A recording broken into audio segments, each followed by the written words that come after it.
Blacklock, Jordan Elliott, Justin Madubuike, some interior defensive tackles that can provide some pass rush. Hey, everybody. Thank you for getting right on the video. This is Peter again, getting ready for the second and third round, which is going to start soon. So I hope all you guys will be enjoying this. Get ready for some hours of NFL draft, second and third round. This will be fun. Well, I think we could see an excess of around 6 running backs off the board. I think we're going to see 4 running backs come off in the second round. You're going to see a run on those players very early, and it's more than likely going to start with DeAndre Swift. Then you're going to get to JK Dobbins, Jonathan Taylor, Cam Akers. Those guys are all going to come off the board very quickly here on night number 2, and they're going to be day 1 starters for their drafting team. Phenomenal players and great value right now. Yeah, the college resumes on the ground for a lot of those runners, including J.K. Dobbins. Again, only Archie Griffin ran for more yards in Ohio State University history than J.K. Dobbins. Meanwhile, Kurt Warner, quarterbacks, of course, your specialty, also joining us from the NFL Network. Kurt, is there one quarterback you're most curious about tonight?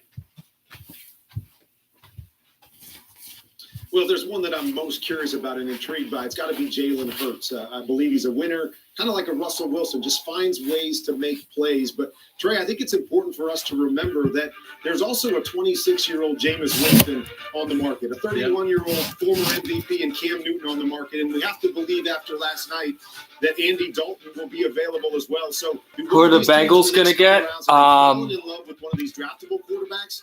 Again, let me know if the TV is loud enough. Quarterback mix when it's all said and done. Yeah, and let's not forget Cam Newton's still out there as well. Michael Irvin, the player that you have your eye on. Bengals will probably get. Let me just look up some of the prospects. We talked about those guys earlier, and you mentioned it. We had 6 receivers go in the first round, and we will probably have a great run on those same on receivers here in the second and third round. You know, I remember. I could see the Bengals getting a weapon for him. I really could see Mike Pittman here. Michael Pittman from University of South Carolina, USC, Southern California, excuse me. I could see him. It's my Saquon jersey that I have. I didn't want to wear a jersey, though, but today I'm going to wear one. I want to ask. Actually, you know what? I'll wait till there's more people on the stream till we're heavy into the draft, and then because I have a proposal for Trey, I think a lot of people are waiting to see if there are any veterans move this weekend. They're looking at guys like Trent Williams in Washington. They don't have anything going right now. We've got Yannick Ngakoue, that the Jaguars said they don't expect to have anything for. They're shopping Leonard Fournette, another player to watch this week, and the Jaguars would be willing to trade him. They've been shopping these two. Jacksonville has for like a week, whole week. Off the pick, the Cincinnati Bengals, they will stand pat at 33. They will not trade that selection, and they will make the pick, Trey. All right, Adam, thanks. Hey, Campbell, what's up, bro? Coaching staff in Cincinnati really liked the linebacker Jordan Brooks out of Texas Tech when they got a chance to work with him. Also, a few of you guys that have liked and already watched, even if you're just football fans, my previous hockey video, I wholeheartedly appreciate it. Thank you for that. You can ever go through because it is the true reality television show. We have no script. We have no format. We have no. Yeah, what happened here? It just sort of unfolds. And then we sort of try and absorb it and take our way through it. And that's what makes the draft so unique. And it also gives every fan base out there, no matter how loud or lousy their team was in the 2019 season, if you just get that one pick, that one guy that you think you've been missing, you can turn. What do you guys think about Jonathan Taylor and JK Dobbins? Where do you think those two workhorses are going? By the way, expanded by 2 teams upcoming season here in 2020. So in many, many ways, the draft is about hope and the idea that just around the corner, whether you're Jacob Eason or somebody else, that it is going to be your time and there are better times ahead. And as Jalen Hurts looks for his name to be called with better times ahead, that's what we're going through as a country now. So the draft can be symbolic for everything we're looking for in this unusual time in America. A little bit of something called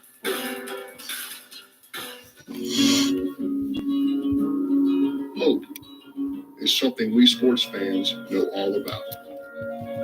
It's what keeps us cheering year after year for our favorite stars and our favorite teams. alongside our friends and family. And in football, the draft is when hope starts all over again. Hope that the next pick will make this season the season.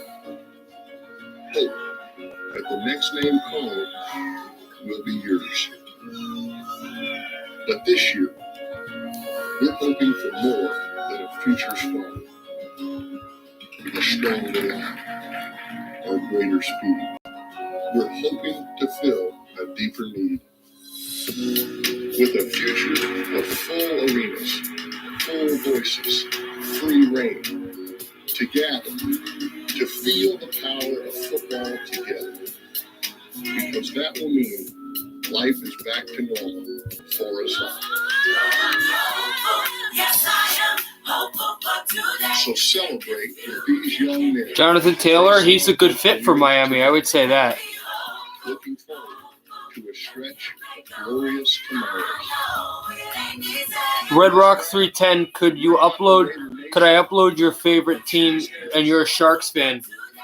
What do you mean could I upload it? Like make a video on them? And what type of video? I'm all for suggestions. I love doing that, but just Red Rock 310, just elaborate what type of Sharks video you would want. No, Jeremiah, we're not doing that one again. Kicking off our day 2 rounds 2. You're not getting me today. Yeah. 2020 draft originally scheduled Beautiful, man. to be in Las Vegas, right there on the Strip, in front of Caesar's Palace. But with the coronavirus pandemic, things changed. We adapt and we do what we can do. And we are bringing you high hopes for these draftees tonight, right here from our ESPN campus. It is the 2020 NFL Draft. Welcome in. It is presented by Lowe's. We had an outstanding first night with a lot of surprises and a lot of things that went according to plan, and some late picks that had some people shook up, say, I don't know, in Wisconsin. Glad you're with us. Trey Wingo here. Welcome in tonight's 2 and 3. We could see a run on more receivers, more running backs, and some very big-name quarterbacks that you've watched over the years in college football go off the board tonight. We have our remotes set up with so many of those players. Guys, I could seriously I could seriously see Jake Fromm go to New England. The JK Dobbins from Ohio State. Bengals could go offensive tackle. They're not going running back. They have the guy. They're not going to go for a secondary player. If any team goes to the running backs, I really could see my Giants going running back here. Logan McFarland got 2 rings on his fingers. NFL Network great. I'm not an Ohio State fan, as I told you guys, but I'm really excited to see where JK Dobbins goes. What about JK Dobbins in Carolina? Ooh, that'd be interesting. That might happen. I'm not sure, but that could happen. So since there's more and more people coming back into this chat, I'll ask you this, because I know you guys really liked last night and you're liking this stream. Do you want me to do a the fourth round and on tomorrow or not? Because I'm thinking about it. I'm seriously thinking about it. So just let me know in the comments. We've always tried The Ohio State University. Yeah, but Campbell, you're not an Ohio State fan. working together. Yes, do it? Okay. It's just what we do. What we've always done. Jalen Hurts or Eason fits them better than Hurts does. Because home is what unites us. All right, sure. Yeah, I'll do it tomorrow. Yo, Dad, come play some ball. You're my dad. I'm not your dad. Because I'm your dad's son. If I wasn't your dad, would I be able to do this? What are you doing? I'm doing this. Make a switch. Uh-oh. Jake from Stateful. Here's the deal. There's no replacing the real Chris Paul. So, Giants fans that are here, if there are any, do you think the Giants will go linebacker? I think Giants have to go pass rusher in this round. They might go with an offensive player, like a skilled player, like a running back or receiver. But with the 4th pick in the 2nd round, I think you have to go pass rusher, unless you trade the pick. Do you think Justin Herbert will fit the Chargers system? Yeah, he probably fits it out of any quarterback that was available. He fits it the best. JK Dobbins' agent has been talking to Pittsburgh. Yeah, but I don't think he'll fall to the Steelers. The Steelers would have to trade up to go and get him. I don't think anybody's going to let him go down that far. Pittsburgh would be super smart to get him, and I think the Steelers are going to be a team that is going to surprise people. So if they could get him, that'd be good. Keeps you centered. That's good to know, yeah. Show her how much she means to you with a gift from the Center of Me collection. Happy Mother's My Day. friend is projected to go. Oh, Campbell, I think that's the guy you talked about, right? He's like a linebacker or something. I'm not a Giants fan, but they shouldn't go for a wide receiver. No, not this high. No, they shouldn't. No. UGB, I think you're a Cowboys fan. So if you are a Cowboys fan, I got that correct. You guys should go defense, pass rusher all the way, same as the Giants should. Also, get that secondary better. Oh, he's a running back. Oh, okay. I remember you talked. Remember you told me about him the other day, Campbell. Sorry. You want to know what? Hey, well, you've got the zebra print. Yeah, those jerseys for the Rams are weird, but I don't think the colors are that much different. It's just the logo is strange. I want to see how that logo is going to be on the helmet. Yeah, it wasn't live yet because I turned live about 10 minutes ago. I had stuff to do, so I was able to go back now. But thankfully, you guys are all here. Yeah, I'm saying a pass rusher. UGB. I absolutely for Dallas. Round 2 is about to get underway because we are here to see every single player get selected. Of course, the Cincinnati Bengals started off round 1 with taking Cowboys, like the New England Patriots, should invest in center. Probably. The Cowboys have a good center still, but you can get one cheaper in the draft, and you can get one that's not as injury prone. Yeah, that makes sense. 33rd overall, the Bengals will be on the clock. Where will they go? We saw Joe Burrow. The Chargers wish, but in all seriousness, I think that the Chargers got the guy that they wanted. Obviously, if they were number 1, they would have picked Burrow, but I think Herbert really is the best bet for them anyway. Day 2. If there are that many safeties, then yeah. Good evening and welcome to the second night of the 2020 NFL Draft. Last night, we welcomed 32 men to the NFL family. Thank you for making it the most watched night in NFL Draft history. That's a tribute to all of you and your passion for football. Tonight, we're continuing our important work with the Draft-a-thon. The NFL families contributed more than $85 million so far for COVID-19 relief, including $4 million last night through the Draft-a-thon. Tonight, the NFL will match every dollar contributed by fans. So let's keep it coming because we're going to double your money. On your screen are the 2 ways you can donate, and you'll see that throughout the night. So now it's officially time to open round 2 of the 2020 NFL Draft. The Cincinnati Bengals are on the clock. Commissioner, thank you. Zack Taylor looks like he's got an entire coaching staff around him there just to make sure everything goes according to plan. He's making sure. So there you go. If you're Cincinnati, I was going to say give him a weapon, but that team is just, they're so thin on all sides of the football that the fact that they need a linebacker, I think they go for one here.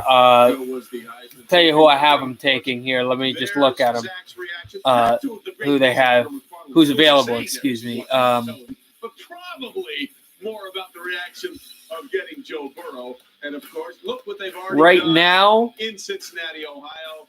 Burrow, the Tiger King is real, ladies and gentlemen.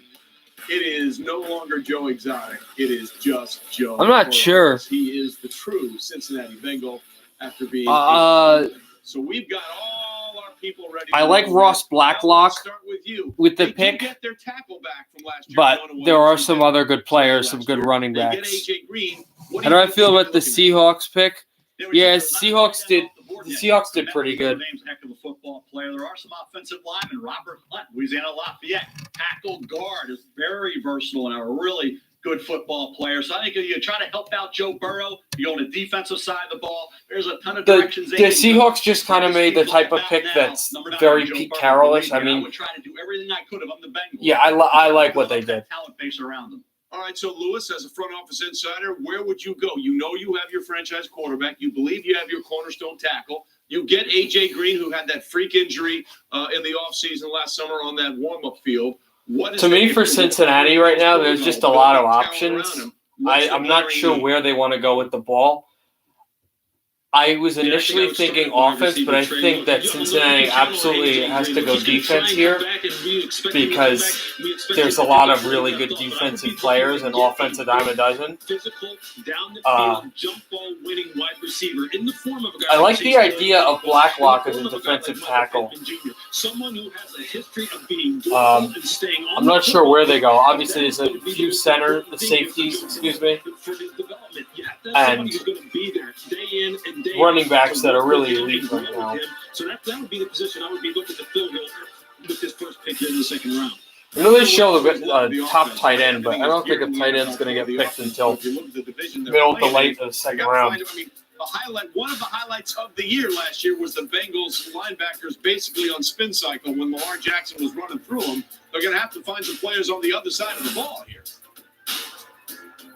Yeah, without a doubt, Trey. I understand everyone wants to build up the offense, and rightfully so, and give Joe Burrow some weapons.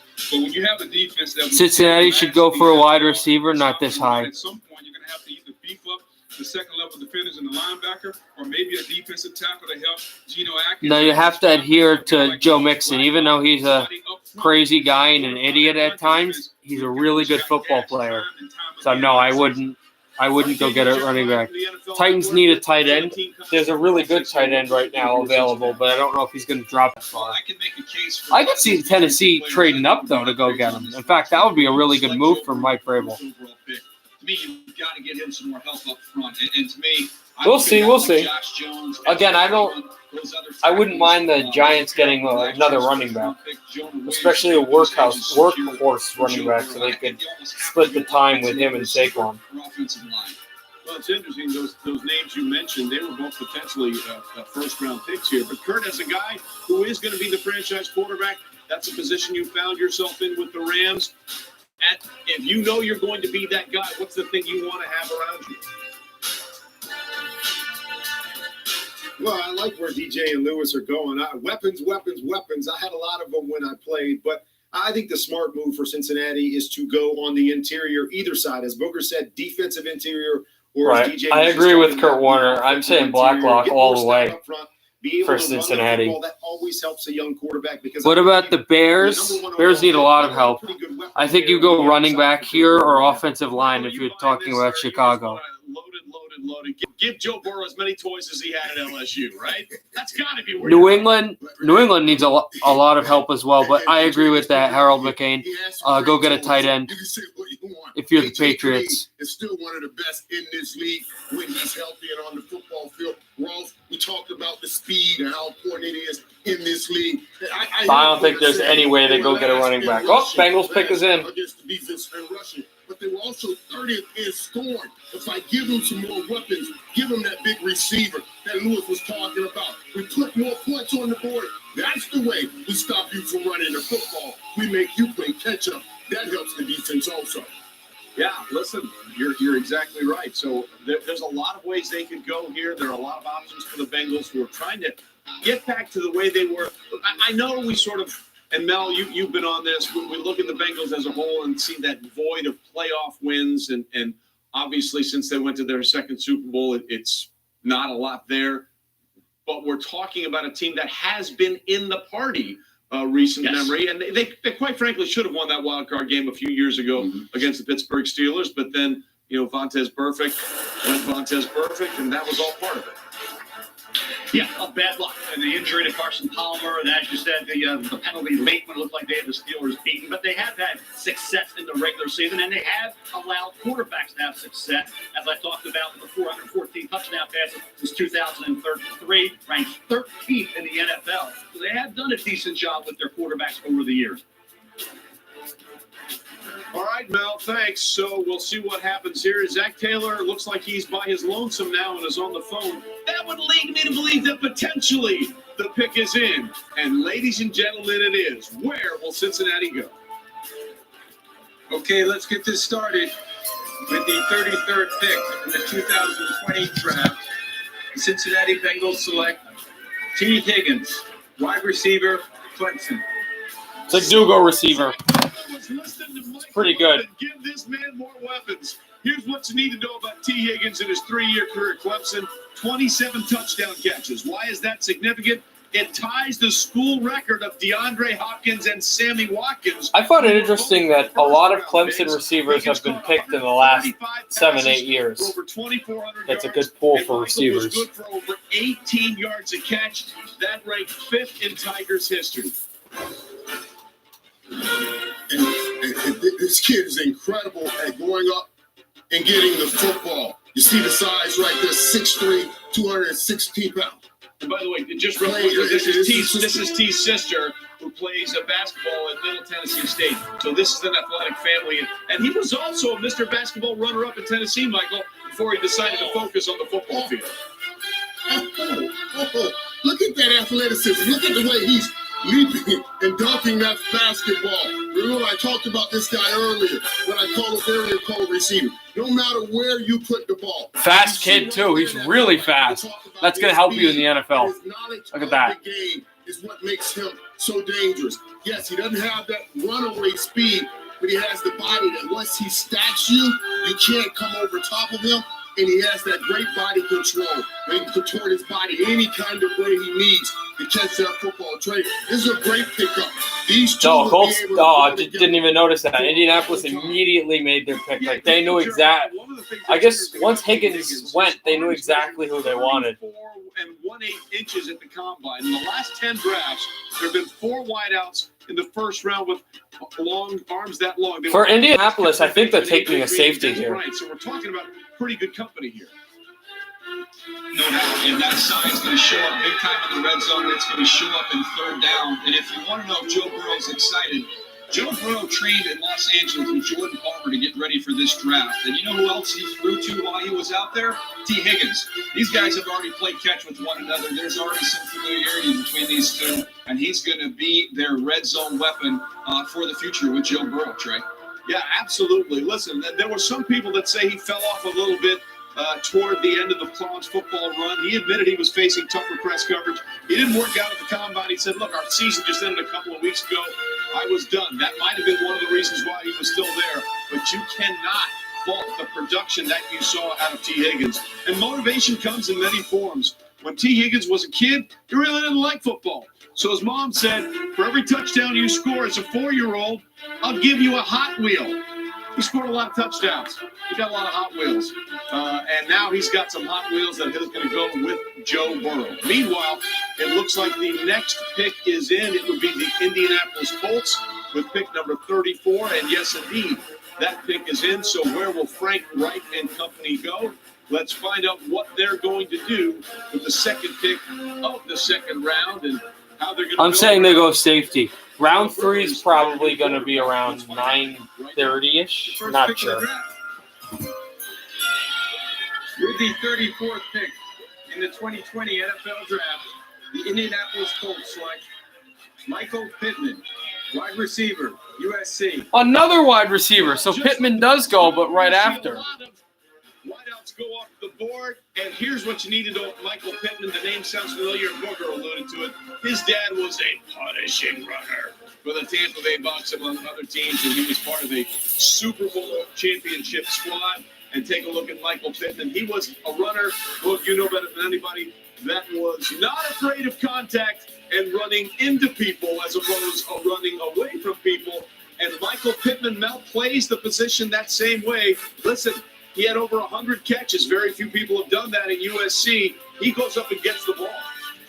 You got to talk about Tee Higgins' catch radius. How about Michael Pittman at 6'4", 223 with that 4.52 speed and a 36.5 vertical. Effective working in traffic. I'll tell you, he's not easy to bring to the ground. So Phillip Rivers is going to start there in Indianapolis. They're trying to get him a weapon. He has all that. And I think you look at this second round, it's been a hot spot Offensively for in the NFL, Lewis and Michael Pittman, very underrated. That's the about 4.52 speed for them. 6'4", I have. He will be a nightmare to try to match up with the quarterbacks of the NFL. Lewis. I have Detroit taking a running back here, definitely. I'd say either Taylor or the kid from Georgia. And Michael Pittman was uncomfortable in that game, and he caught the full array of routes, the short passing game, the slants, and the hitches, and the wide receiver screens. He caught the ball over the middle. He caught the ball deep down the sideline, the back shoulder 9 route. Detroit's pick is in. Did New England trade up? Because I don't think they were on with that pick. They must have traded up, or maybe from last night. Yeah, Lewis, his game against Utah was the most impressive game by a wide receiver that I saw this year. He won that game by himself. 10 catches, 232 yards, and a touchdown. They couldn't stop him. When I talked to Brian Kelly, head coach at Notre Dame, he said, look, Detroit already has Okudah. We might lose to USC. We're not going to No, lose but to Detroit, Michael I Pittman. could see They taking that entire game, kept the safety over the top. Taylor That's the kind of or respect he got from that coaches. that kid I love from this Georgia. for the Colts. Yeah, and one thing you need to know about Michael Pittman, he will overcome adversity, as we see the Lions now on the clock with Matt Patricia and his son. He's dealt with a lifelong stutter, and he says, I'm not embarrassed by it. It's something that defines me and who I am, and I've been working really hard to make it better. So congratulations to Michael Pittman. Second straight year, by the way, the Colts have had a receiver go in the second round. They took Paris Campbell out of Ohio State last year in the second round.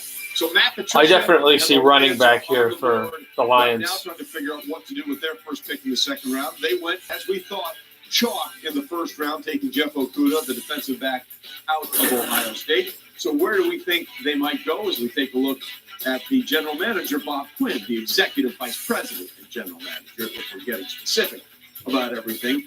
Lewis, you look at what's going on here with the Lions. Where do you see them going? Yeah, they need pass rush, Trey. They need somebody who can really get after the passer up the middle or on the edge. So now you're talking about Booker's guys. We're talking about Madubuike, Blacklock. Those are the kind of guys that they have to consider right now. Guys who can play the 3 technique on the outside chain of the guard and see if they can get some penetration upfield, because they have just been one of the worst teams in the NFL at getting and generating pressure on the passer, and you need that to win in the NFL. Yeah, that has it's been an with the issue. Chargers. I forgot about that. Now, they were pretty active in free agency, getting a lot of former Patriots, much in the same that Brian Flores and the Dolphins also got a bunch of former Patriots because they all came from that coaching tree. But this is a big year for Matt Patricia. Ownership has basically said, we need to win, and we need to win now. And sometimes instead of those sturdy blockers and pluggers you're talking about on the defense line, they go for a flashy pick on the offensive side. So we'll see how Matt Patricia and company want to go. But ladies and gentlemen, the pick is in. Let's find out where the Lions are going with the third pick in the second round. With the 35th pick in the 2020 NFL Draft, the Detroit Lions select DeAndre Swift, running back, Georgia. Yeah. So they did pick Swift. This is an interesting pick. That's where I was looking at one of those two. I was really thinking Taylor, but they go for the speed guy. Georgia behind a lot of good runners like Nick Chubb and Sony Michel, but he is a dude that still contributed a lot. And by the way, his average of 6.56 yards per rush during his career broke Todd Gurley's school record. And what does his high school coach have to say about him? He said, God got up one morning and decided to make a great running back, and then he gave him a great name. And that's his dad, Darren Swift. Don't at me, old man strength. He is yoked. He runs a gym called Premium Training, Swift Fit in Philadelphia. I ain't messing with him. Any of you guys want to get a piece of him? But you got to take down his dad? Simply put, Trey, this guy is a 3-down running back. And he comes from an NFL style of running game down in Georgia, so he understands how to set his blocks up, how to be patient. I think this is a really good pick by the Detroit Lions. What he does best is in the They had to make a splashy pick. They had to make a good offensive selection. And there you get a good offensive player who can carry the football. He's a fast player, and he's a tough player, strong guy. I think that's a really good pick that Detroit just made. New York Giants, edge or safety. New York Giants have to go edge. Giants have to go pass rusher. And it picks in already. Yeah, Giants have to go with a linebacker, pass rusher. Let's see if Gettleman gets the guy, because I said they had to go tackle. They get tackle instead of Simmons. So since you didn't get Simmons in the first round and you didn't trade up to go and get another player or trade down for multiple first-round picks, you have to go pass rusher here. Best running back in the draft? No, my opinion is Dobbins, but this is a really good running back. Not much tread on those tires coming into the NFL to the Detroit Lions from DeAndre Swift, right? Well, listen, DeAndre Swift is trying to turn something. Won't make it in the NFL. He'll make it. He'll be good. In each of the 21 seasons. I mean, he is small, but he's tough. That's why the Twins are happy. They think they're finally going to turn that streak around. The draft is just getting started tonight.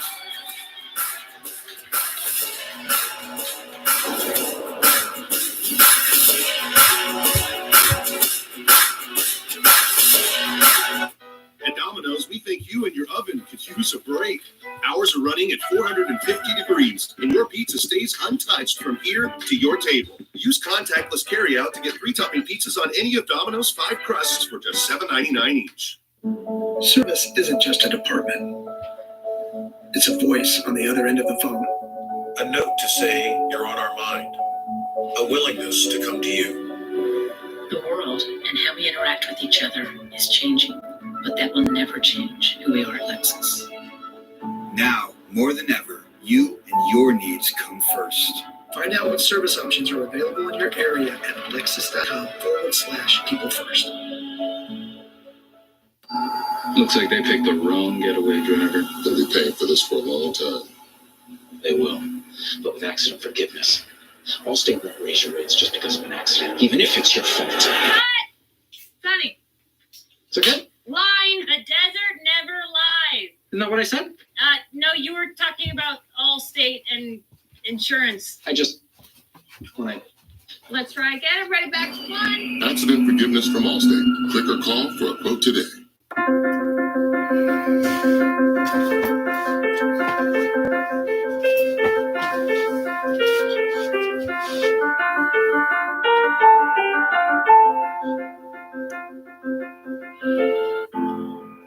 This is our home. Who should the Broncos take in the second round? There's no mistaking it. And it's our job to protect it. Because the best people to fight for our communities are those within them. So if you've just bought a Volkswagen or we're thinking of buying, I think they should take. Hold on, let me with the community get him up. Promise. I just had it. Really a tackle. This, with all this sizzling meat and crunchy veggies nestled between toasty flatbread, who should get credit for Papa John's new papadilla? The person who invented pizza or the person who invented folding? Well, whoever it is, a tip of the tongue hat to you, sir or madam. Get a new papadilla, 4 flavors, just $6 each. Better ingredients, better pizza, better than a sandwich. Papa John's. The 2020 NFL Draft is presented by Lowe's, the official home improvement sponsor of the NFL. And in part by Josh Jones, I think. Josh Jones would be my guy to go to Denver. DeAndre Swift is a Lion. There you see Dave Gettleman. For those wondering why he's wearing the mask when he's up in his attic, remember, he is recovering from lymphoma, so he's at much higher risk, so he needs to take extra precautions. There we see Joe Judge. Do we see Abby the dog? Is Abby in there?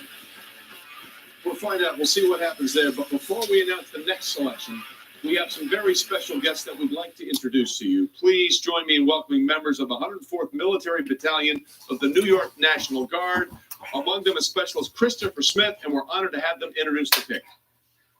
Thanks for having us. We are here at the Javits Center assisting with the Javits New York Medical Station, providing medical support for the residents of the metro area during the COVID-19 epidemic. We are proud to be here today, and thank you for inviting us to be a part of the New York Giants announcement. We love you, New York. Go Giants!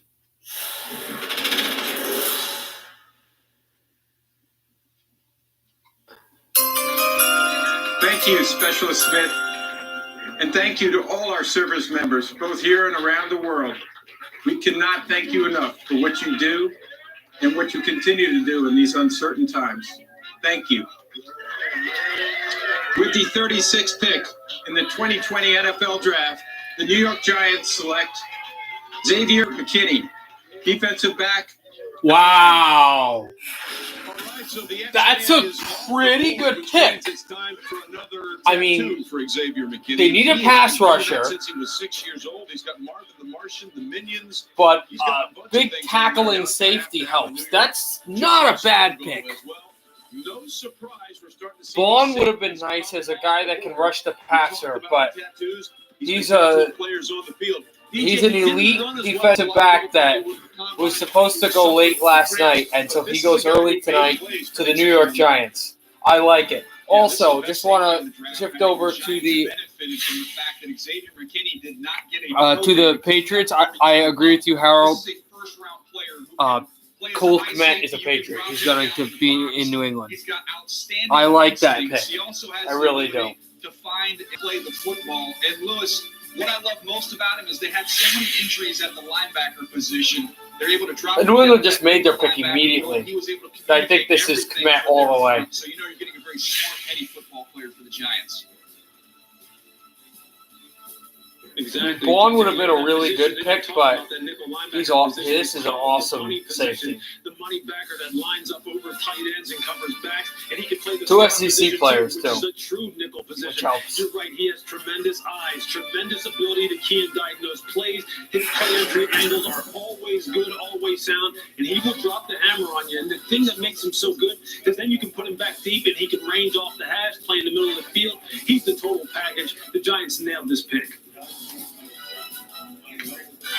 Well, remember, they had success with Landon Collins in the second round a few years ago, but there you see a canine resemblance for Bill Belichick, the Patriots head coach, and Nick Caserio, the director of player personnel. The Patriots are finally participating in the draft process. Let's see where they go.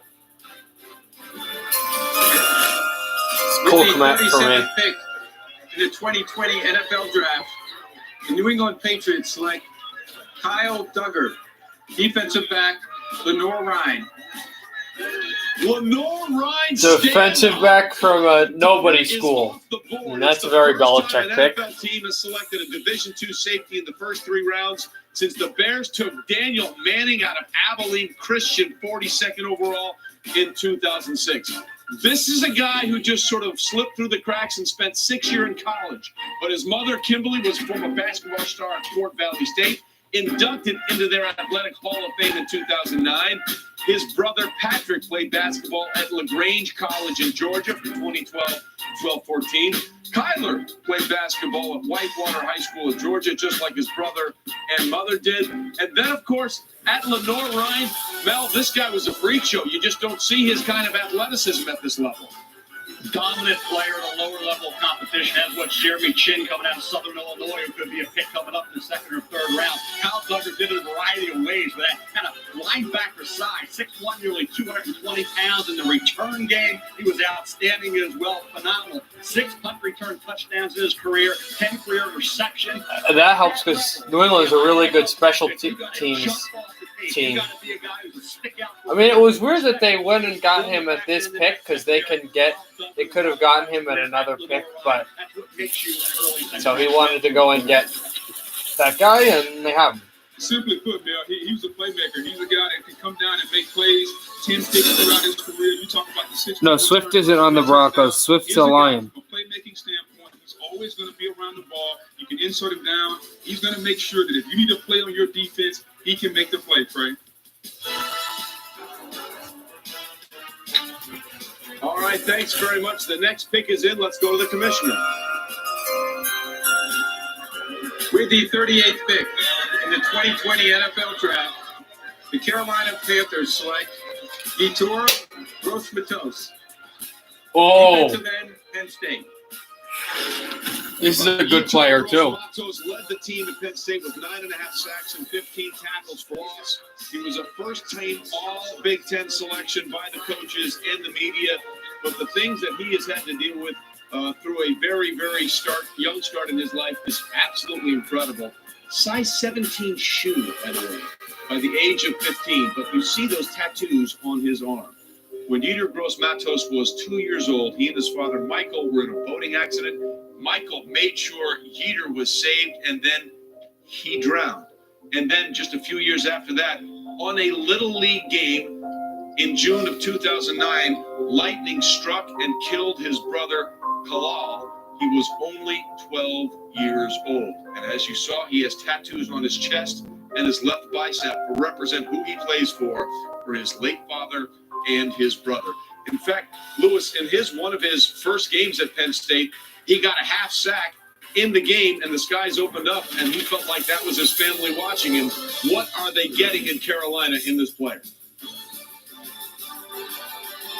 They're getting a strong. Oh, some of you were saying Taylor might drop to Miami, and here's Miami getting ready to pick. They could get him. But this is a good pick for Carolina, trying to rebuild their team, trying to rebuild their defense. That helps, obviously. But he's a great combination of both. He utilizes good hand use. He utilizes understanding leverage. He utilizes understanding blocking schemes. And when Swift is on the Lions of you can see he can produce those TFL, those tackles for loss. I really like the pick, especially when you pair it with Derek Brown and you see what Matt Rule is trying to do, Booger. Yeah, without a doubt, Lewis. Not only Derek Brown, but think about Brian Burns, who's going to play that right end position coming off the edge. A guy like Gross-Matos, you can put him in the left end. He has strong hands. He can play off the tight end. You pair him with Derek Brown and Brian Burns, you can see Matt Rule in Carolina starting to build a very formidable defensive line. Listen, the Rule restoration is underway in Carolina. Why did they take two defensive players in the first two picks, and why are the kids so happy? They allowed 29.4 points per game last year. That's the worst in team history. Everybody's happy now as they're going defense in Carolina. You're watching the 2020 NFL Draft, presented by Lowe's. It's Jake from State Farm. Sounds like a really good deal. Jake from State Farm at 3 a.m. Who is this? It's Jake from State Farm. What are you wearing, Jake from State Farm? Khakis? Like a good neighbor, State Farm is there. Everyone's doing what they can to get through these times. And so are we. Mercedes-Benz is making vehicle maintenance and buying needs as safe and seamless as possible. Many dealers offer options such as pickup delivery. Miami needs offensive line help. Yeah, I'd probably say so. As well as special finance arrangements. Because we understand buying and A running back doesn't hurt though either. You want to surround Tua Tagovailoa with as much help as possible.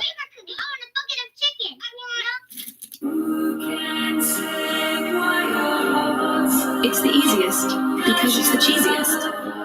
Kraft for the win-win.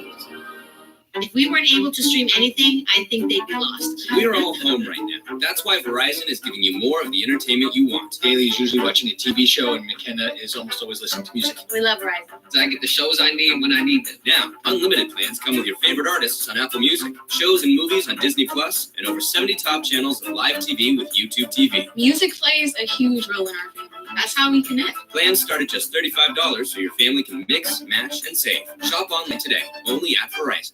You know how you cook the patty and you slap that cheese on there and it just all comes together. Can't forget about the bacon. I taste the sweetness. I taste the tangy of it. You want to try that? Yes. Sweet and tangy bacon flavor.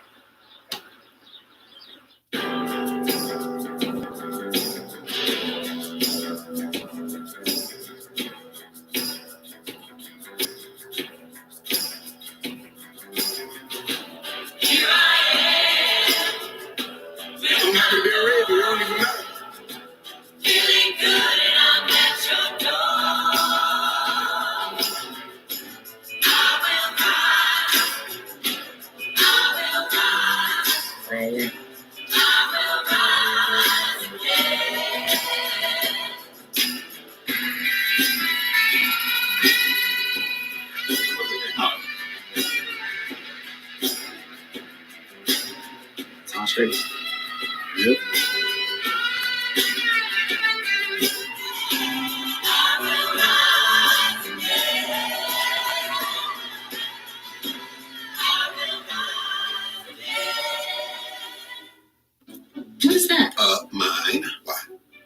that it's... Lavender?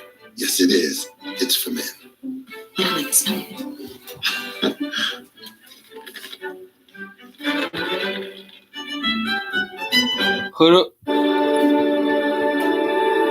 Hey, I'm Chad Johnson, and I just BCS championship game. I want A&M to win the national championship game, but I really don't think it is. They're going to get there. Fantastic job. I probably think this year. Healthcare workers that are sacrificing their lives. I probably think it's Bama, Oklahoma this year. If I was to guess, that would be my national championship. Second round of the 2020 NFL draft. I think the Clemson run ends now. Of an offensive lineman manhandling people. That's the tape you want to watch in this year's draft. When will Robert Hunt's name be called? And when are we going to hear Grant Delpit come off the board? We've had a run on safeties here recently, but we're talking about the Jim Thorpe Award winner as the nation's top defensive back. Still on the board. We're waiting to see when Grant Delpit may go. So it is Miami's turn to make the selection. Of course, with those 3 first-round picks, they went Tua Tagovailoa, number 1 overall, and then our 5th overall, rather, in the first round. Then they got the left tackle to block for him, Austin Jackson, all Pac-12 selection out of USC, and Noah Igbenogany, adding to a very crowded quarterback room for the Miami Dolphins. Brian Flores, the head coach, Chris Greer, the general manager, trying to figure out where they will go next.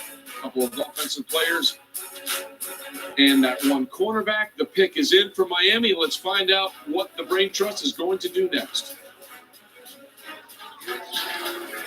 With the 39th pick in the 2020 NFL Draft, the Miami Dolphins select Robert Hunt, tackle, Louisiana Lafayette.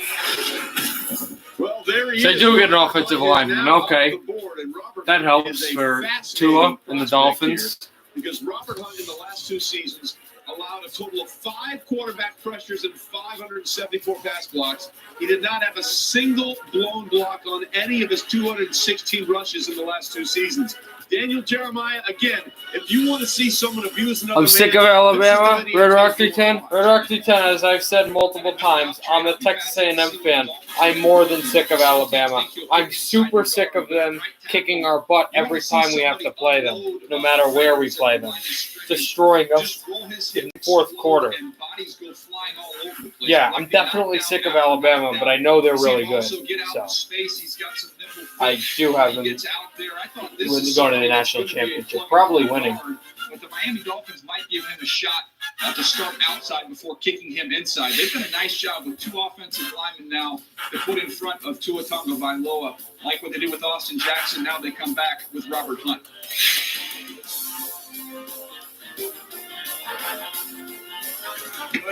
So they're trying to build a big team. But if they're going to build a big team, Miami, 2 offensive linemen and a large quarterback, then you have to go running back next. Against those big-time defensive linemen playing at Louisiana Lafayette, so maybe a little bit more of a transition. So we'll see what they do. It's all about making Tua great. You get Austin Jackson with a developmental left tackle coming out of USC, and Robert Hunt. Another guy's going to have to adjust to the level of competition coming from Louisiana Lafayette. So both those linemen. Houston's pick is in now. Okay. A year away, but Robert Hunt's versatility could be a big plus for that Miami Dolphin offensive line. Well, I'm sensing a theme for the Miami Dolphins and Chris Greer. We've got Tua Tagovailoa. He was a little banged up. Let's protect this guy as they get Austin Jackson. Brian Flores is happy, and so is his son with that selection.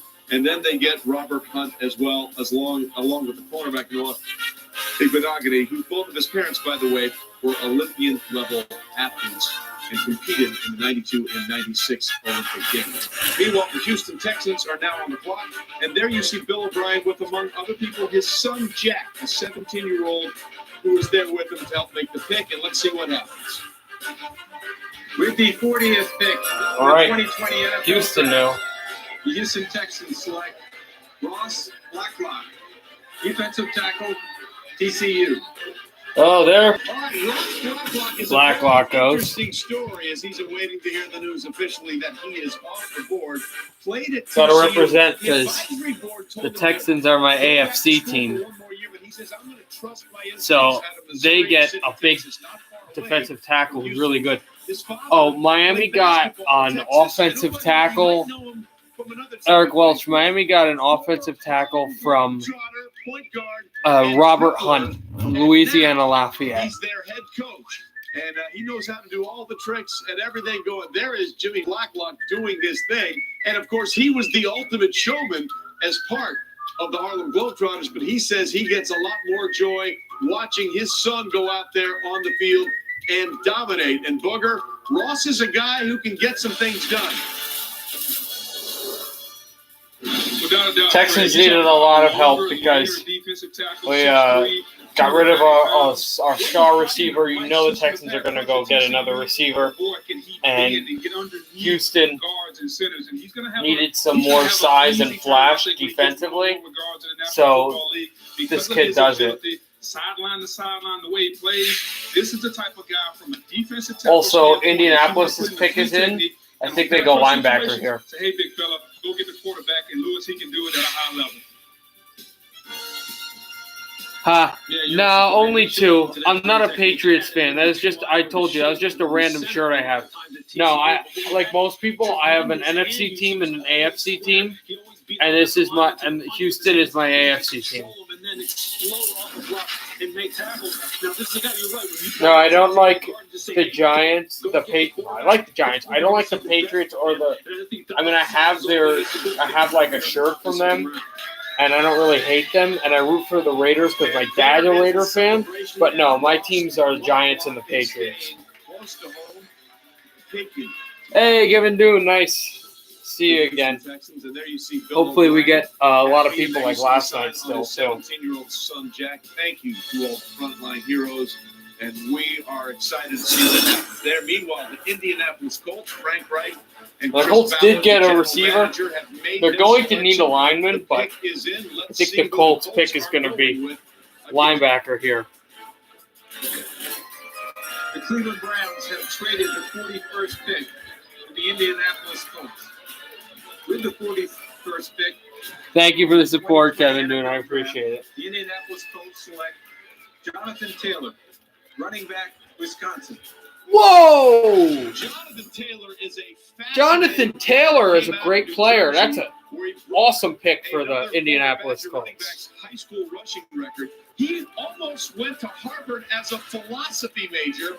Instead, he had decided to go to Wisconsin, and all he did was rush for over 6,171 yards, and he finished 2019 with 2,003 yards, multiple 2,000-yard rushing seasons, just the third person ever to do that.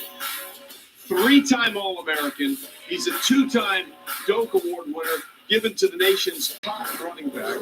Again, over 6,000 rushing yards, good for fourth most in FBS history. By the way, he's the only one to have over 6,000 yards only in 3 seasons. And there you see, he rushed for only 1,900 yards in that one other year. So you wonder what happened. That's a really interesting pick for. The only thing, the knock on him is the carries, Lewis. For Indianapolis. He seems healthy, but then there have been some fumbling issues as well. Yeah, look, this is a guy who right now, Chris Ballard obviously had his eye on, and he said, look, Jonathan Taylor fits what I want to do behind my offensive line, which is absolutely just pound the football north and south and bloody your nose and make you understand what it's like to be in a physical football game. Jonathan Taylor can do it all. He can run inside. He can run that outside. Also fits the Indianapolis philosophy, too, because they want to just progress the ball down the field, and just slow down teams. He has good hands. He will work at that. But right now, he fits perfectly with what the Indianapolis Colts like to do in the running game and as an offense overall. I'm really excited now to see where Dobbins is. And Jacksonville's pick is already in. Now in college, when you're up 35-3 in the third quarter, it doesn't matter. But in the NFL, drives are so critical. You can't give them away, and that's something he's got to fix. T.T. Barber did. In the receiving, he dropped some swing passes. Even against Oregon, the Rose Bowl, a fumble when Troy dropped back Strickland, linebacker from Oregon. So great runner, no doubt about it. We'd like to see a little more versatility, though, DJ. He's got some things to work on. Ball security and catching the football out of the backfield. Well, he has some history. The burst and the explosiveness is there, Trey. Real quick, I was going to add this real quick, Trey. The burst. Although now I'm kind of biased, as I just saw Justin Madubuike, who's defensive tackle for my Aggies, so I kind of want him to go as early as possible. A back that could do that, so that's another area he's going to have. Although I've never had an Aggie as a giant, the second to last which would game be there, he nice. rushed for 148 yards and a TD in the loss to Ohio State, and at the combine there, Blaze leading all running backs with a 4.3940. He's going to have some philosophy lessons about this. You're watching the 2020 NFL Draft, presented by Lowe's.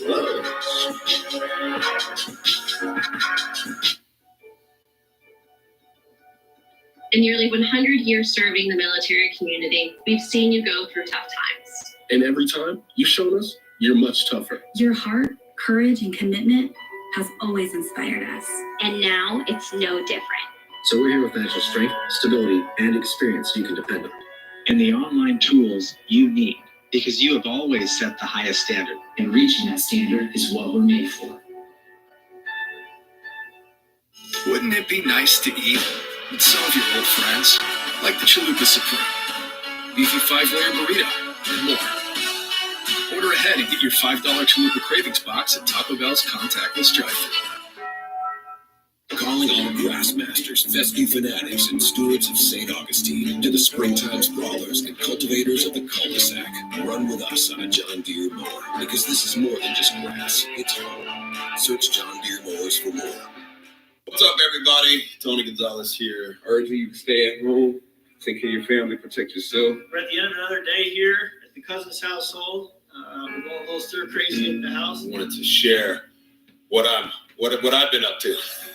Staying home and staying strong, baby. Just continue to spend time with your family, as I'm doing right now. As we're doing a puzzle, me and my daughter Joy.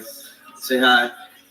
You miss your friends, you miss your family. Just pick up that phone, FaceTime, call them. As an NFL community, one of the things we always do, we come up and we come through so many times, and we're better for it. It's the time for all of us to come together as a world, not just America. It's all of us, collectively, like a great team. I hope you're staying safe, protecting yourselves, protecting your families, protecting the whole world. And I know we're going to get through this together. We're going to be all right, baby. We're going to be all right. I promise you that.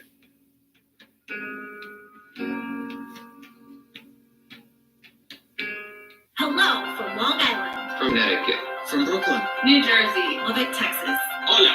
Bonjour, hello, From all over the tri-state. and beyond. We want you to know. We need you to know. We are here. We are ready to keep you connected, To keep you informed.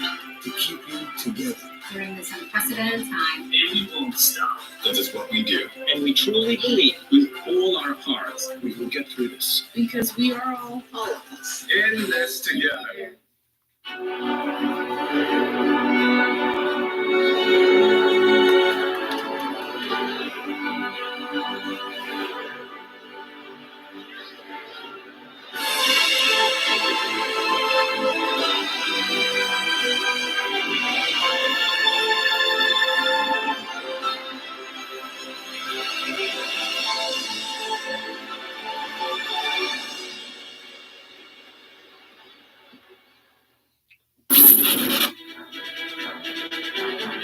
Glad you're with us on round 2, day 2 of the 2020 NFL Draft. And here we are in the Bud Light Seltzer Virtual Huddle. All right, so Jacksonville's pick is in. Lewis, Riddick, Booger McFarland.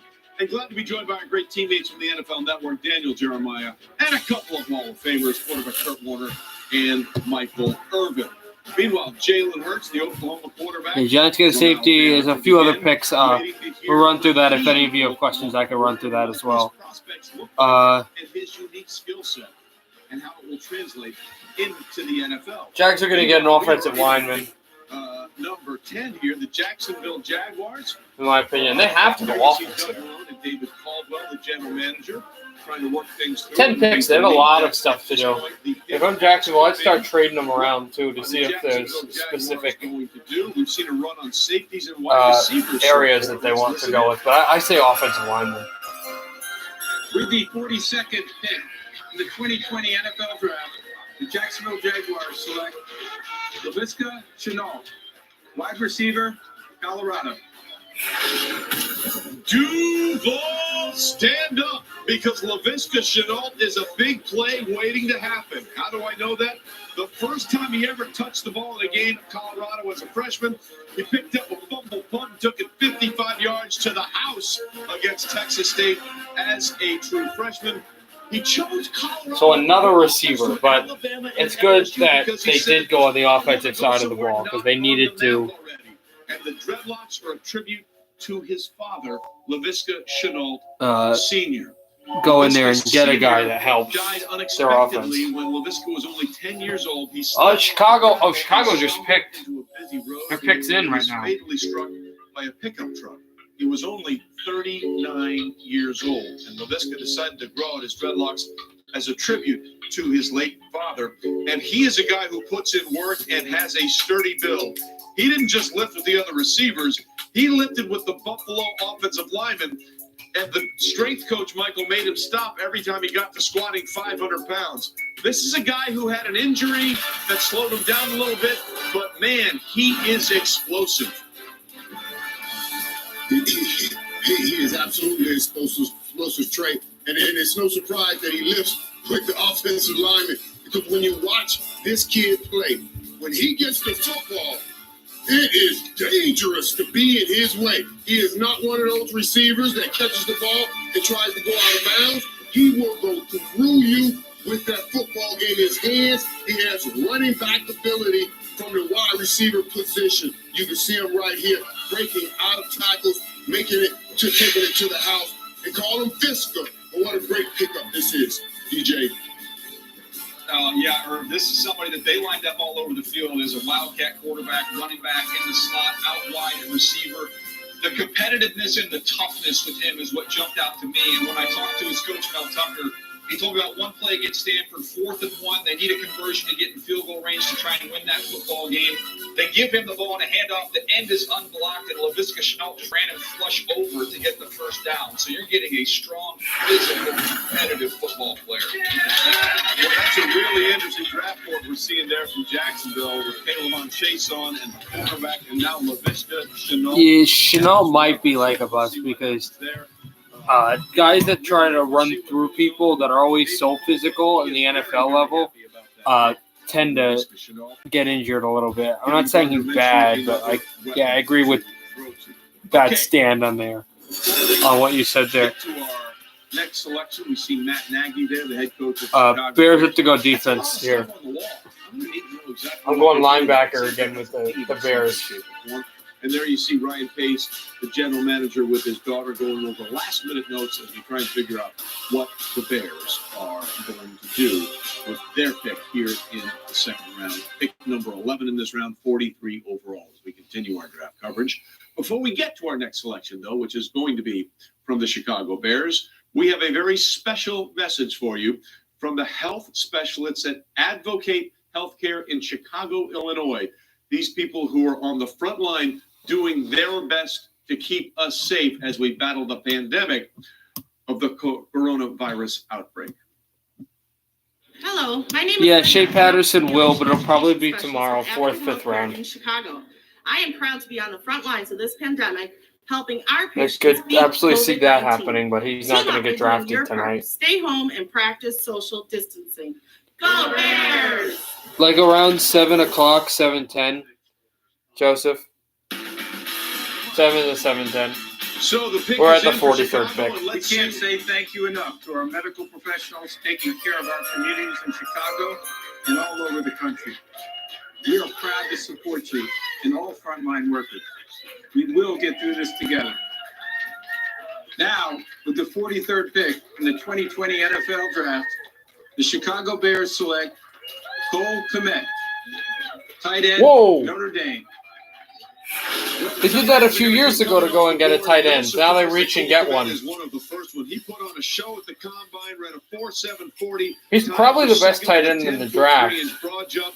He said, I want to do the things necessary to show I'm the top tight end of the draft. And he's the latest in a long line of Notre Dame tight ends to make their way in the NFL. He is now the 11th Notre Dame tight end to be taken in the first or second round. And that doesn't even include Mark Bavaro, who went, of course, to the Giants in the 4th round. And the family tree, well, it's strong for the Kmet family. His uncle, Jeff Skanina, was a defensive tackle for many years. In fact, Jeff Skanina was the guy that John Madden used to introduce the term cankles to us. He didn't have ankles. His calves just rolled into his ankles. And his father, Frank, was a defensive end at Purdue from 88 to 91. And this is an athletic guy in Cole Kmet now. He wanted to play and did play for a while, both baseball and football at Notre Dame, before finally settling on football. He had 8 saves in 2017. He was a four-star recruit, had 4 sacks in high school as well on the defensive side. But he really came on this year. It was his first year as a starter. He was a backup. Alizé Mack last year had an injury with a broken collarbone in practice, missed 3 games. He comes back against Georgia, and you're talking about a guy in this game set a record for Notre Dame tight end. 9 catches, 108 yards, 1 touchdown. That's the most by an Irish tight end since 1977. He went on to have some really good games against USC, 6 catches, BC. Yeah, Notre Dame definitely is. Big kid, 6'6". Cleveland safety or linebacker? Safety. Cleveland's going safety here. I tell you want to see a few less body catches. I really don't know where Cleveland is, though. Like, where they are in their progression, how they feel they are as a team. But if they can get a great player for their system, I think you're just getting guys that play well for your system. But yeah, I agree with your safety all the way for the Cleveland Browns. Well, here's what you need to know. The Bears like tight ends. With this selection, the Bears currently have Oh, that might work. Hold on one second. Shea Patterson, the Lions. on their roster. I'm guessing all 10 won't be there when the season starts. Stay with us. We're rolling on.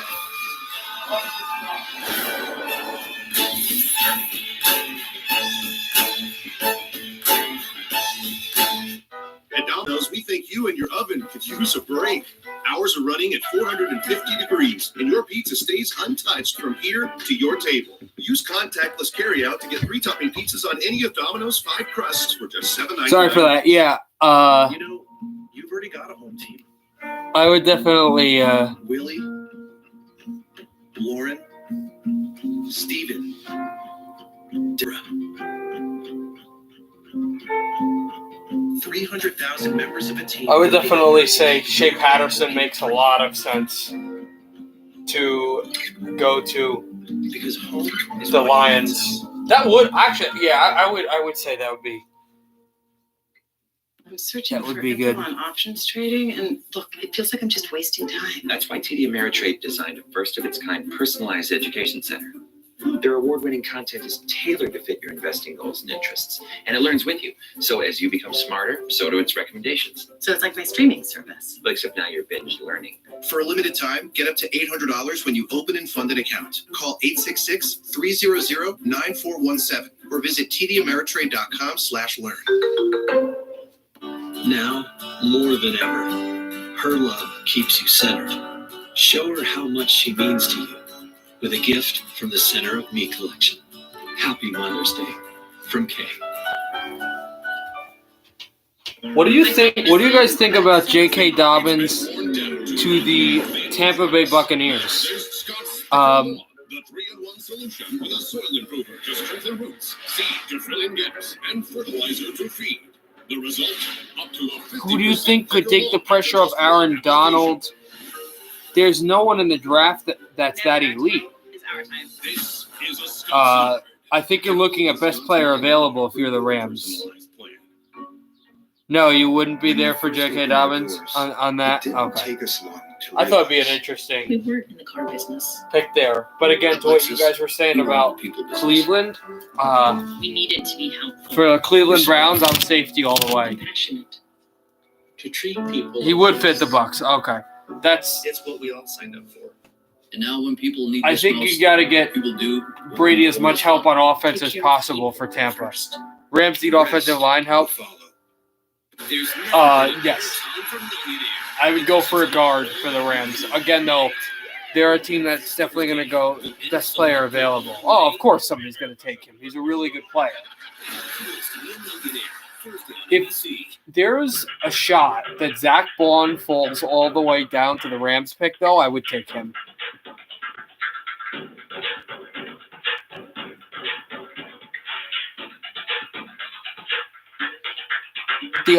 But that was a team based on huge defense and running the ball. They're not based for that right just now. Observe the critical work the CDC They're based on a fight this passing pandemic. team. We all need each other now more than ever. So if you're able to help, please do what you can. Visit NFL. Hey, Grant Delpit, he might be a Brown. The Jim Thorpe Award winner. I mean, he hasn't gotten called yet, so it doesn't look like it will be him. Also still on the board. Yeah, that's what I was saying. JK Dobbins would make sense, Kevin doing. Antoine Winfield Sr., who was the 23rd overall pick by the Buffalo Bills in the 1992 draft. That's what would make the most sense. Board, wondering when we hear the names of Delpit and Antoine Winfield go off the board as well. And there you see the brainchild of the Cleveland Browns, Kevin Stefanski, the new head coach, Andrew Berry, the vice president and general manager.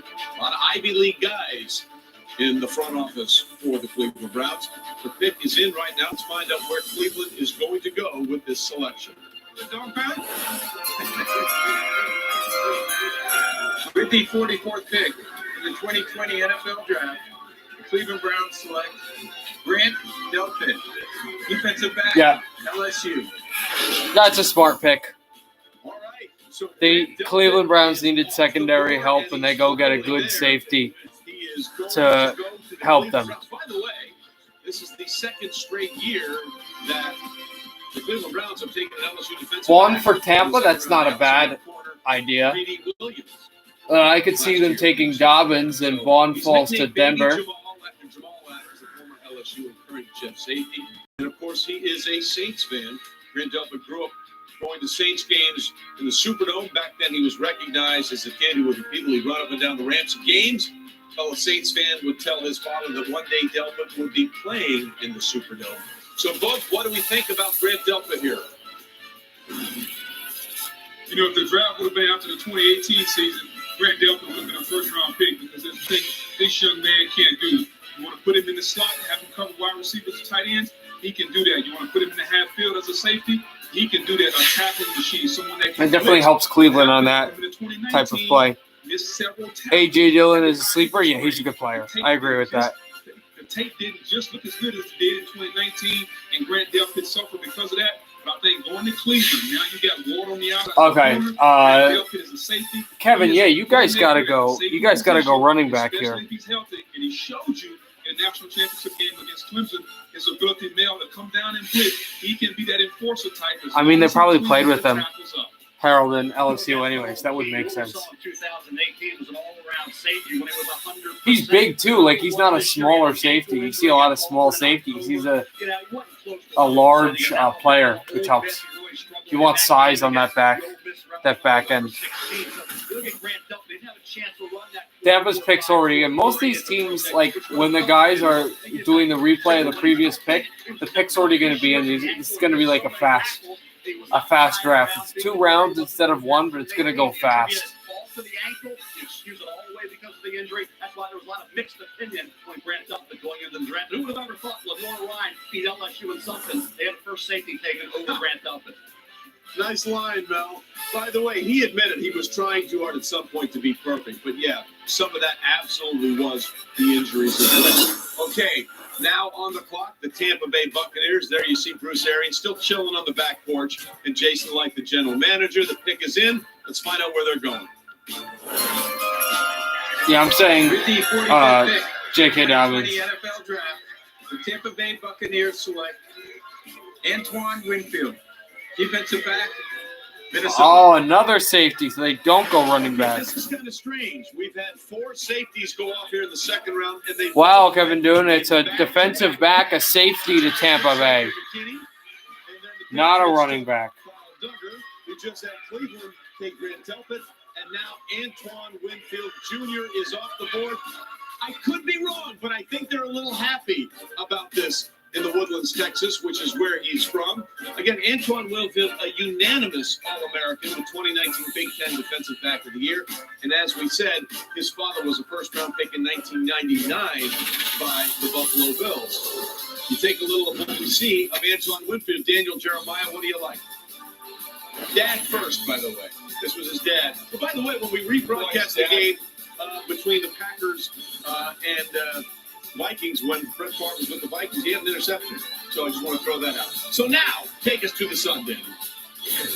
well, Antoine Winfield, his dad was a stud who was an outstanding playmaker, and you see some of those same things. Denver's going to go offensive line here. The high safety, you'll see the range, the instincts. They're going to go. Oh, I could see that. And although they'll possibly. Well, no, because Atlanta has the running back they want. The Jets have the running back they want.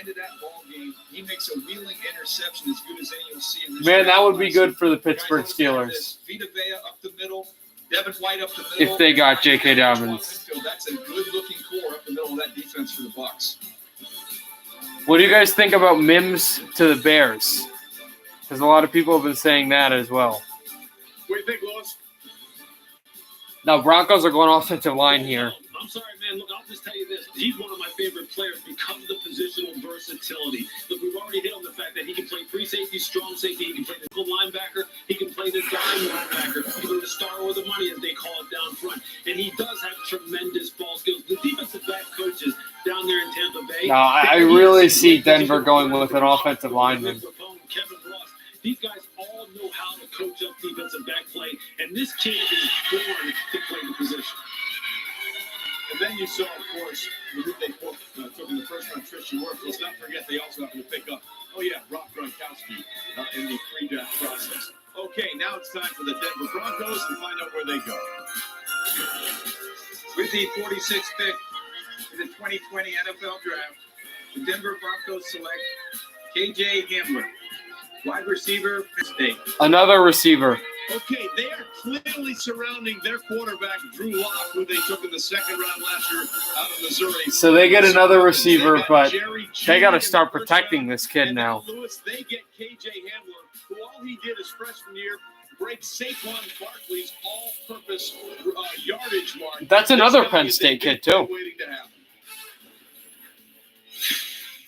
Yeah, I'll tell you what, him and Jerry Jeudy together now, look out, AFC West. Now the Denver Broncos have got some speed, and they are on the map as far as big play. It's good that they get receivers. They need receivers, but they also need protection. I'm really starting to agree with you with the Dobbins to Pittsburgh or the Dobbins to. I think Dobbins is going to be a Steeler or he's going to be a Bear. I mean, I didn't think he was going to drop this low, but man, that would be a good steal. This is where him and Jerry Jeudy are just going to be a nightmare for the AFC West. The Falcons here are going to take 9 drops in 2019, tied for the 12th most in the FBS. Let me see who's available. Oh, Baun. Oh, Zack Baun. John Elway seems happy. As a former quarterback, he has You're a Missouri fan? I see that. It's not like A&M, but I don't care about Missouri. Positive either way, I guess. You're watching the 2020 NFL Draft. Do I think DeAndre Hopkins is Larry Fitzgerald's replacement? Yes. Yes, I do. That's exactly what they need. They need an offensive lineman, yes, but they also need help with the defensive coach on the linebacking side. I did not like that trade, though, with Hopkins. Red Rock 310, as the Texans are my AFC team, my second team.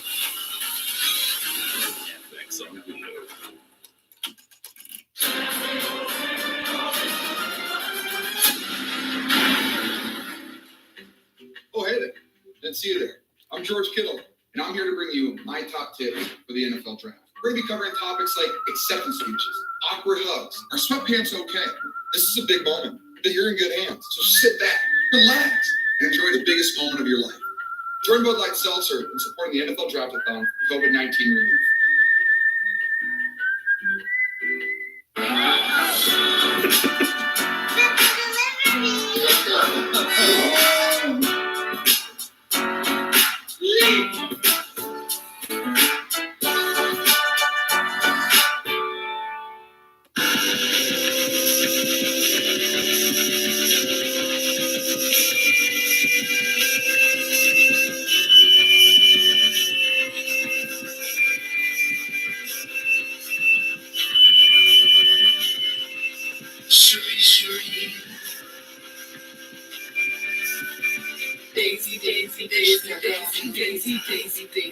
Daisy, Marc Jacobs.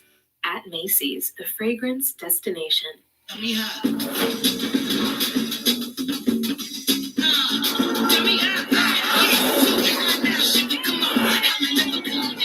a lot of people know Bill O'Brien is. I don't know why. He's not a bad coach, but I don't know. He's okay. I don't know why he's in charge of the general management. He's terrible at making decisions, like executive decisions. But one thing stays the same. Some of the things he does, like, To any of our customers currently facing financial burdens, doesn't call your help. State Farm agent, because we're here to help make this new normal feel just a little more normal. Like a good neighbor, State Farm is there.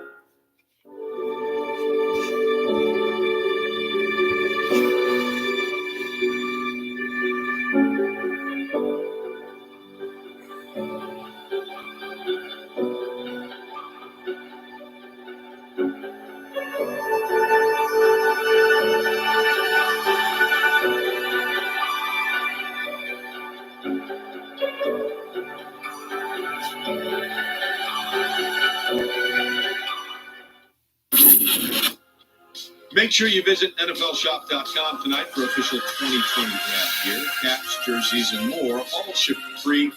Also, the NFL is currently providing free complimentary access to NFL Game Pass. Sign up now and you can watch full game broadcasts from previous seasons, Super Bowl classics, old episodes from shows like Football Life. No, I think Baun goes here to Atlanta. NFL.com/Game Pass for more information.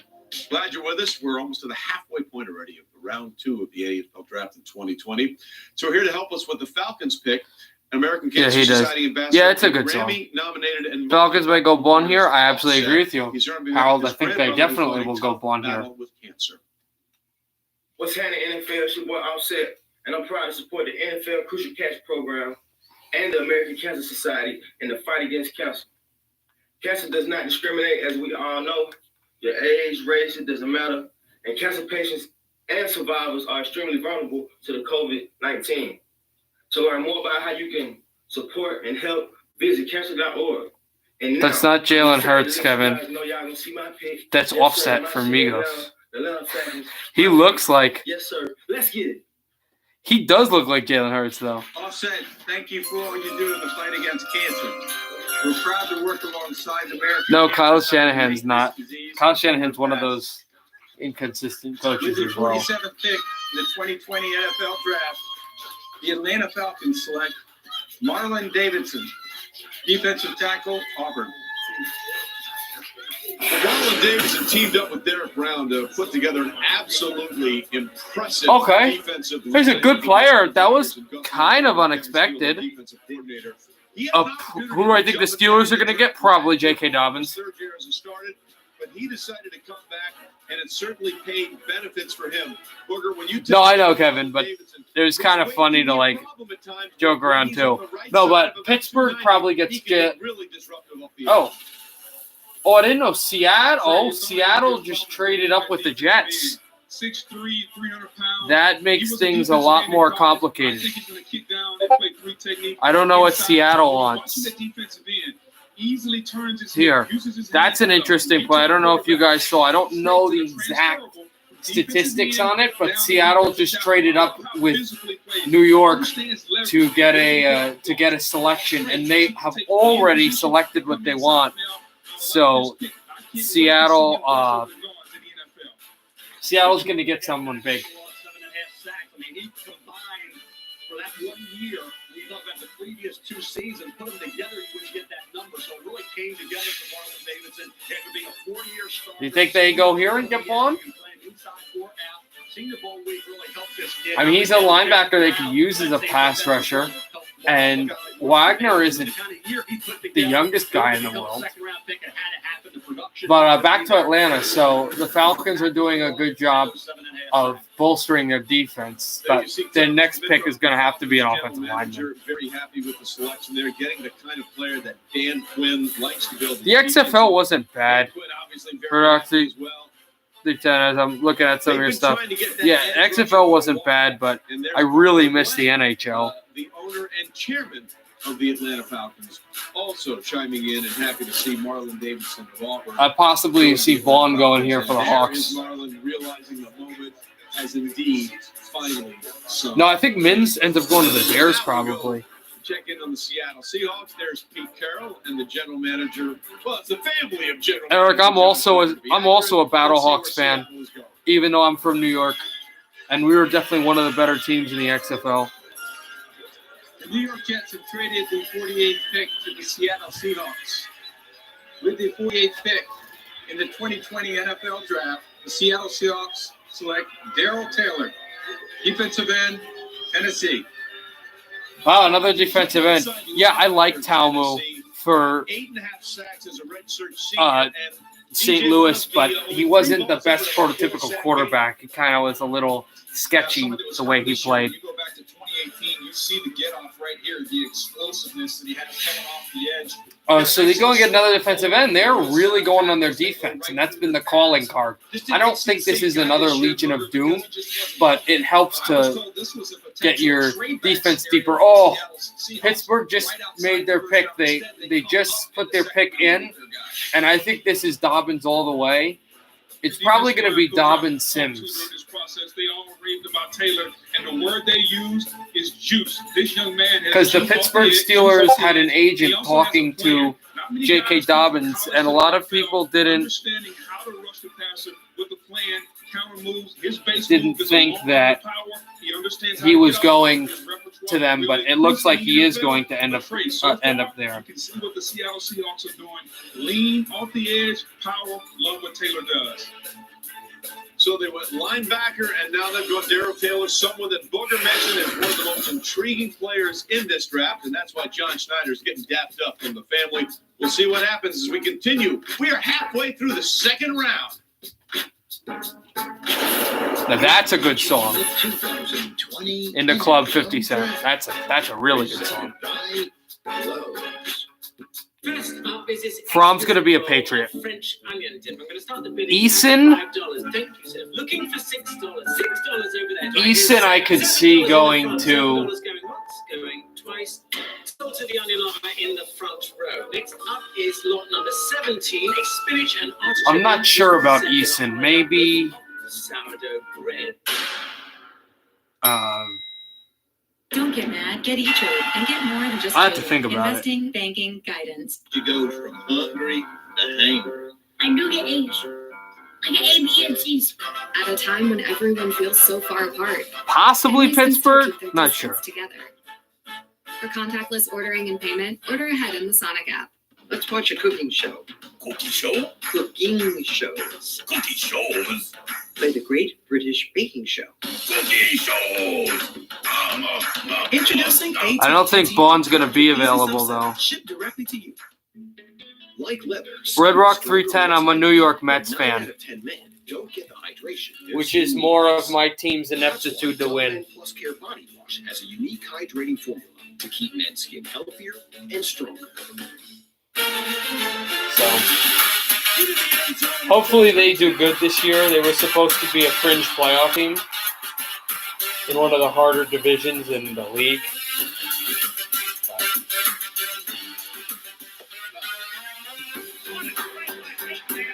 Do you like all the Arizona teams, Frederick? Oh, aren't you? You're a Sharks fan too. So a Sharks fan and a Coyotes fan. That's a little weird. Tigers, I'm really sorry for you, Audley. Audley, do you like all of the other Detroit teams too? If you do, I feel really bad for As an you. essential business, Windorama is here to help in any way we can. At Windorama.com, you'll find a fully functional virtual showroom. Our installation Red Sox? experts Okay. are also offering free virtual consultations for the safety of your home. We're all in this together, and at Windorama, we'll continue to do our part, helping to build for now and the future. For Hyundai and its dealers, the health and safety of our local communities have always come first. And right now, we're all safer at home. But should you need a vehicle, we have options to shop online. A participating dealer will deliver it right to you. And to ease the financial strain, you'll make no payments for 4 months. Together, we can create a safer, better car buying experience. With our thanks, both first responders and healthcare workers can save $500 on any new Hyundai. Visit buyhyundai.com. You are from Michigan, Audley? I mean, come on, that sucks. I think I might have said this yesterday. I like Michigan basketball and I like the Detroit Red Wings. So I clearly understand your pain. This is not a good era. And general manager going through some things. Harold, I agree with you, except the Sabres have their own curse, and I don't understand. It all started with the skate in the crease.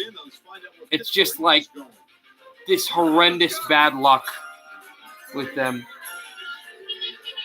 With the 49th pick in the 2020 NFL Draft, Pittsburgh Steelers select Dobbins. Chase Claypool, wide receiver. Whoa! They go wide receiver, which means Sins is available. And now he's going to the confluence of the three rivers, the And Ohio, the Allegheny, so and the is Monongahela. Chase Claypool had Dobbins. a really strong combine, but he grew up in Abbotsford, British Columbia. Yeah. So he threw up the My team's guys are I'm a Giants, Devils, Mets, and Knicks fan. What's impressive about 40 time is how big he is. Yeah, I know. That's why it's called Little Caesars Arena. I'm a Giants, Knicks, Mets, and Devils fan, but I have several like secondary teams. Like I like the Canucks and the Red Wings. I like the Texans, obviously. I like the Angels. And if I had to say for a Western Conference basketball team, probably say the Portland Trailblazers. But my main teams are those first four. Secondary school. I think we all recall the fond days of Abbotsford Senior. He's Canadian? Who is Illich? Oh, no, this kid. Yeah, this kid's from just outside Vancouver. And Michael, it got people's attention, and now Yeah, from British Columbia. There's a lot of good athletes from British Columbia. Guys like Steve Yzerman, Milan Lucic, but not that many NFL players. And he's a really good receiver, just a big, versatile guy. And this is what the Pittsburgh Steelers want to do.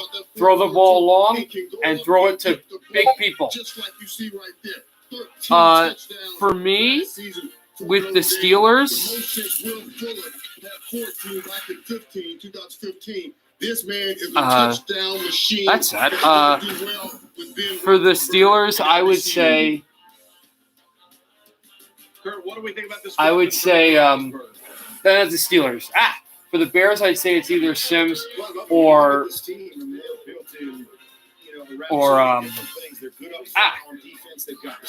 Dobbins. I want to ask you this: Red Rock 310. Red Rock 310. You had asked me earlier about because I do NHL videos about if I could make a San Jose Sharks video. Oh, sorry, you guys can't see TV. Hold on one second. Hold that thought. With the 50th pick in the 2020 NFL Draft, the Chicago Bears select Jaylon Johnson, defensive back, Utah. Wow. Jaylon Johnson is Dobbins continues to fall. Sins continues to fall. They get a corner. Red Rock 310. I wanted to say earlier in this chat you had said you had asked me for me to make a Sharks video because I make a lot of NHL videos. What did you want me to make it on? Like make it about? Just type in and tell me. Boring? No, he's a decent player. Yes, you're right, Kevin Dune. There are a lot of good players from Ontario and in the NHL and hockey, but that kid that got drafted by the Steelers is from British Columbia, BC, by Vancouver, not in Ontario. Okay, so the Steelers get the Bears get a corner. Don't know how much that helps them, but it's decent. I think if he didn't have the shoulder issue, he'd be long gone by this point in time. So for Ryan Pace to be able to do what he's done in this draft, get Cole Kmet and back it up with getting a big-time corner like Jaylon Johnson is a very good corner, though. But it was just a strange fit. And there you see the reaction all the way around in Fresno, California.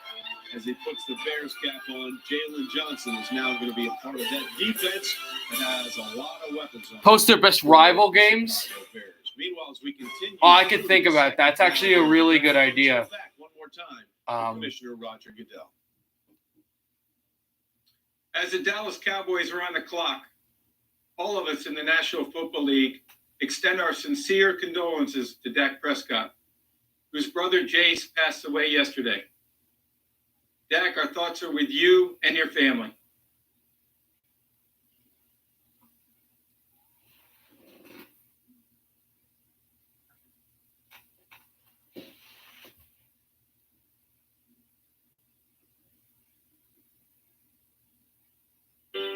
Some of my best memories growing up were cooking with Mom. She always said, yeah, absolutely. Rest in peace to Dak Prescott's brother. That's horrible and sad. I mean, yeah, can't even. Oh, Red Rock 310. That's a super idea. I'm not going to do it immediately, but that will be an idea after some of the videos I have off the road where I'll do like best rival moments or rival goals for teams, NHL teams. I was initially going to do it for teams by alphabetical order, but I'll do the Sharks first since you're a Sharks fan.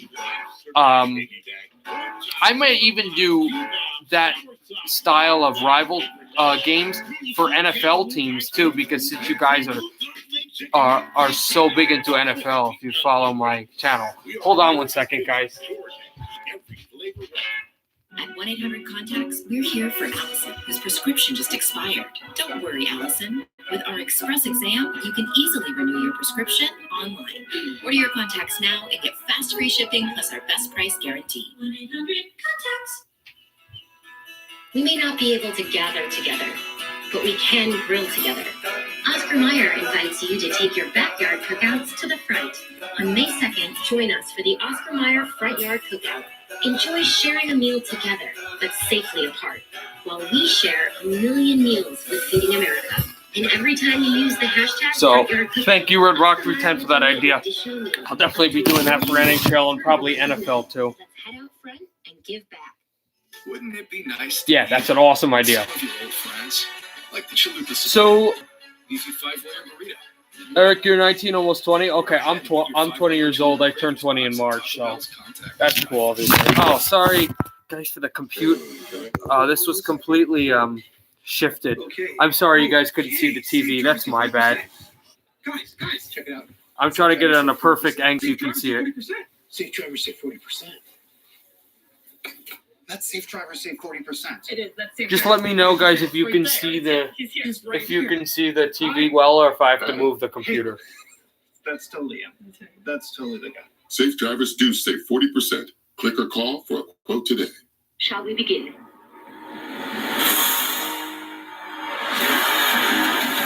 Man, look at this world. I mean, Red Rock 310, I'm a Knicks fan. So I really don't like that you guys win a championship, but I don't really care as much because the Knicks aren't winning for a long, long time. Not until we get rid of our owner.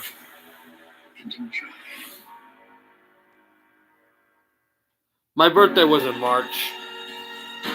If we're going on birthday stuff. To everyone as well, all the think about the drivers. And I want to send a special shout out to all the frontline workers. To everyone, want to say stay healthy, stay inside. I'm going to say thank you to all the doctors, nurses, all the healthcare workers. We know you got the balance thing for us. We really appreciate you guys. So for myself, I'm going to give love to everyone. I love you guys. Take care. Round 2 of the draft continues. Mel, give us your best available still out there. Pure running back, JK. How about the fact that Mims, Baun, and Dobbins are still available? Denzel Mims coming from that Baylor offense. He's a transition to the pro level. May take a little bit of time. Dallas, He is a great from a physical and athletic standpoint. Josh Jones, I thought, had a solid For year. me, UGB, a tight end later. UGB, if I'm the Dallas Cowboys, if I'm Jerry, I'm taking Josh Jones. Eric, the Knicks are not all right. The Knicks are awful, and I've been a Knicks fan my entire life. Now we're getting North the later portion of round 2. And there, Mel, you see AJ Epinesa. I mean, imagine if the NBA does come back and we get Lakers Celtics NBA Finals. It doesn't look like that'll happen. I mean, preseason, I also picked the Bucks to win the NBA championship, and they look really good. Jones is spending his time on his $250 million luxury yacht. I mean, that's a pretty good flex for a lot of people. And there's the chair that represents Mike McCarthy, where he would be if he was actually in the chair. But the pick is in. Let's go to the commissioner. Yeah, I'm taking Josh Jones for the With Cowboys. the 51st pick in the 2020 NFL Draft, the Dallas Cowboys select Trevon Diggs, defensive back, Alabama. Corners are full and fast in this draft. They're going. They might go defensive back in the first round. Instead, CeeDee Lamb fell to him, and now Eric, I loved when the Knicks had Carmelo. I remember I was at a Knicks-Hornets game when Davis was a rookie. The unibrow was a rookie, and we were so good. We were the second best team in the East. That was an amazing year. I believe that was 2013. Knicks were awesome. 2012-13 season, yeah, when Carmelo was a Knick, that was pretty special. What's going to live up to that for your next NFL game? But he was so happy to see his big brother do that. I don't like that pick for Dallas, What are personally. we thinking about Trevon Diggs here? Yeah, J.R. Smith was good for the Knicks for a little bit. Iman Shumpert, too. Easy fluid hips. It has the deep speed to go ahead and get on his horse and cover the deep routes. He's a guy who's a proficient in press coverage. You see here, he uses a soft motor, jams the wide receiver, and got just fades to the sideline on the slot fake. Remember, also, we're going to talk Knicks. Remember when Amari Stoudemire was good for a little bit? 6'1", 205 pounds. There could be no route that he can't cover, and there is no route that he can't cover. It's just a matter That was pretty good. of doing it consistently over and over. He's been schooled by the very best in Nick Saban. They know how to get corners. Rams pick? The Rams need a running back. But the Rams need an offensive lineman more, so I think they go offensive line here. I saw Keith to lead. That's what reminded me of it. Well, actually, there's a lot of things the Rams could do because there's a good defensive tackle from the Aggies. Tremendous talent there. But, yeah, I'd say Josh Jones again. At this point in the draft, a nice pick there from the Dallas Cowboys. Very up for CeeDee Lamb. Good start for Jerry Jones and company. Clearly an athletic family. A third Diggs brother, Marshawn, was a DB at UAB and was a member of the XFL's Los Angeles Wildcats this past season. Meanwhile, the Rams pick is in. There's Sean and GM. JK Dobbins isn't going to the Rams because they need a running back bad, but they need an offensive lineman worse. The NFL draft is all about looking forward. One of the things we're truly looking forward to in our 101st season is the opening of a state-of-the-art facility in Los Angeles. It will be home to the Los Angeles Chargers and the Los Angeles Rams. And this next Rams player will call SoFi Stadium home. Josh Jones is going to in the Rams. 2020 NFL Draft, the Los Angeles Rams select Cam Akers, running back, Florida State. Oh, Cam Akers! So they get a running back, but not the guy we were thinking of. And they're getting someone who's on a very short list of things that have been accomplished at Florida State as a running back. He's just the third Seminole to have multiple 1,000-yard rushing seasons. The other two, Warwick Dunn. He did retire, Vince Carter? So that's the trajectory. Finally, man, that was crazy. Rams will take it now. Number one running back in the entire nation coming out of high school. Everybody wanted an LSU, Alabama, Georgia. Think about a quarterback coming out. You think about a guy with the production that he had when he had help from the offensive line. This past year, obviously, you think about went over 1,100 yards, 14 touchdowns, 30 receptions. I think you look at it, he had to earn every inch of that real estate. Kid who can make defenders miss. Great tackle. I love the way he lowers his shoulder on contact. Needs to be a little bit more short-handed as a receiver out of the backfield, but he showed he can do that with more reps. I think you look at Cam Akers as a runner. He's got that knack for finding areas when there's nothing there. You see it there, the vision. Lewis, as a pure runner, Cam Akers, when he got help from that offensive line at Florida State, he was a dynamic performer. No question about it. Now, this is a guy at 5'10", 217 pounds, runs with an attitude, tremendous lower body strength and development, a guy who will break through arm tackles, a guy who will run in Sean McVay's zone scheme as well as you can possibly have a running back run, and he will set the tone. He'll run with an attitude.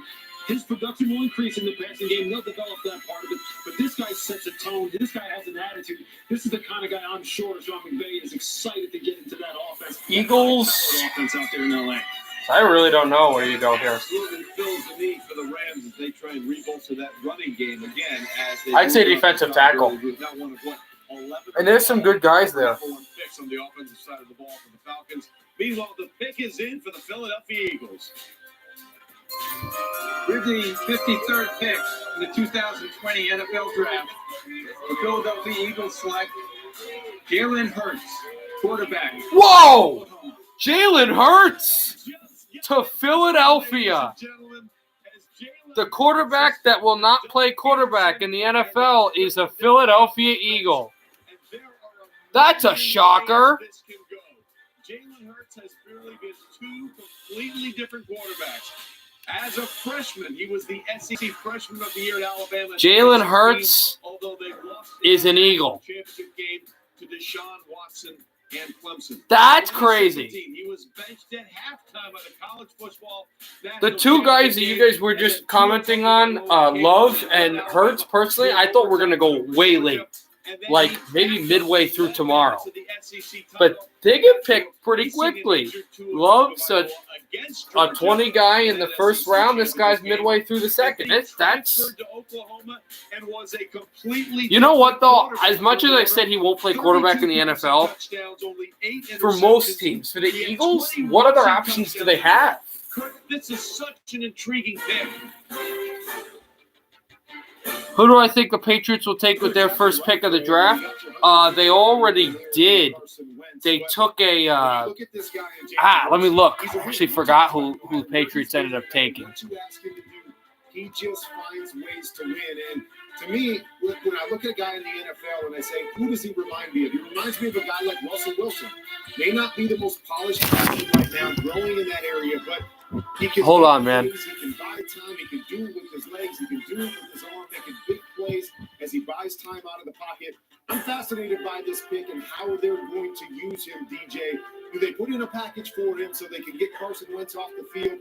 Maybe a run package for him, but it's going to be fascinating to see how they use these two guys, DJ.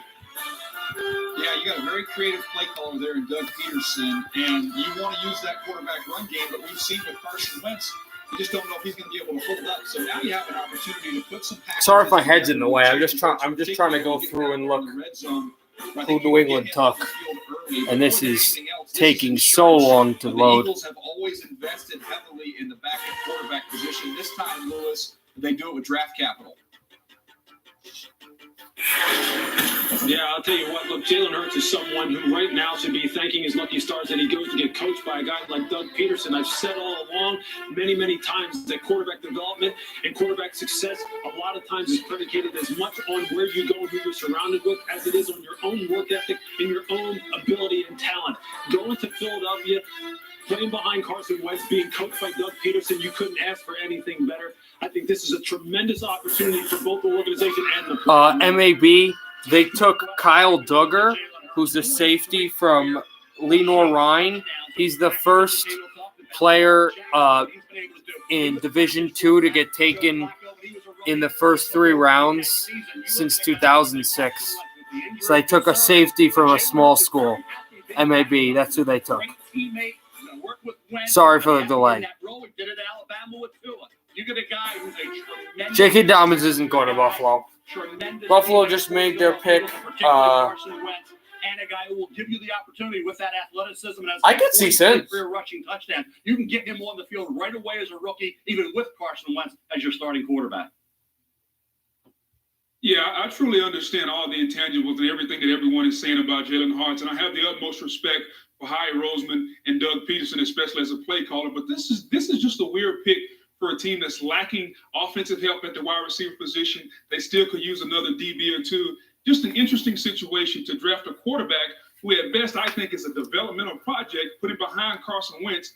Interesting pick here for the Philadelphia Eagles. Well, Boog, they did get Jalen Reagor, the wide receiver out of TCU in the first round. And it's just me. I'm looking at this, and I see some Taysom Hill-type plays for what we can do here because he is strong. We're talking about a guy who was not only the Heisman Trophy runner-up in 2019, but he was a high school. I agree with that. He maxed out at Oklahoma's power. But they got to start after this. They did the flashy offensive stuff. Philadelphia's got to start building on the interior of the team, the offensive line, the defensive line too.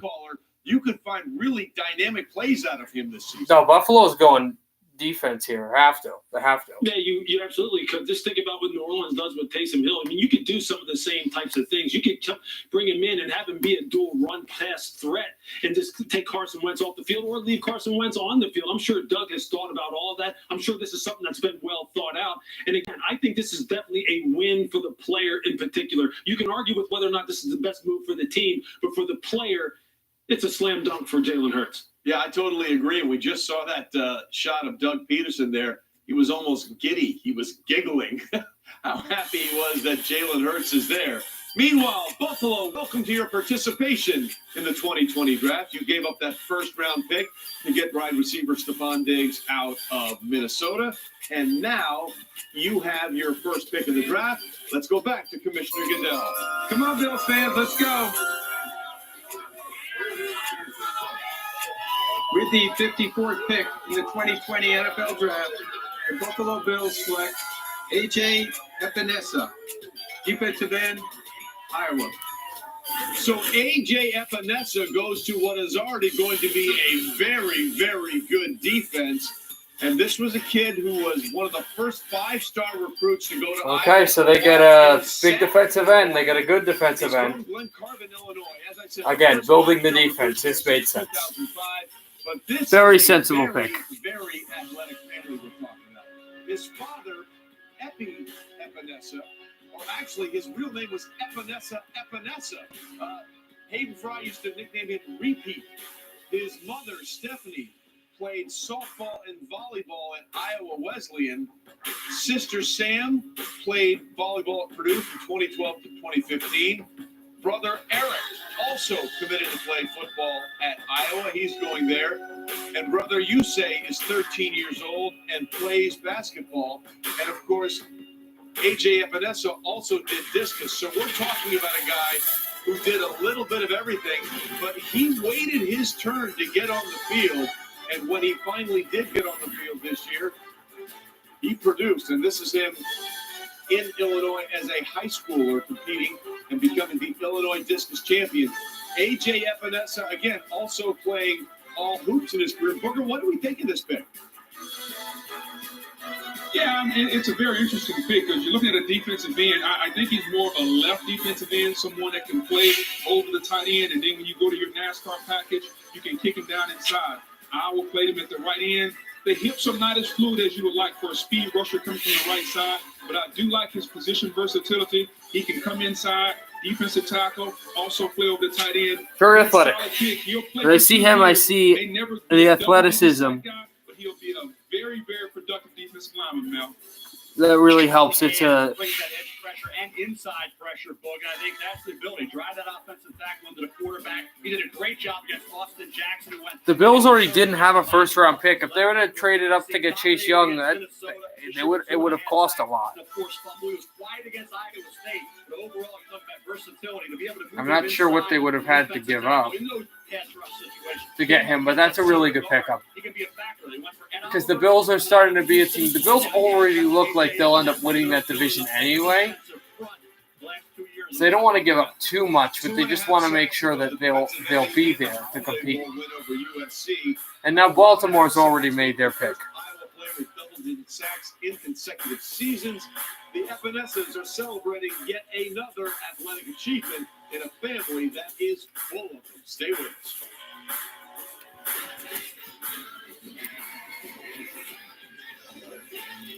Also, since you guys are kind of interested in songs, if you're wondering what this one is, this is Hot Blood by Kaleo. Just in case you guys are wondering. Presented by Lowe's.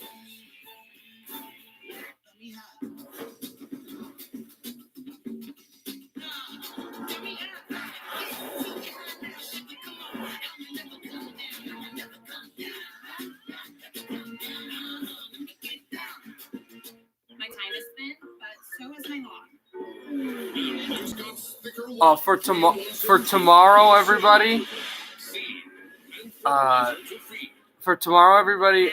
Since the draft starts at 12, this should be an 11:45 stream. It might be a little later, but I'm not positive. You want the real deal? Like a good neighbor, State Farm is there. Let's raise a cup to the risk takers, the mask makers, the heroes on the front line and online, to the ones who suit up and never let us down. From all of us at Dunkin' to all the heroes keeping everyone running, we thank you.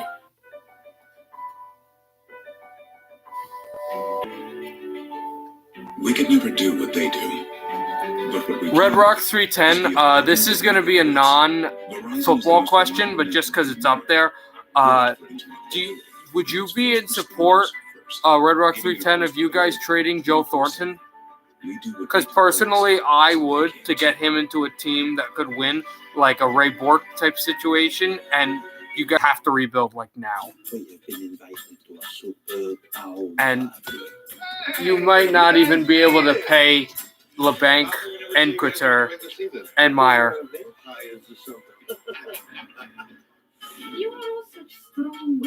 So I don't know what you think of that, Red Rock 310. When a human takes a mate, the mate keeps changing and aging. So sad.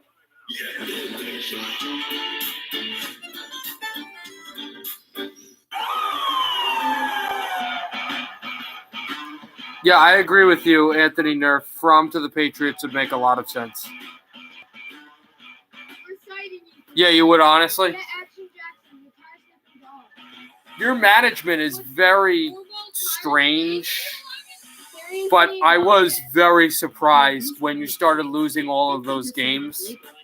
You knew the Sharks were having problems when they were giving up offensive chance left and right to the Vancouver Canucks, a team that they dominate.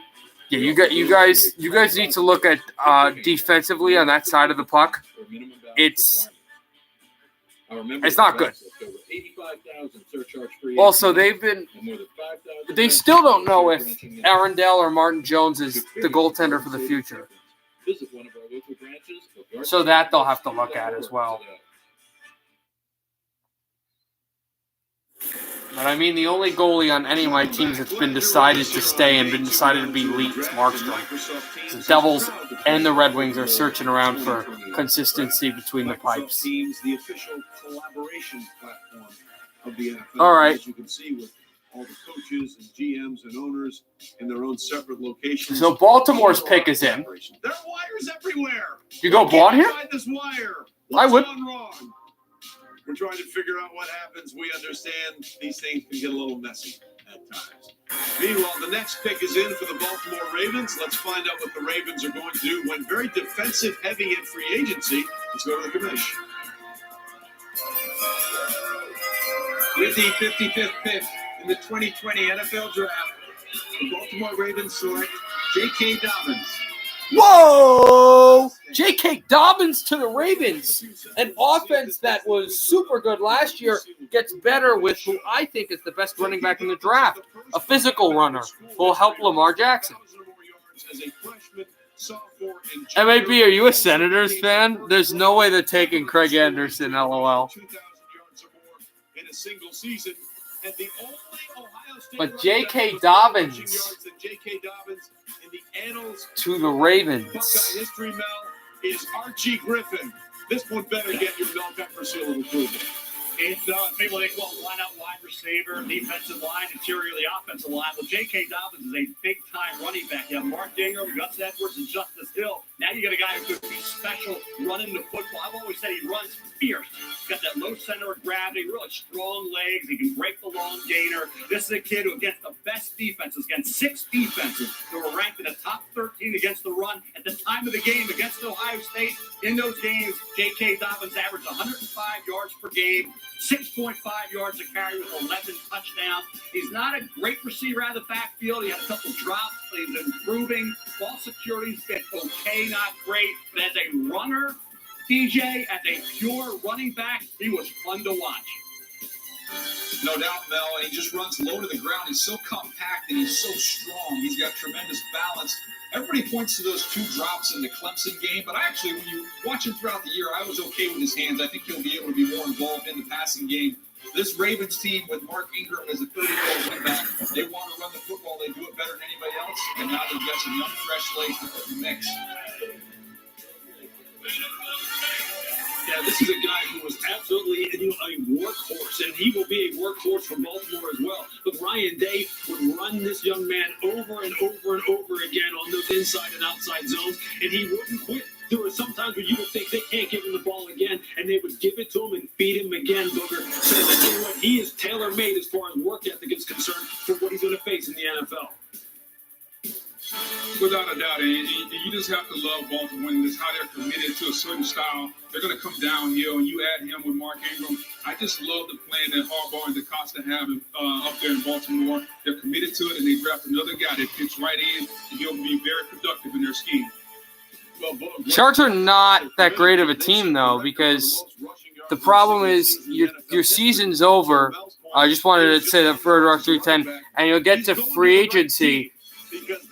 Carlson signed. I think Couture is signed, but LeBanc and Meyer, who are you signing there? And who's your goalie? And who's your first line going to be when Thornton retires in a few years? You know what I mean? Any thoughts on Miami? Sorry we got a little distracted with the NHL and hockey. I apologize for all you football fans that kind of don't want to hear about that. For Miami, I say offensive line. Offensive line all day. You got to go there. With the 56th pick in the 2020 NFL Draft, the Miami Dolphins select Raekwon Davis, defensive tackle, Alabama. Oh, Davis is really good. Elite defensive tackle. Big kid, too. Tall, 6'6". Trey, they're getting a long, powerful player. When You guys did with the picks. I mean, there's a chance that, again, I'll go right to Raekwon Davis in one quick one, but the Senators did rob them with that pick because they could have 2 picks right in a row, and they could end up getting maybe LaPierre and Lafreniere if the Red Wings get robbed on that selection. Yeah, they definitely did, and Carlson has a lot of knee issues. But JK Dobbins did get picked, Deshaun Taylor. JK Dobbins is a Baltimore Raven. Jake Fromm is available. Is still there. No, for the Miami Dolphins pick, it was a really good pick. I think definitely versatile defensive tackle. So now the Rams selection is available. Oh, absolutely, Anthony Nerf. Jake Fromm's definitely going to be a Patriot. I don't know if he'll go today or tomorrow. We'll see. We'll see what happens.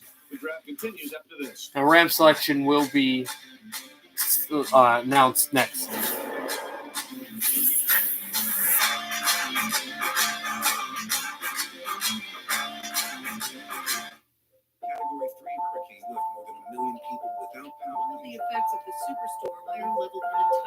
Tornado struck in the early. We've always tried to be there when you and your home have needed us most. Working together to keep your home working.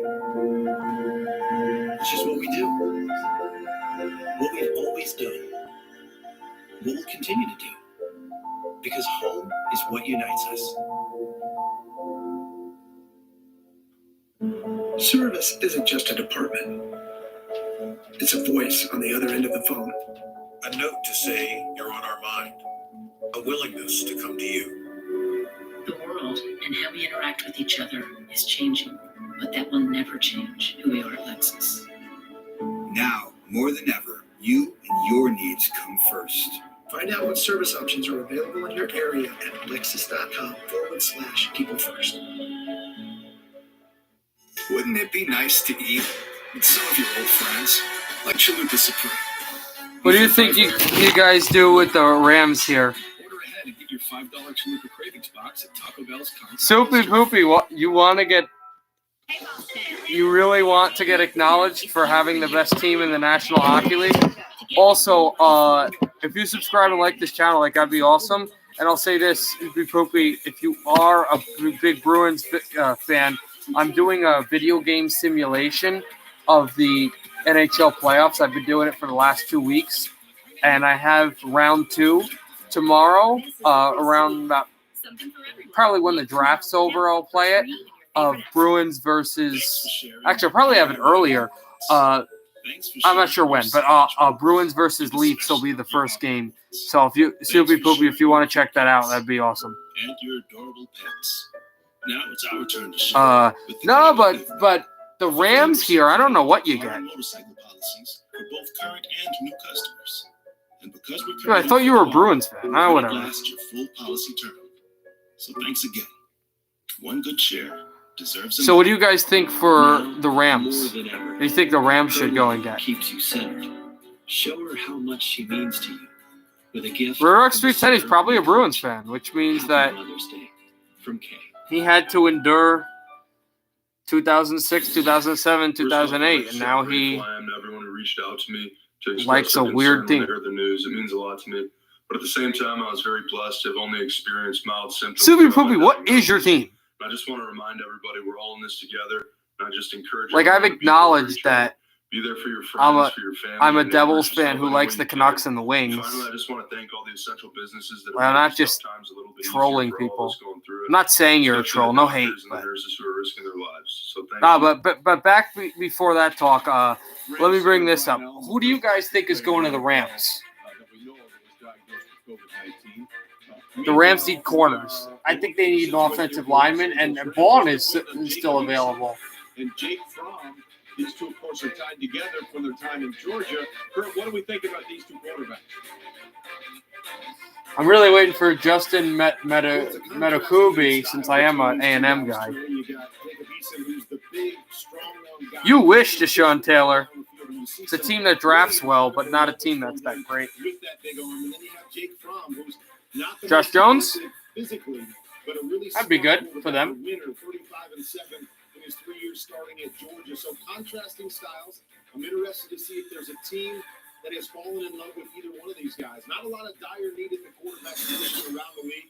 New England, Jacksonville, a couple young quarterback rooms, but do they go and add another young guy to it, or do they go and get one of those veteran guys like a Jameis Winston, Cam Newton, or maybe even an Andy Dalton that's out there? So New England's not taking any of those guys. New England's going through the draft. Jacksonville might go and take those, though.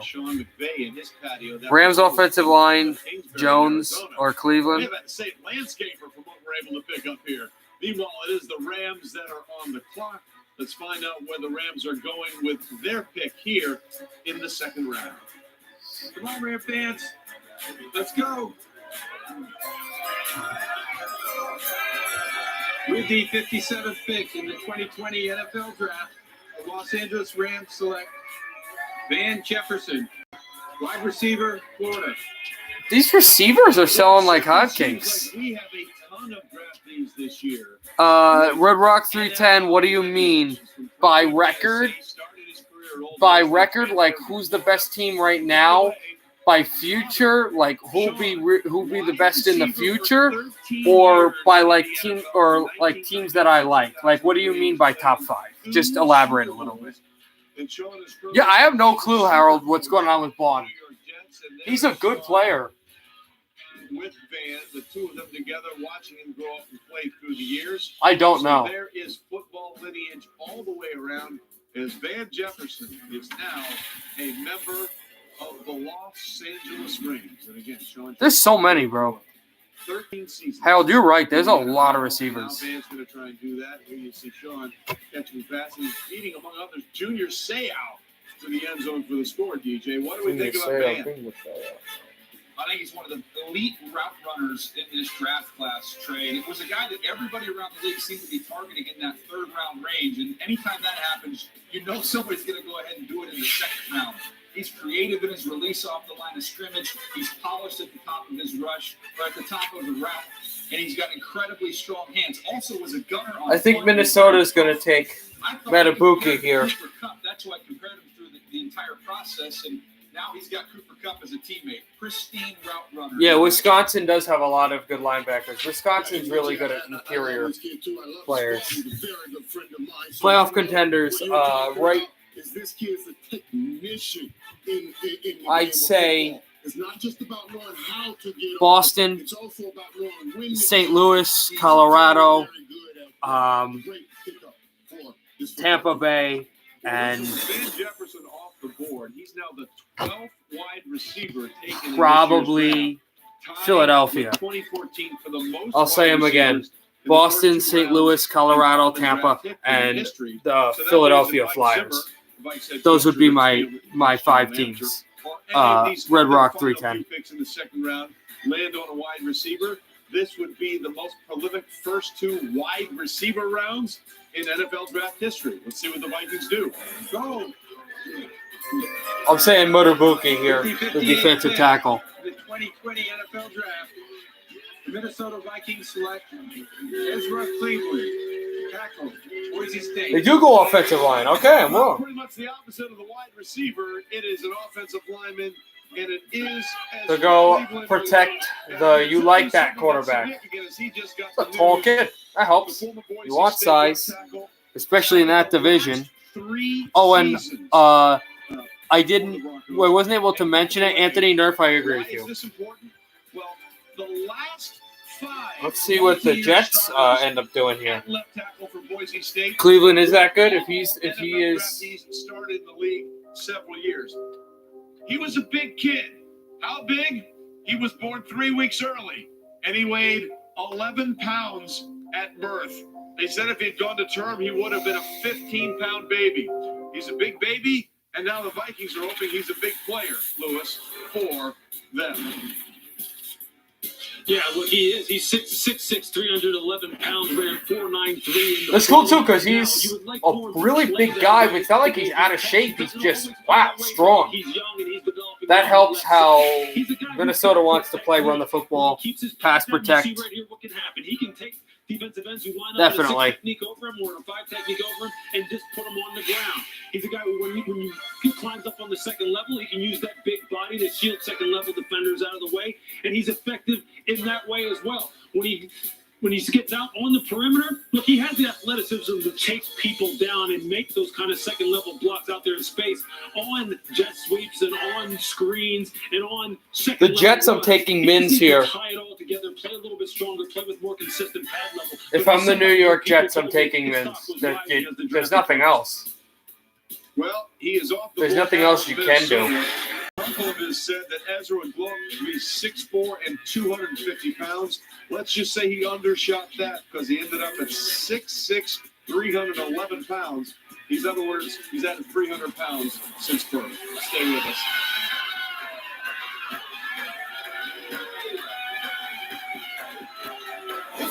Also, guys, we're 5 picks away from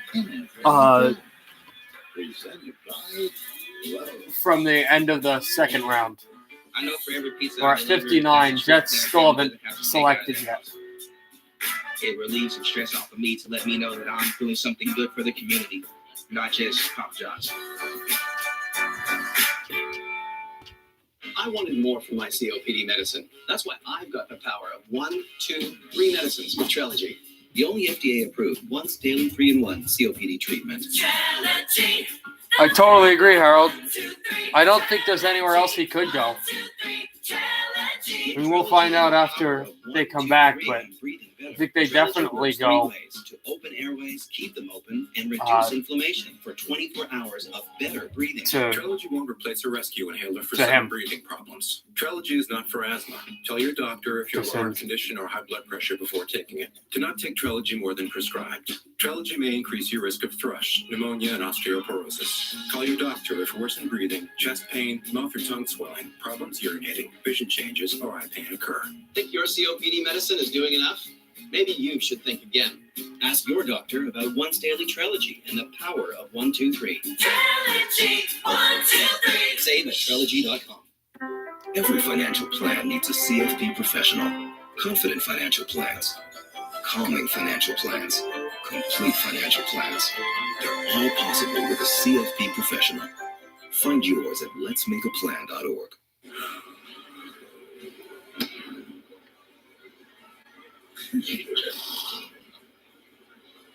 Hold my pouch. Trust us.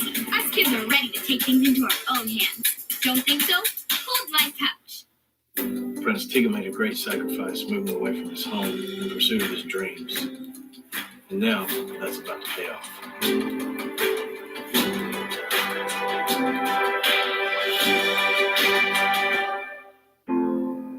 This is our home.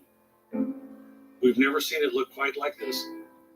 But there's no mistaking it. And it's our job to protect it. Because the best people to fight for our communities Are those within them. So if you've just bought a Volkswagen or we're thinking of buying sometime soon, we're here to help. With the Not sure about Cincinnati. We'll have to see when we get there with that.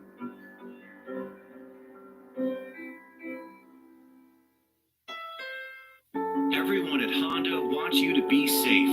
And right now, you need a car you can count on and your dealer to go the extra mile. So if your Honda needs parts or service, we're right here, ready to help. Working to follow all government guidelines in order to get you what you need and help you stay safe with a reliable car ready to go when you need it. For questions about service, parts, or more, call your Honda dealer or visit automobiles.honda.com today. Welcome back to the 2020. Yeah, I know. This ads are a little too much. But no way in there. Well, you look at those wide receivers, you group I think Mims definitely going to the Jets. All that production in the slot. Texas A&M, Mr. Versatility, running back, wide receiver, kick returner, Antonio Gibson from Memphis, and of course Brian from South Carolina, wide receiver, has some injury issues, but I think he can get it done. He is a very underrated wideout. Lynn Bowden Jr. No, 310. I don't watch WWE wrestling. I think it's very entertaining. If it's on, I'll see it, but I don't really go there and watch it as much. Most of the sports, if any, that I watch is just I watch a ton of NHL hockey. Like that's my sport. But I did watch some of the XFL. I do watch a lot of NFL as well. I don't really watch WWE, but sometimes it's on TV and it's really entertaining. It's fun to watch, but I don't go out of my way to watch it. 2020. We're excited to see families working together. And then there's Joe Douglas, hard at work with 5 screens on him. Where will the Jets go? They got their big. That's Denzel Mims for me all day. It has to be. Big. I do need big. 6'7", 365 pounds in the first round. So what are they going to do here with pick number 59 overall in the second round, the 27th pick in the draft? Let's find out together as Roger Goodell is ready to make the announcement. Yeah, it is pretty crazy. Jalen Hurts is an Eagle. Come on, Jet fans. I haven't heard any Jet boos. Let's go. Come on, let's go.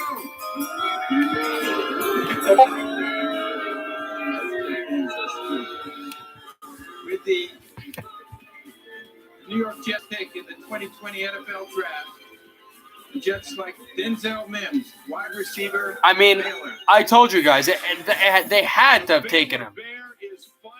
It made the most sense because the Jets needed a receiver. They needed one badly. And the quality receiver that was up on the board had to have taken him. And they finally did, which was smart for them. But back on the Jalen Hurts wagon, I have a Giants fan friend that really doesn't love Jalen Hurts, and I used to root against him. But yeah,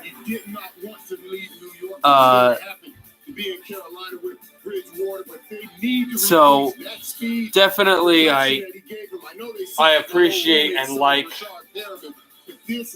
I definitely appreciate like the that pick for the Jets. 4.38 40. This kid can absolutely run. I got a chance to watch him a lot. Man, what a player! For me here in Baylor, he's going to be a great. And what a move by the Jets to go and take him. He's not asked to run all the routes on the route tree there in that Baylor offense, but what you see is somebody that can win at the line of scrimmage and somebody that makes. No, Pats aren't taking him. Patriots are going to take Jake Fromm in the third round, probably. Their pick's already in, though. Right here, that's going to be a big benefit for Sam Darnold. You see him go big, powerful offensive lineman to protect Sam Darnold in the first round. Now they give their pick for me is going to be this tight end. That I think there's a tight end still on the board. Like there's a good one. He likes his linebackers, but oh, you know what? I'm switching that. It's going to be the Josh Jones. It's going to be Josh Jones, the offensive tackle. Adam Trautman that's a Belichick pick too, but to me it's going to be Jones because they need a offensive lineman and they need one badly. Hey, Adam Gase's house is in the same county that I live in, but I don't know what town he lives in. Just saying. Yeah, the kid from Dayton is good, but they need a tackle like badly. So I could definitely see them taking Jones. Representation and Nick Caserio, the director of player personnel, they've made a trade. They have moved up. So what will Bill Belichick and Nick Caserio get together and get? They want something badly. Because we're still trying to figure out what they're going to do at the quarterback position.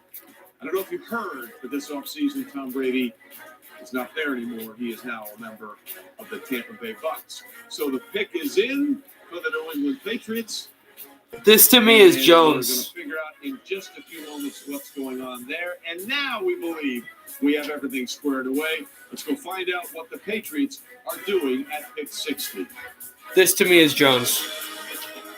The Baltimore Ravens have traded the 60th pick for the New England. The Pats didn't trade Thuney, but they're having issues with him, contract issues. In the 2020 NFL Draft, the New England Patriots select Josh Uche, linebacker, Michigan.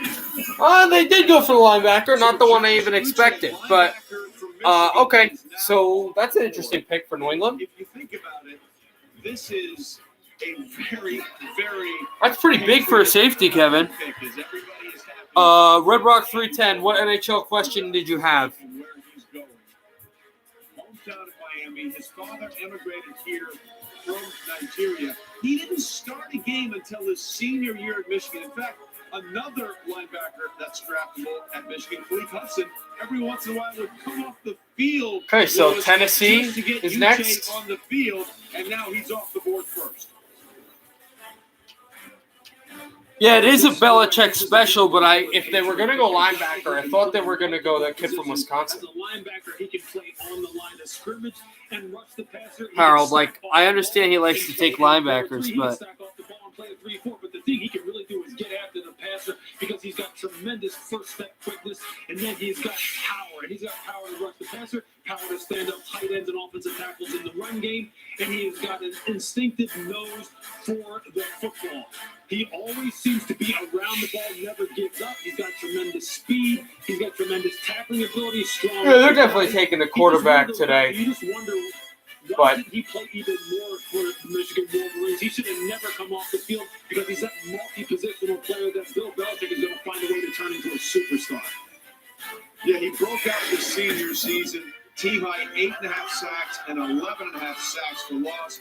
Josh Uche is, remember, they lost a lot of defensive players in free agency. Nick Caserio getting the kind of player that the Patriots have been very effective in using over the years. Hi, Bill. Go ahead and catch.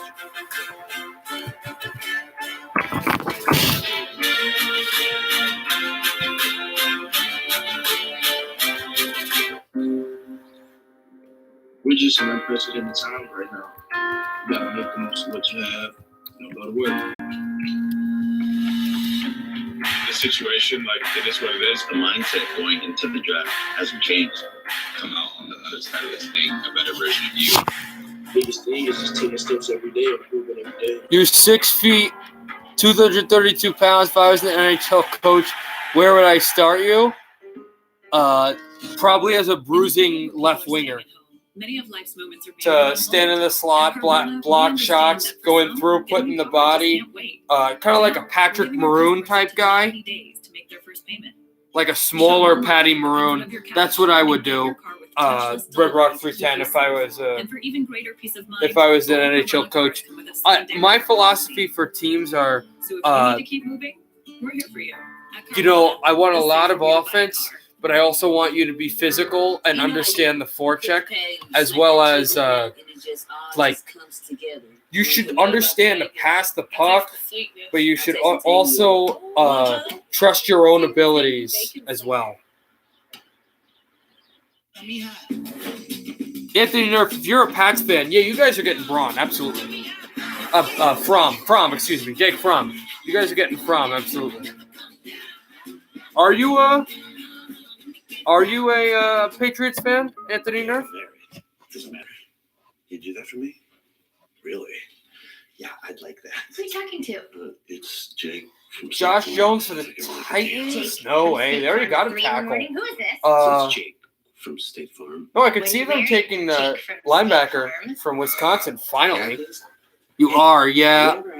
I say you guys get Jake Fromm. No, Jake Fromm to the Pats. Button-down shirt, like a good neighbor. State Farm is there.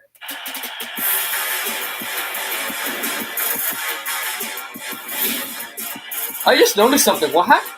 I guess I wasn't paying that much attention in the second round. Why do the Raiders not have a second round pick?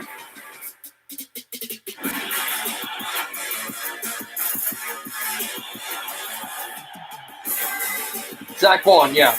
I would have Zack Baun going to the Titans. He's the type of player that would fit well there. While we're all home, social distancing, Meals on Wheels volunteers are on the front lines across every community, responding to older Americans who are most in need, delivering food and a reassurance to millions of seniors that they are not alone right now. Because of the tireless commitment of these heroes everywhere, humanity is winning. Support Meals on Wheels now by donating at nfl.com/relief. And there you see our message to people as they drive by our campus here in Bristol. We are all in this together. Help us make a difference now. Huddle up for COVID-19 relief efforts and join players, teams, fans, and communities around the country in the NFL Draft Cup. If we unite behind this cause, we can provide relief for those significantly impacted by the pandemic. Every dollar counts. Do what you can, when you can. Visit NFL.com/relief to donate. Yeah, if I played in the NHL, I'd be a center. Well, the Tennessee Titans are back on I definitely welcome Red Rock 310 for that. That was in the Mac trade? I thought so. I wasn't sure. Okay. Cool. Through the first round of the draft, and we've decided to dial it back a little bit here in day two. John Robinson, the executive VP and general manager there as well. Let's see. Where for Tennessee, last thing, I think it's Eason. With the 61st pick in the 2020 NFL Draft, the Tennessee Titans select Christian Fulton, defensive back. Oh, a corner, another corner. So Christian Fulton, another member of that LSU secondary that has been so draftable over the years, is now off the board.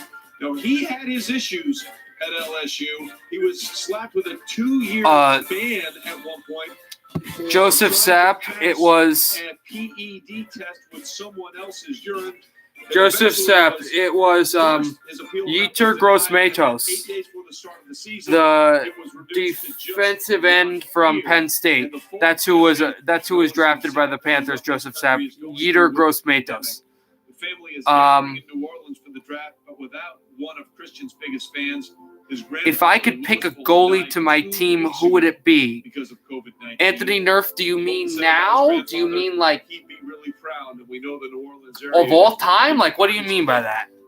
Like, explain to me what you mean by any goalie. Coronavirus outbreak. So Christian Fulton has had his ups and downs on the field and away from the field. Daniel Jeremiah, as you see. Yeah, linebacker is my favorite defensive position too, and they need one. No, I understand Anthony Nerf, but a goaltender of all time, like who I think is the best goalie of all time, is that what you mean? Or now, or right now? He plays the game very smart. He's a fluid athlete.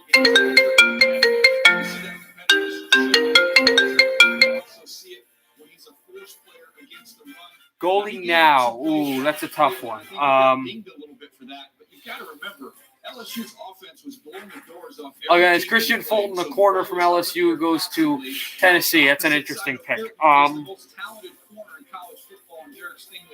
Green Bay's pick is in right now.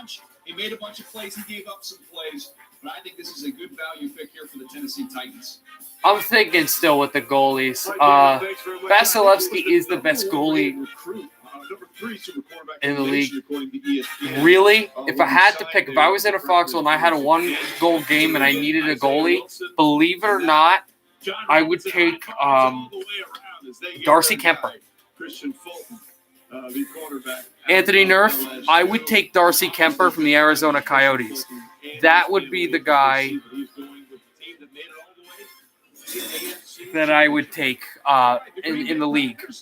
Darcy Kemper is a goalie that just makes stop after stop after his exile from Edmonton and just makes you shake your head and go, oh my God.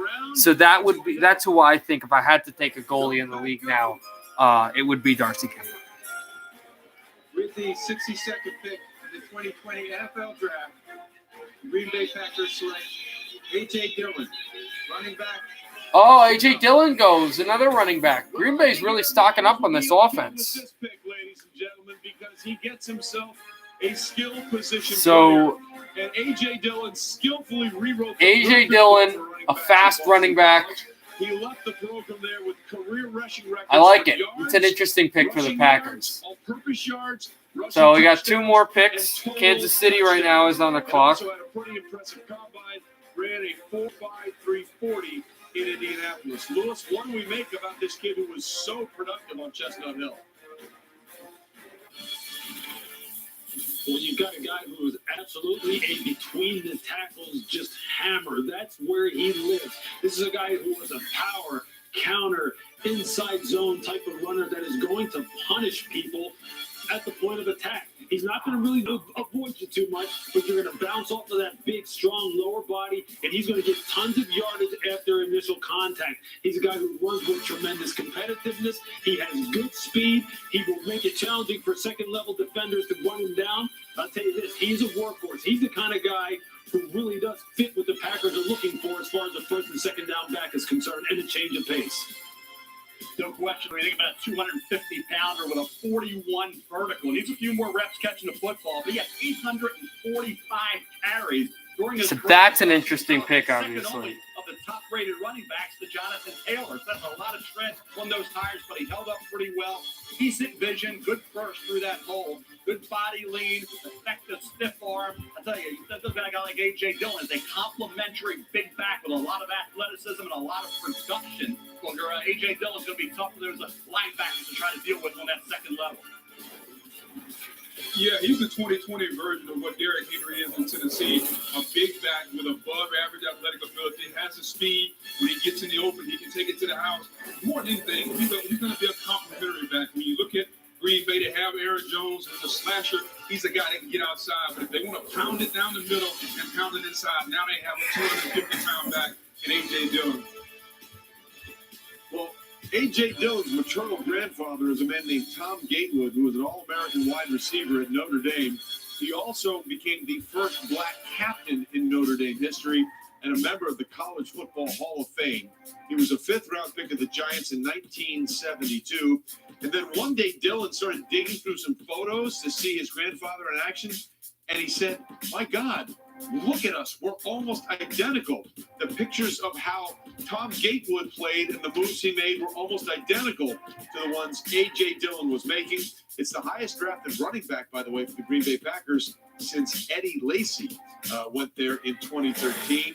So the 247-pound New London, Connecticut product is now a member of the Green Bay Packers. We are at pick 31 here for the Kansas City Chiefs. But if there's one thing you can guarantee in life, and Lewis, you know this as well as anybody, when Andy Reid has the chance to wear a Tommy Bahama shirt, he is wearing that Tommy Bahama shirt. It was a blue background floral print on night one, and he's mixing it up a little bit, sort of a cream beige background with some floral prints for Andy Reid in round 2. Brett Veach is looking much more businesslike. So look, they thought they got a perfect fit for them. Clyde Edwards-Helaire, the running back in the first round. Lewis, let's start with you. What do you think Kansas City is looking at here at the back end of round 2?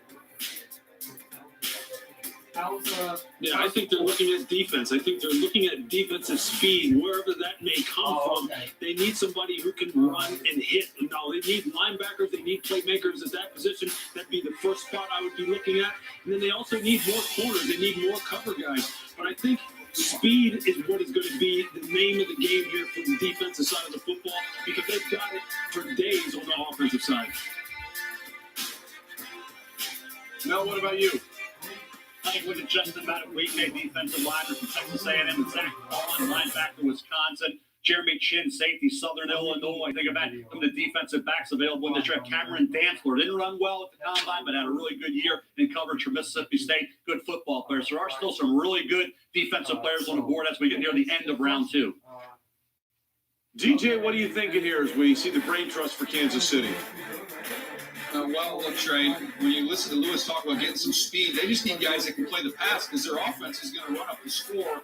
They've got to be able to play against the pass on the defensive side of the ball. So at the linebacker position, a guy like Logan Wilson from Wyoming, who, for my money, is one of the best covered linebackers in this draft class. I think this is about the range where he comes off the board and fill a need.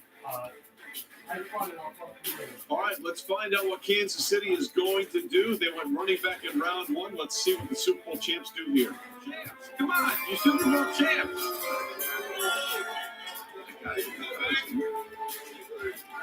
With the 63rd pick in the 2020 NFL Draft, the Kansas City Chiefs select Willie Gay, linebacker, Mississippi State. Chiefs. All right, so it is a linebacker, Willie Gay, but has some off-field issues. He was suspended 8 games by the NCAA for academic violations. 9 other Mississippi State players were also suspended, part of that. And then he injured Mississippi State quarterback Garrett Schrader in practice in a fight before the Music City Bowl. That, according to multiple media reports. So there are some things that come along with a player like Willie Gay here. But Mel Kiper, just as what he can be on the field, if all of that is not a problem, what are the Chiefs getting? I'll tell you what, you got a kid who started 6 of 31 career games. Say, why a second-round pick? It's because of physical and athletic talent. 6'1" and change, 240-plus pounds. He can run to the football. He had some games that really got your attention. Go back to 2018. 6-star, 48 tackles, had 5 sacks and 2 interceptions. This past year, obviously. This is the end of the second round, everybody. Yeah, I didn't expect this to happen either. Sorry, guys, for that. I was distracted. I was doing something else.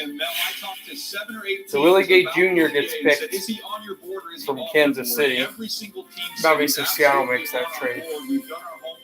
We've met with the kid. The pretty big. Issues, they got the right answer. Definitely. Owned up to his mistakes there.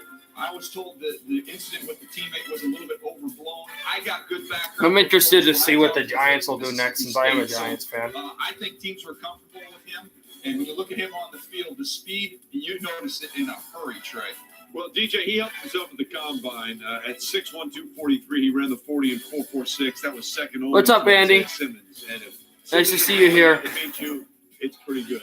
Meanwhile, that's a mosaic of Chief fans having fun. And is that Andy Reid up there in the corner? Is that Andy Reid there? It's incredible. That's a pretty good Andy Reid. Look, Andy Reid. That's actually Eric Stokes.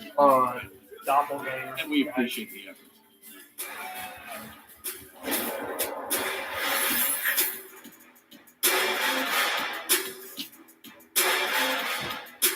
Big day, closet organizing and jigsaw puzzling? Get Pizza Hut's Big Dinner Box. 2 medium pizzas, breadsticks, and your choice of pasta or wings. Sealed for your safety, all in one box. Choose contactless delivery or new curbside pickup at pizzahut.com.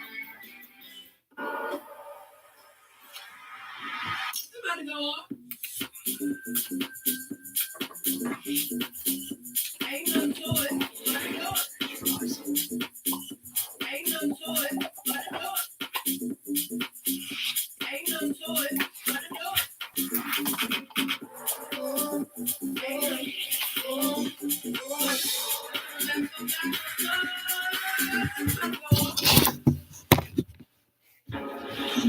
relentless, and I want you to help me take him down once and for all.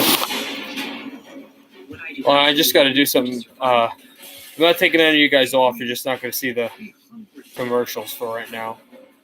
He's not capable of reliance. No instruction. I am a monster. All systems have to die eventually.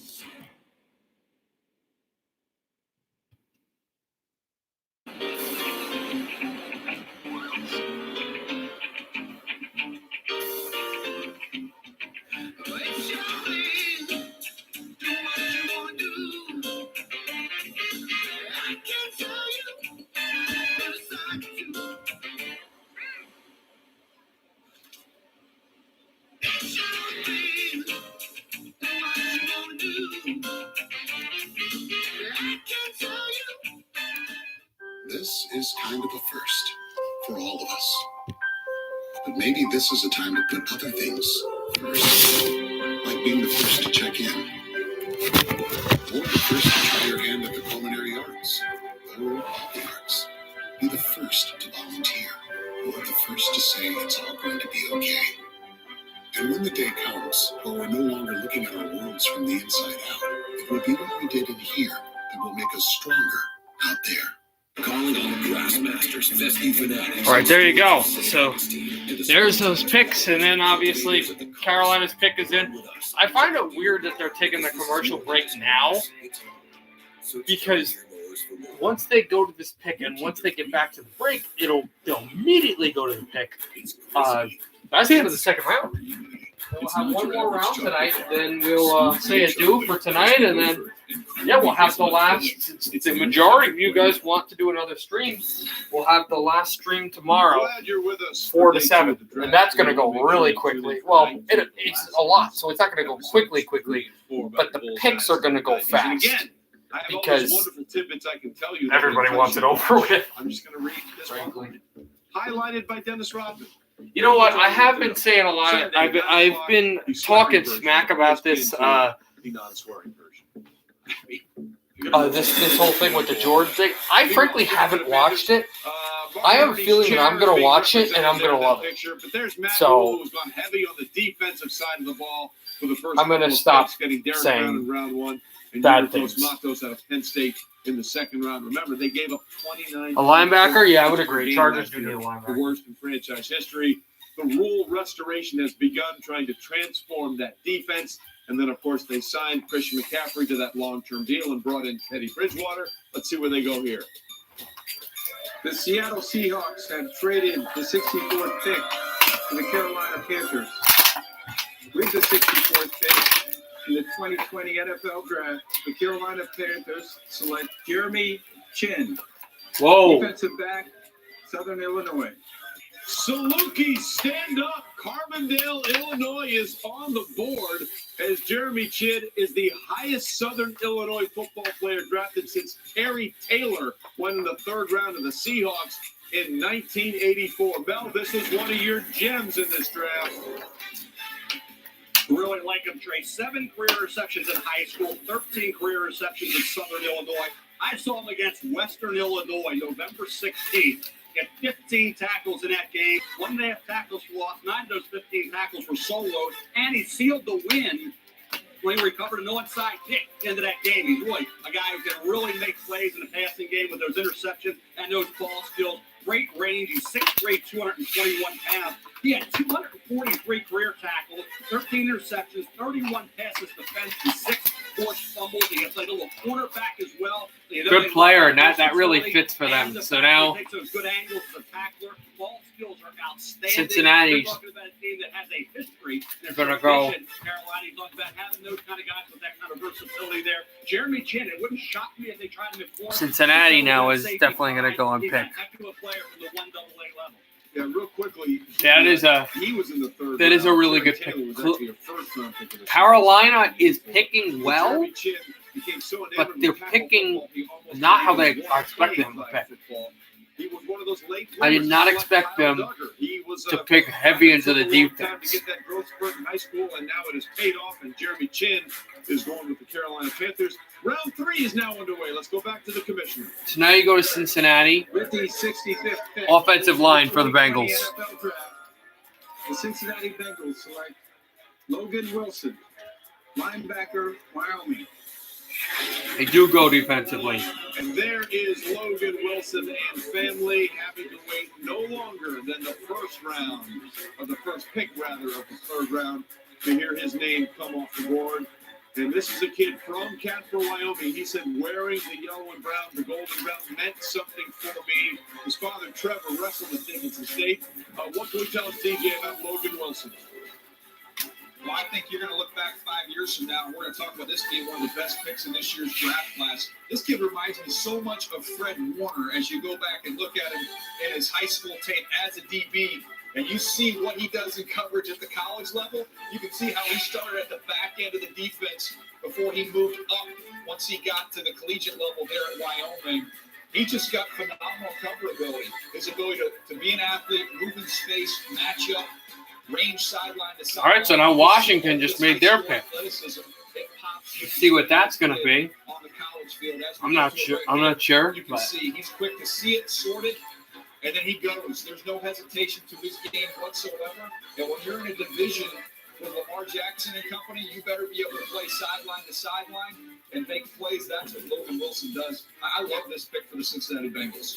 All right, there you see what they've done. They went Burrow and Ellis and Tee Higgins on the first 2 picks, and now they've done the defensive side of the ball. Solid shirt, by the way. We got to give it up for Logan Wilson on that part. Meanwhile, Ron Rivera and Kyle Smith now trying to figure out what Washington's going to do. Here's the commissioner. With the 66th pick in the 2020 NFL Draft, the Washington Redskins select Antonio Gibson, running back, Memphis. wide receiver So this is another one for Memphis. of a run on Memphis But- running backs we've seen over the last 2 years. Anthony Pollard, Darrell Henderson in recent years. Lewis, what do They you think keep of saying those? running back, but this kid's a receiver, and he's a really good one.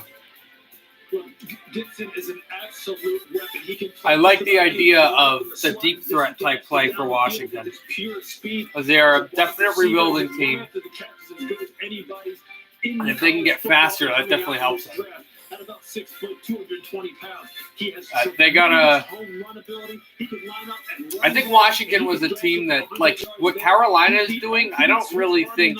I think Carolina and Washington should be flipped because what Washington is doing is heavy on the offense, is just what Carolina probably should be doing. And as good as that is for Washington, I think the Redskins have to work on now, if they can, if they do have another pick today to do it, So you get the wideout and to get another defensive player, preferably a guy like in the secondary. is off the board. Lots more coming with us. The draft continues here on ESPN, the NFL Network, and ABC. We're in the 67th pick, third overall in the third round. Presented by Lowe's. Hi. Welcome to cricket. Hey y'all. Hi. Hi. Hi. Bye, stay safe. We're here to help you stay connected. Looks like they picked the wrong getaway driver. They'll be paying for this for a long time. They will, but with accident forgiveness. Allstate won't raise your rates just because of an accident, even if it's your fault. Funny. So good? Line, the desert never lies. Isn't that what I said? No, you were talking about Allstate and insurance. I just want to. Let's try again. Everybody back to one. Accident forgiveness from Allstate. Click or call for a quote today. Gather round. The Cravings Pack from Taco Bell. 4 crunchy tacos and 4 beefy 5-layer burritos for only $10. Pairs perfectly with all your Taco Bell favorites. So grab a $10 Cravings Pack for your crew at Taco Bell's contactless drive-thru. Fine. No one leaves the table till you're finished. Fine. We'll sleep here. Where does Detroit go with this pick? It's the easiest because it's the cheapest. The Lions, I would say, are probably going with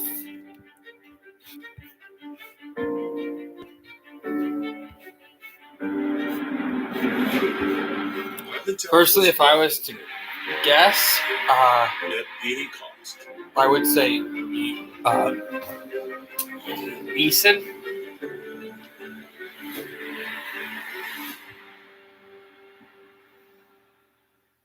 For over 90 years, R.P. Smith & Son has been North Jersey's #1 concrete block manufacturer. And now find the best natural stone pavers, veneers, and more. Our team is full of experts that can walk you through our variety of displays and explain our vast inventory to ensure you make the perfect selection for your property. Let us help you get the curb appeal you always dreamed of. Create your very own backyard getaway or give your business an edge with professional stone accent. Visit or call us today. R.P. Smith & Son in Succossana. The Continuing Adventures of Sid, brought to you by Freeway Automotive Tire Pros. Great kid, Sid. Hey, Sid. What's that? My car needs new brakes. Wow. I'm going on vacation next week. I better take it down to Freeway Automotive Tire Pros. Sid knows that Freeway helps in keeping drivers safe. Featuring expert full-service auto repair and an extensive selection of the top tire brands, Freeway Automotive Tire Pros is a name you can trust since 1960. Big or small, we do it all at Freeway Automotive Tire Pros. Hassle-free, guaranteed. Hey, don't forget Monday at 7 a.m. Good Morning Football Crew on NFL Network spots the biggest winners of the 2020 NFL Draft. Good Morning Football, Monday at 7. Yeah, after tomorrow's draft, I'll probably talk about who I think are the biggest winners and losers of the draft. Lions are on the clock. There you see Matt Patricia, the coach. I absolutely agree with you there. Well, you know what? I'll switch it to this, Red Rock 310. Offense wins games. Defense wins championships. Find out what they are going to do. Offense doesn't just sell tickets. Offense does win games. I mean, you look at the Chiefs, they win games, but you need some sort of defensive effort. You say, oh, the Chiefs just had offense. Well, Chris Jones is pretty good. And they don't go anywhere without Chris Jones. With this pick number 67 defense, and the Chiefs' defense got better and better every year. Not by much, but they got better and better. Which is why they won the Super Bowl. You need defense. 67th pick of the 2020 NFL Draft. That's why the Lions are taking easy. The Detroit Lions select Julian Okwara, linebacker, Notre Dame. So this means there's going to be a family reunion for the Okwaras because his older brother Romeo, who went undrafted in 2016, played for the Giants as a rookie, but has spent the last 2 seasons with the Detroit Lions. So Julian, this is Romeo. Romeo, this is Julian. And as for Julian, born in London, raised in Lagos, Nigeria, moved to Charlotte, North Carolina in the 3rd grade, and again has the potential to play with his brother. Now his season was cut short by 9 games after a fractured left fibula in the win over Duke.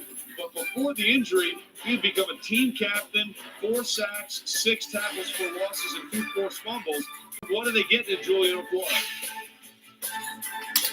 Yeah, and before he broke his leg, Trey, he was having an outstanding season. You're talking about a guy 6'4", 252 pounds, explosive off the edge. He makes offensive tackles, scared. Fast. Also has some versatility. You can drop him off. He's a really fast player. Linebacker, 4'3", stand-up pass rusher in those situations. But this is a tremendous And athlete. Long we talked about linear, Detroit being a still big has team. little room to get stronger. Look for him to be an They're getting fast. Especially if he gets a little stronger, adds 5 or 10 pounds on the next She's level. going to help. Well, what's really Well, Chiefs defense getting better. And that was because he matured greatly in Brian Kelly's eyes. Brian Kelly said, if you told me a year ago that Julian Okwara was going to be a Notre Dame captain, I would have said, you've got to be kidding me because of his joking way about him. But he turned it around and became the leader that Brian Kelly wanted him to be. And now it looks like Julian's going to have a chance to play a little football. Let's see what the Jets go with, because they went receiver. Earlier they went tackle. I think they went secondary. No, they didn't go secondary yet. That's where they're going to have to go then. I'm not sure who's available secondary-wise, but that's where they're going to have to go. Always a good idea. Let's go back to the commissioner. Nice, Tom. My boy Thomas Tartar, finally. I'll follow it later. The New York Jets select Ashtyn Davis, defensive back, California. Yeah. Okay, I thought they'd go D-back. Because Ashtyn Davis has been referred to by Peter King and other people as the mystery man in this draft. What is he? His hometown is Santa Cruz, California, which is known for two things: servers and Yeah, I'll sub you, Tom Carter. Ashtyn Davis says I don't do either one of those things. He was a finalist for the Burlsworth Trophy. What is that? Well, that's someone who started their career as a walk-on. Ashtyn Davis started not only as a walk-on in football, but before that, he was walked on. So, guys, so I can't believe I didn't even have the full screen. Sorry about that. 12-meter, the 110-meter hurdles. He came in first in the 60-meter hurdles. And then after that, Lewis, he walked onto the football team and became an impact player for the Bears. So they get a secondary. I know you guys are laughing at the Jets, but I like this draft from the Jets. He's got tremendous range in the middle of the field, tremendous instincts, a student of the game. He really is. The Jets have had some hysterically bad drafts in the past, but this looks pretty good. He can play the dime. He's got good feet. He's got good hips. Versatile safety, where they're already talking to Jamal Adams. They draft a versatile safety that's fast. He's really small, which doesn't help, but it's a good pick for them. They got a big receiver and they've got an offensive lineman. They look set right now. Fantastic pick. By the way, he was confident in 6th grade. He wrote down a project. One day I hope to be famous. My dream is to play in the NFL, the NBA, Major League Baseball all at once until I am too old to play. Sports is my hobby, and that's all I do. And now he's going to be doing it at the NFL level for the New York Jets and Joe Douglas, the general manager for the Jets. Meanwhile, let's get to the next pick, as it looks like it's coming in very quickly. It is for the Seattle Seahawks. Pete Carroll and John Schneider's family waiting to find out. Come on. All right, the Hawks now. It's a pick. NFL draft.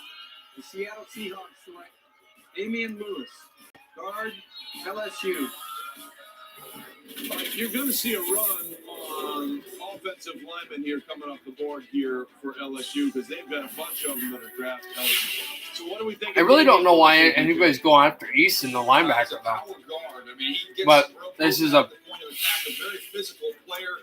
I thought he played with overall. This is a very Seattle draft. That people had trouble with was Auburn. Derek Brown was able to get after him, but you have to realize I would say they probably go after a corner next, knowing how they draft. Oh, it's a pretty good pick for them. Torque and turning and finishing in the run game, and somebody that plays with outstanding awareness in pass protection.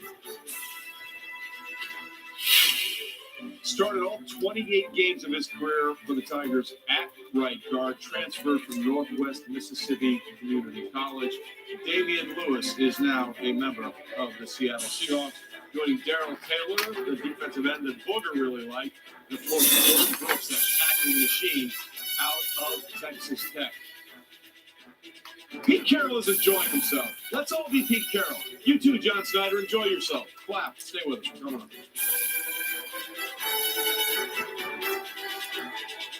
So Miami pick is in now. They're just waiting for. They'll wait until the commercial comes back. They'll have Now you can be there for Miami's pick. Well, the doors may be closed. The kitchen's open for delivery.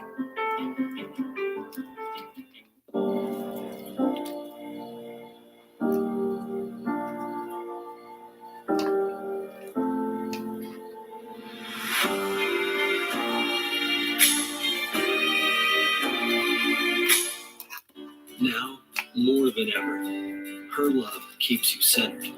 Show her how much she means to you with a gift from the Center of Me collection. Happy Mother's Day from Kay.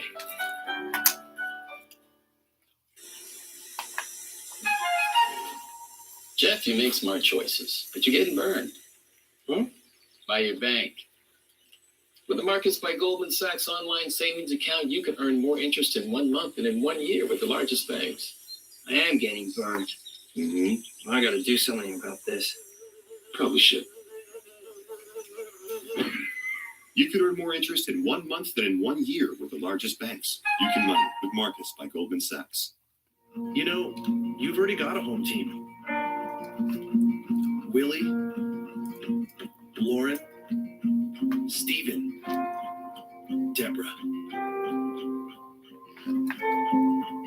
300,000 members of a team working hard to keep your home working for you. Because home is what unites us.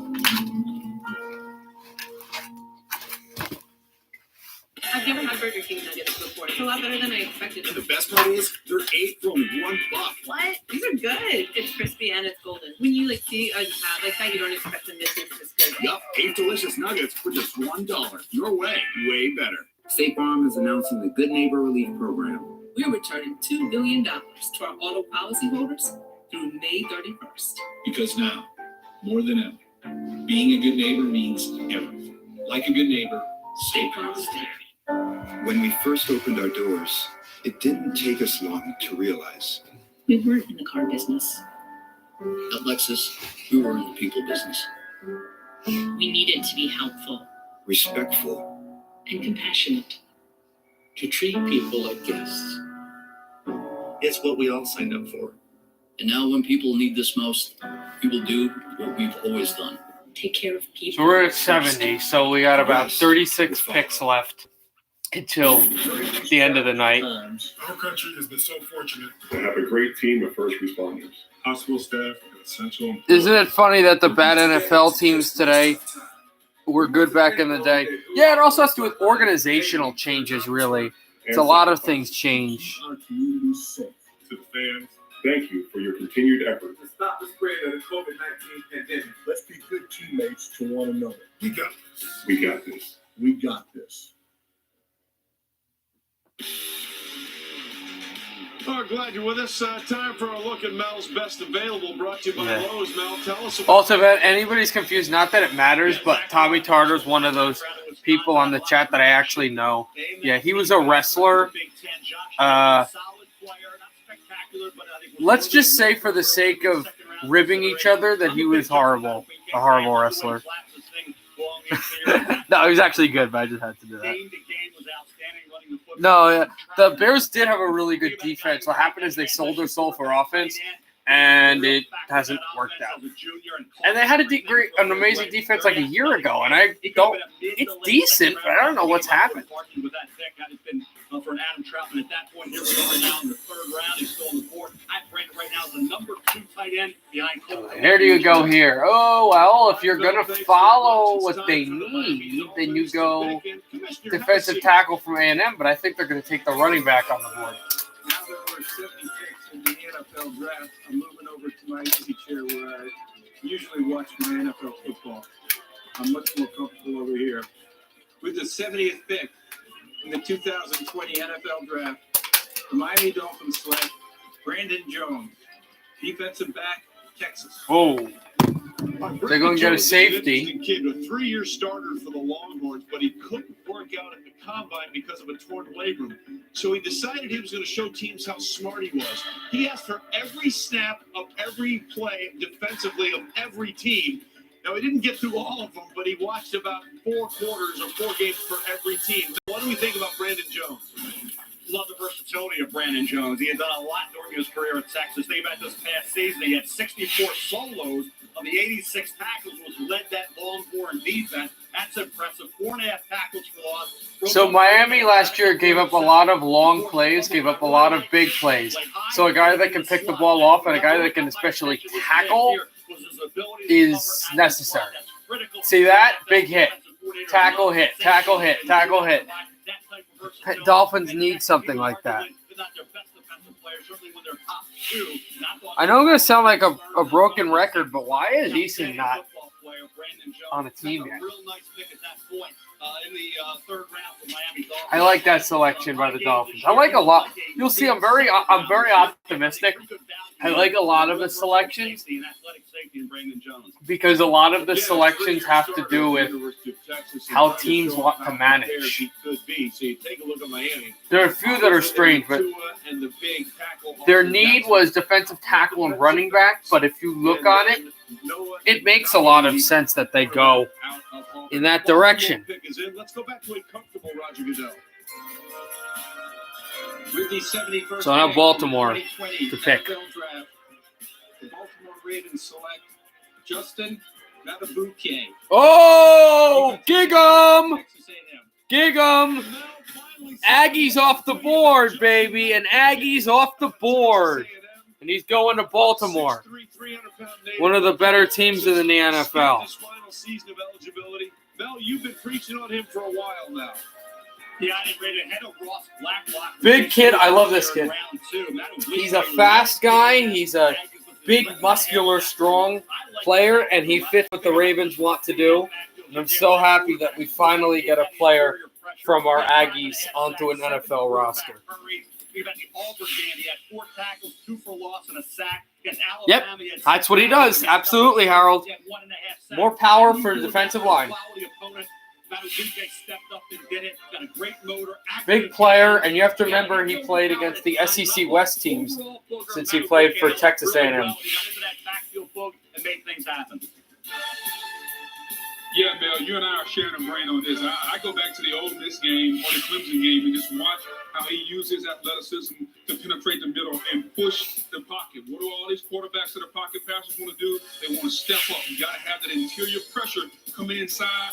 Plays with a low center of gravity, but yet has the length to use his hips. Flip the Yeah, a lot of he brings it all there, and the thing is with Baltimore is he can rush the passer. He's not even going to be asked to do that much. Baltimore is getting an interesting draft too. Although I really think they have to improve offensively, not like receivers, maybe a tight end, but I think linemen. They have to get a lineman or two. We'll see what they do later on. We had a whole draft to go. With the 72nd pick, the 2020 NFL Draft. Do you have an analysis for this? Hold on. Josh Jones, tackle, Houston. Finally, this kid goes. Josh Jones is still on the board here into the do I have Tom? Do I have an analysis for the 7th round? Well, if ever anybody wants to see stuff for tomorrow, then yeah, I'll have an analysis for the 7th round. Who was a self-proclaimed movie buff. He worked up against Ed Oliver in practice for a few years. That's going to sharpen your skills. What are we getting in Arizona in Josh Jones? Well, we thought they might go with an offensive tackle early, and now not only do they get a big-time defensive playmaker in the first Yeah, he'll fit. He'll fit there in 50-type player at the tackle position in Josh Arizona. Jones. Very patient in pass protection. Well, here come the Jaguars. Their pick's already in. Using his hands and keeping his chest clean. Stays square. Jaguars got to go offensively here. They've been mulling around on their defense. They have to go offensively. You see him at the left tackle position here. I have a feeling he's probably going to. I would go skill player. And play on the opposite side of DJ Humphries there in Arizona. Listen, he's a guy who has a lot of tattoos and has a good sense of humor. He has an Astros tattoo. As I said, he's Houston all the way. And one reporter asked about it in light of the sign-stealing scandal. He said, I have one, but I'm not going there. I'm not answering any of those questions. I'm still a fan. Teams winning in our city. I love it. And hopefully they'll love him in Arizona. Again, there is the crib. Cliff Kingsbury. That's a really nice place. One more time. And you know he said make sure you put it on a wide shot. Stay with us. The draft continues. We all are aspiring one day to live in Cliff's house. Jacksonville, to me, though, you got to go offense here. Not only do you have to go offense, but for Jacksonville, you have to go. I mean, well, they didn't get a skill player, so probably offensive line wise. Fish patty, you slap that cheese on there, and it just all comes together. Can't forget about the bacon. I taste the sweetness. I taste the tangy of it. You want to try that? Yes. Sweet and tangy bacon flavor. Tommy, I have no idea what the NHL draft's going to go. That's an interesting point. They've been talking about it for a long time, about this. Bettman said it might go in June. Your heart, courage, and commitment has always inspired us. And now it's no different. I'm not sure. The one thing that we know for sure is whoever gets the first overall pick, be it Ottawa, be it the Devils, be it Detroit, be it the LA Kings or San Jose, or not San Jose, or the Ducks, they're going to get Alexis Lafreniere. Lafreniere is going to go number one, but no one knows how the NHL draft is going to end up happening. I will tell you this, though. When the NHL draft happens, for at least the first round, you're going to have a draft video on my channel. That's how we connect. Plans start at just $35, so your family can. Yeah, no one cares about the Astros. I care nothing about them. At 1-800-CONTACTS, we're here for Bianca, who'd rather get her contacts delivered. So we helped get her prescription and send a fresh supply right to her home. Easy as that. Order your contacts now and get fast free shipping plus our best price guarantee. 1-800-CONTACTS. At Windorama, our #1 priority is the health and safety of all of our customers, staff, and building partners during this time. As an essential business, Windorama is here to help in any way we can. At Windorama.com, you'll find a fully functional virtual showroom. And our installation experts are also offering free virtual consultations for the safety of your home. We're all in this together, and at Windorama, we'll continue to do our part, helping to build for now and the future. For Hyundai and its dealers, the health and safety of our local communities have always come first. And right now, we're all safer at home. But should you need a vehicle, we have options to shop online. And a participating dealer will deliver it right to you. And to ease the financial strain, you'll make no payments for 4 months. Together, we can create. I could see Moss go there. Yeah, possibly. Get 0% APR. Moss could definitely go. And make no payments for 4 months. Visit Go. No, I don't like when championships are taken away. Even if there's ridiculous cheating. No. It's the real deal, nothing to play with. And I want to say thank you to everyone out there who's doing their part by staying at home and following the rules. Tommy Tarter, I need a haircut? Keep it up. Okay, We're not bud. there yet, but if we keep on following the rules, we'll get beyond this sooner than later. Also, thank you to all the healthcare workers, everyone on the front line who's serving people like me. To help people like me get better. You are our true heroes. And boy, this virus hit the Basellis so differently. His wife had minor symptoms and Tony was in ICU. We're all in this together. Help us make a difference now. Huddle up for COVID-19 relief. Okay, so guys, Jacksonville's got their pick in, and some news. They haven't showed it yet on the screen because I think the screen is behind, but I'll let you guys know since I have my phone on a little further. New Orleans has traded up with Cleveland. New Orleans has traded with the Browns to get that pick. So Jacksonville is just about to pick, and then the Saints will be on the clock. Kurt Warner, when do you think they might go? What do you think they're still here for? Why do you think that is? Well, I tell you what, Trey, I'm not sure it's a direct reflection of the players themselves. When you look around the league, our league is in pretty good shape when it comes to the quarterback position. There's a couple of teams, New England, Jacksonville, that have young quarterbacks slated to start, but you have to fall in love with one of these guys. Obviously, nobody to this point in dire need of grabbing a quarterback. Don't worry about sponsorship eligibilities there. The hack can stay. It's not a problem. As Jake is there, he seems also comfortable as we're trying to. Thank you for recognizing that. We appreciate that. It's not a thing. Jake, you're all good. You're still the man child you were when you broke through the 2011 Little League World Series. We're all proud of you. We'll get there eventually.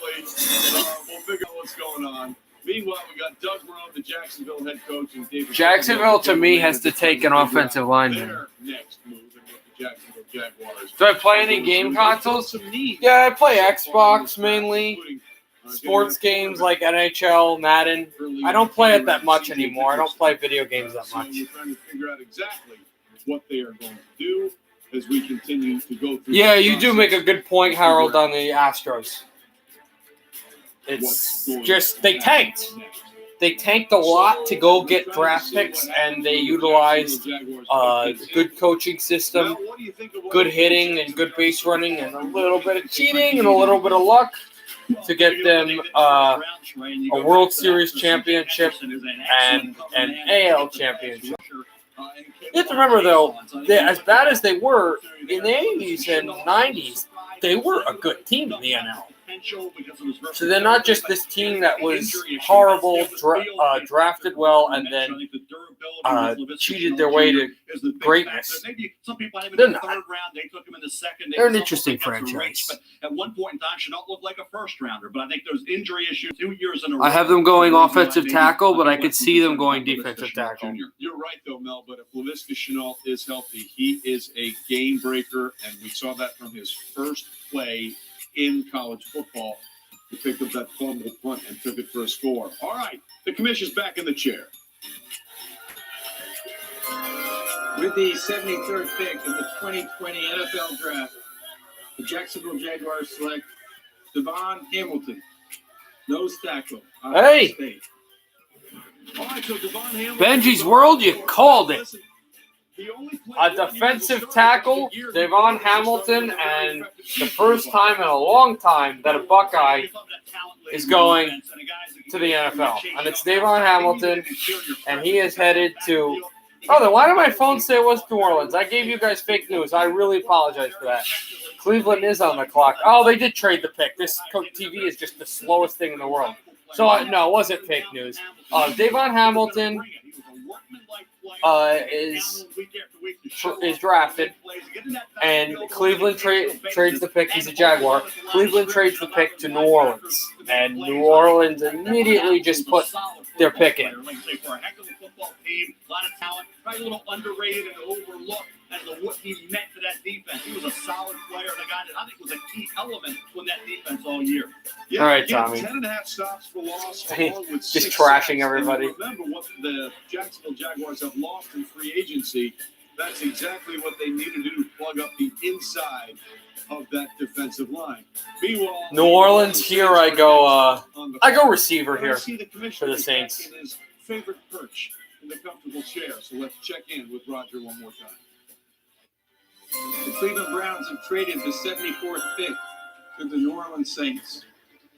With the Let's see. Pick in the I'm saying receiver. NFL draft, the New Orleans Saints select Zack Baun, linebacker, Wisconsin.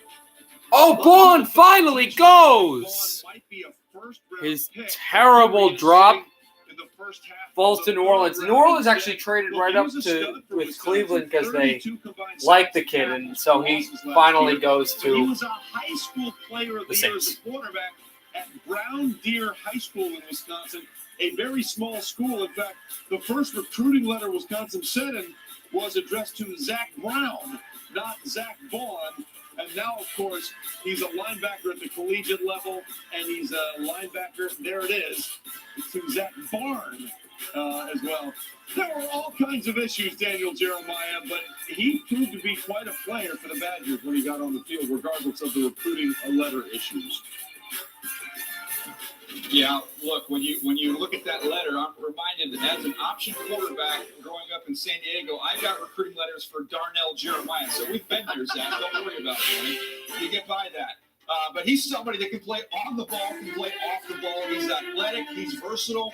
He has the ability to really bend once he gets to the speed rush is what I get. They're just fast right to the play, and he'll fit in New Orleans. He's on a team that'll contend. He'll definitely make the Saints. He won't be asked to do too much, and he can do what he has to do. He won't play that much in New Orleans, but he'll be a good fill-in player on a Super Bowl contender. So now your top guy is Zach Moss from Utah. For Detroit, I could see a quarterback, but it's not likely. I could see it, but it's not likely. Also for New Orleans, that's two Big Ten players. Interesting.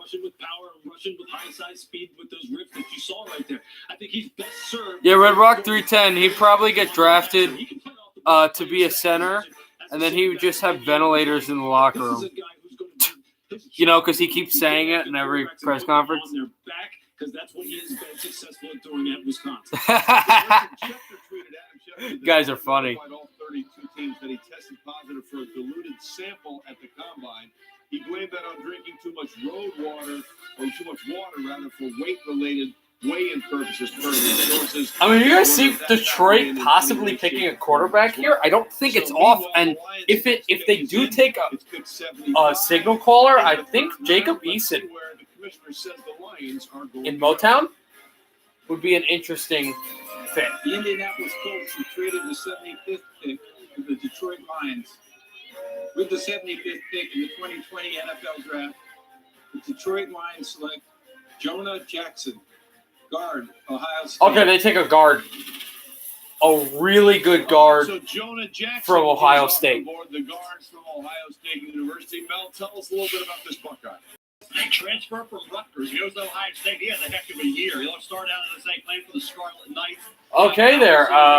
Jumped up to Ohio State. A lot was expected of him. That helps because they go get a really good running back. 306 pounds. Did a great job with Justin Fields at quarterback. And so now they got a super versatile guard from Ohio State for Detroit.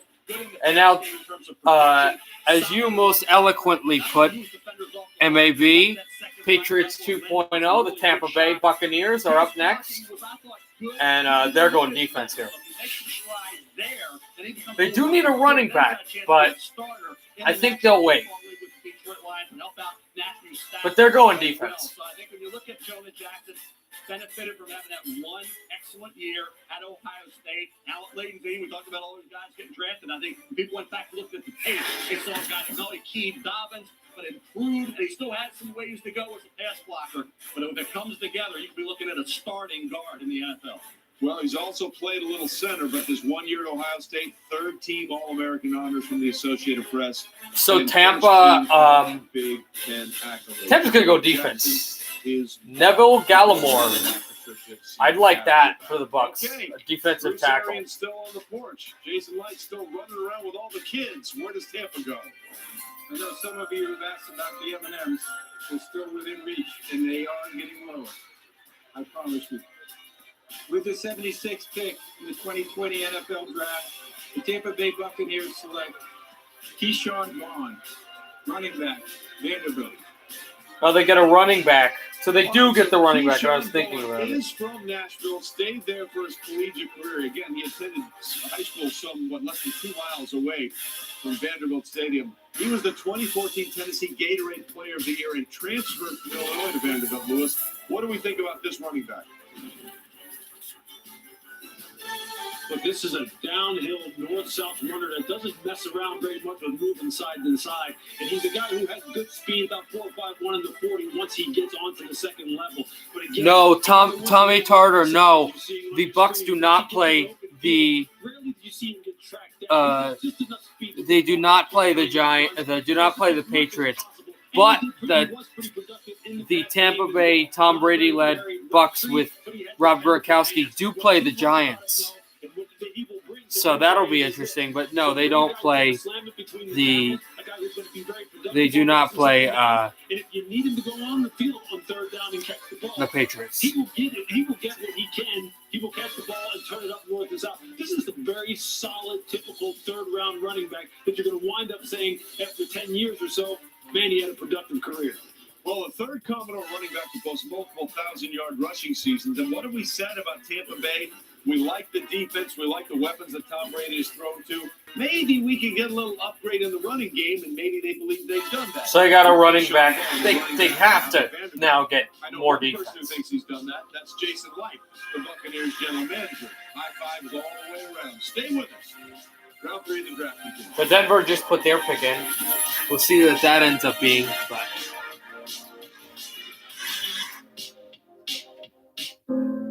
they've done a lot offensively. And Ford is built Cameron Dantzler, maybe? A corner? Again, I think that's a team that has to look into defensively. Most drafts, in my opinion, should be well balanced. For peace of mind, up to 6 months.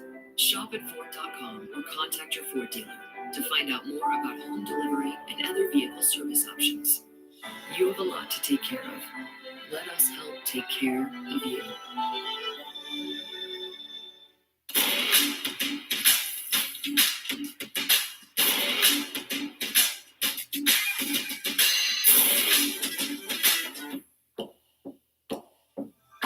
Bud Light Seltzer. Available for delivery.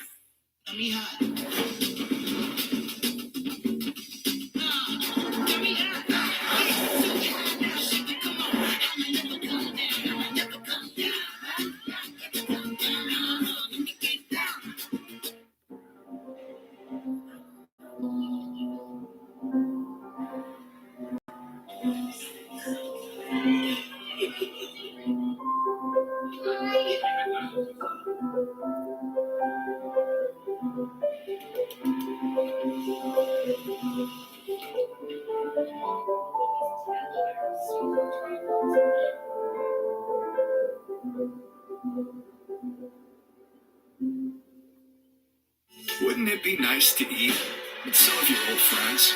Like the Chalupa Supreme, beefy 5-layer burrito, and more. Order ahead and get your $5 Chalupa Cravings box at Taco Bell's contactless drive-thru. What does it mean to be a good neighbor? It means being there for each other. And that's why State Farm is announcing the Good Neighbor Relief Program. We know that our customers are driving less, which means fewer accidents. So State Farm's returning $2 billion to auto policyholders for the period ending May 31st. And we'll continue making real-time decisions to best serve you, our customers. Because now, more than ever, being a good neighbor means everything. Like a good neighbor, State Farm is there. Hello, son. Dad, not cool. You know what's not uncool? Old Spice After Hours and jazz. Dad, I prefer Ultra Smooth. It handles sweat without all that jazz. You're right, son.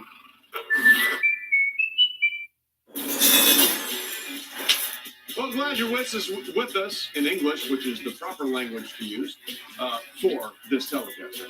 As we continue here on the 2020 draft, it is day 2, round 3, looking at the Denver Broncos.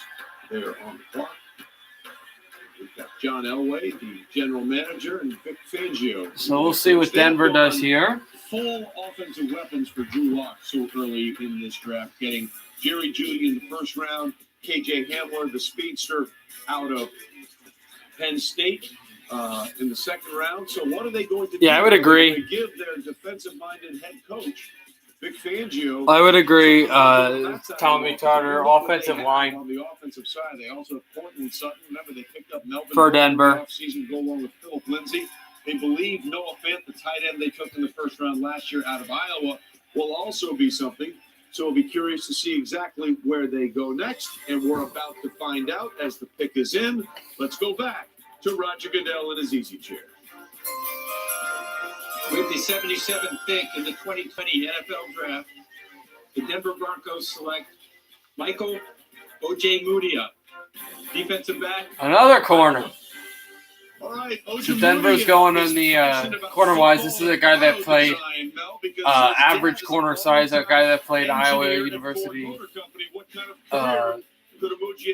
Versatile, not a bad pick, although I would have liked them to go offensive line. They're really going for this, like, versatile, small type receivers, small type corners.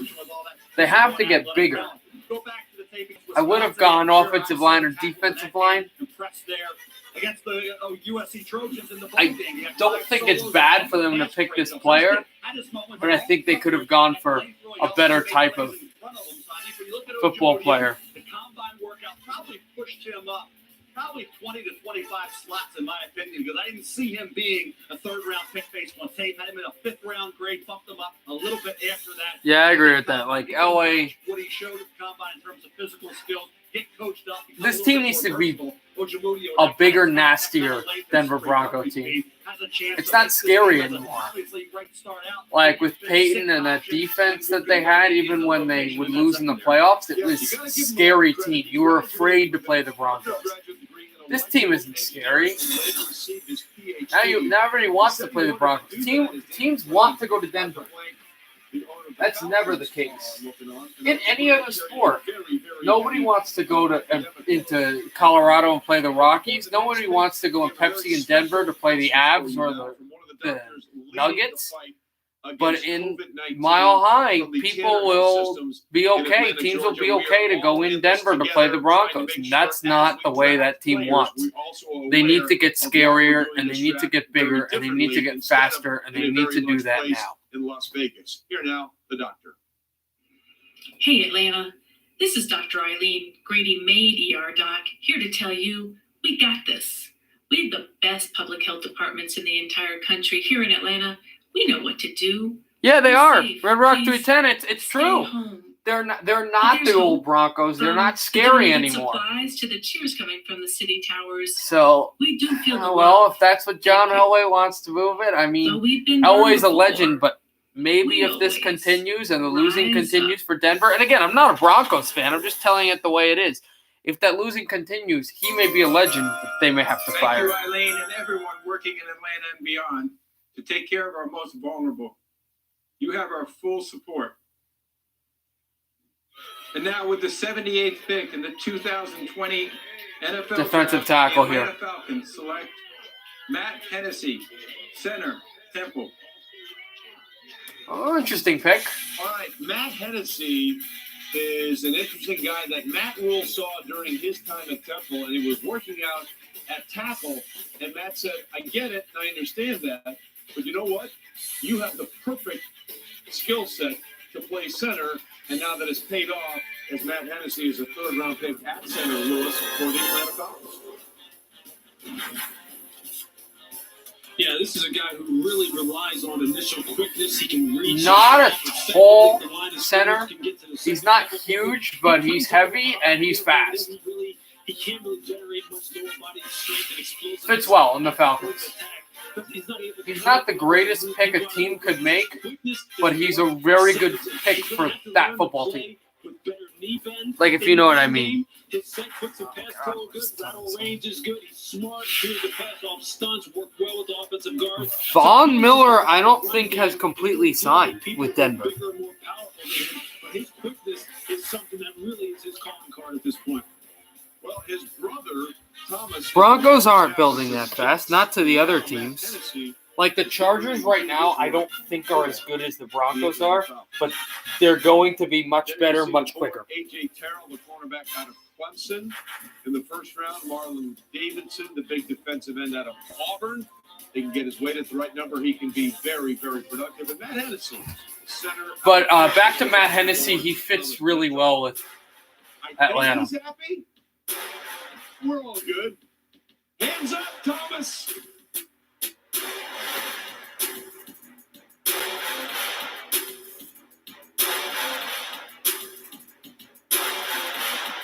See where the Jets go.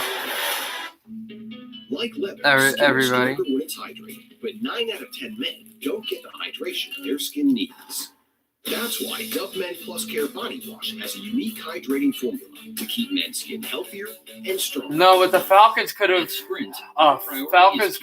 won the Super Bowl, obviously, in 2016 if they ran the ball. That was the thing. I was in the Super Bowl, and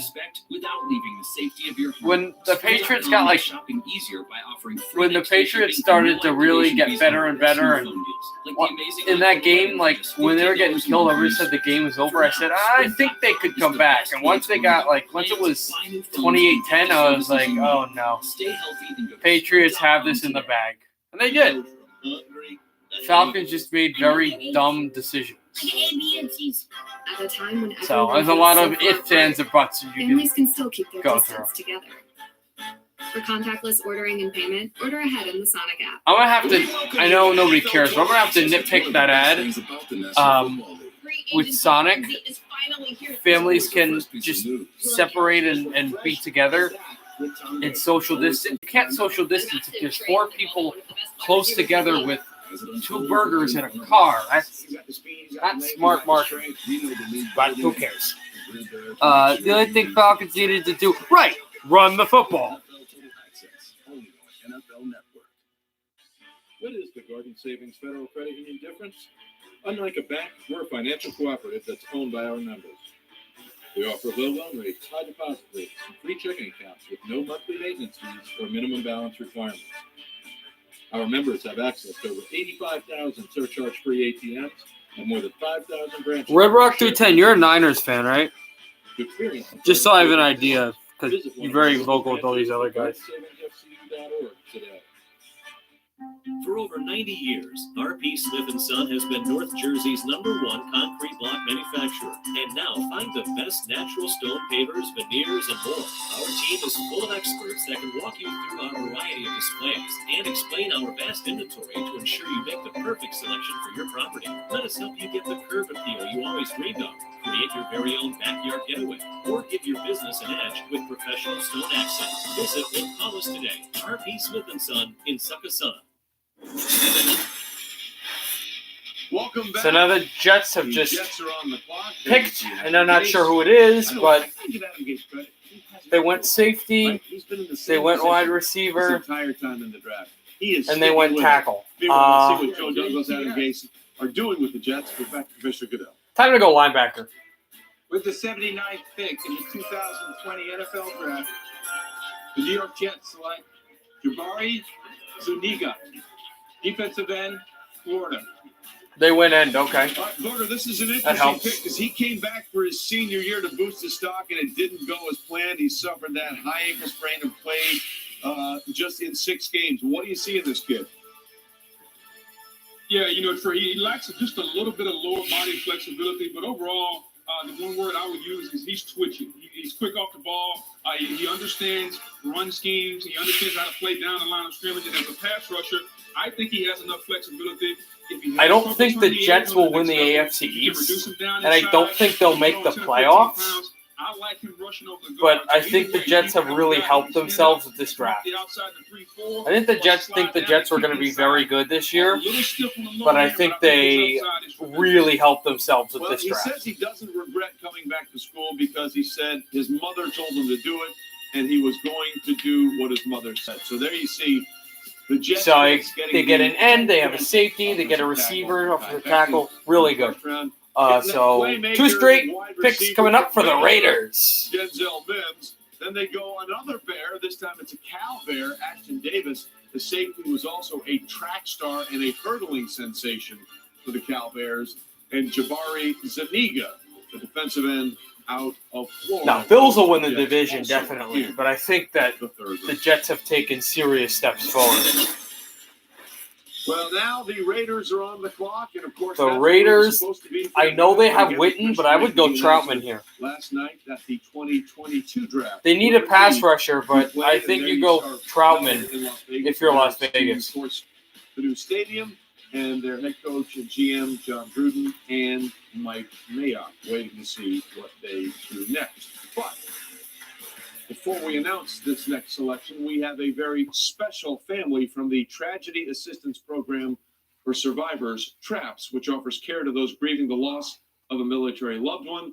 For more on that, we'd like to introduce the mother, stepfather, and brother of a fallen hero, Petty Officer Rico Peavy Jr. Hi, everyone. Thanks for having us here at the NFL Draft. We are very excited to be here, and we're here in honor of our son, and he is very happy to see the Raiders come to his hometown, and we're just all so excited to welcome the Raiders to our city. Go Raiders! Nice.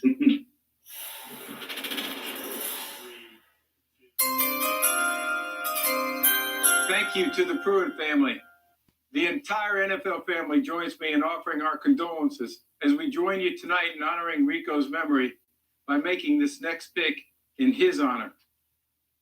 With the 80th pick in the 2020 NFL Draft, the Las Vegas Raiders select Lynn Bowden, running back, Kentucky.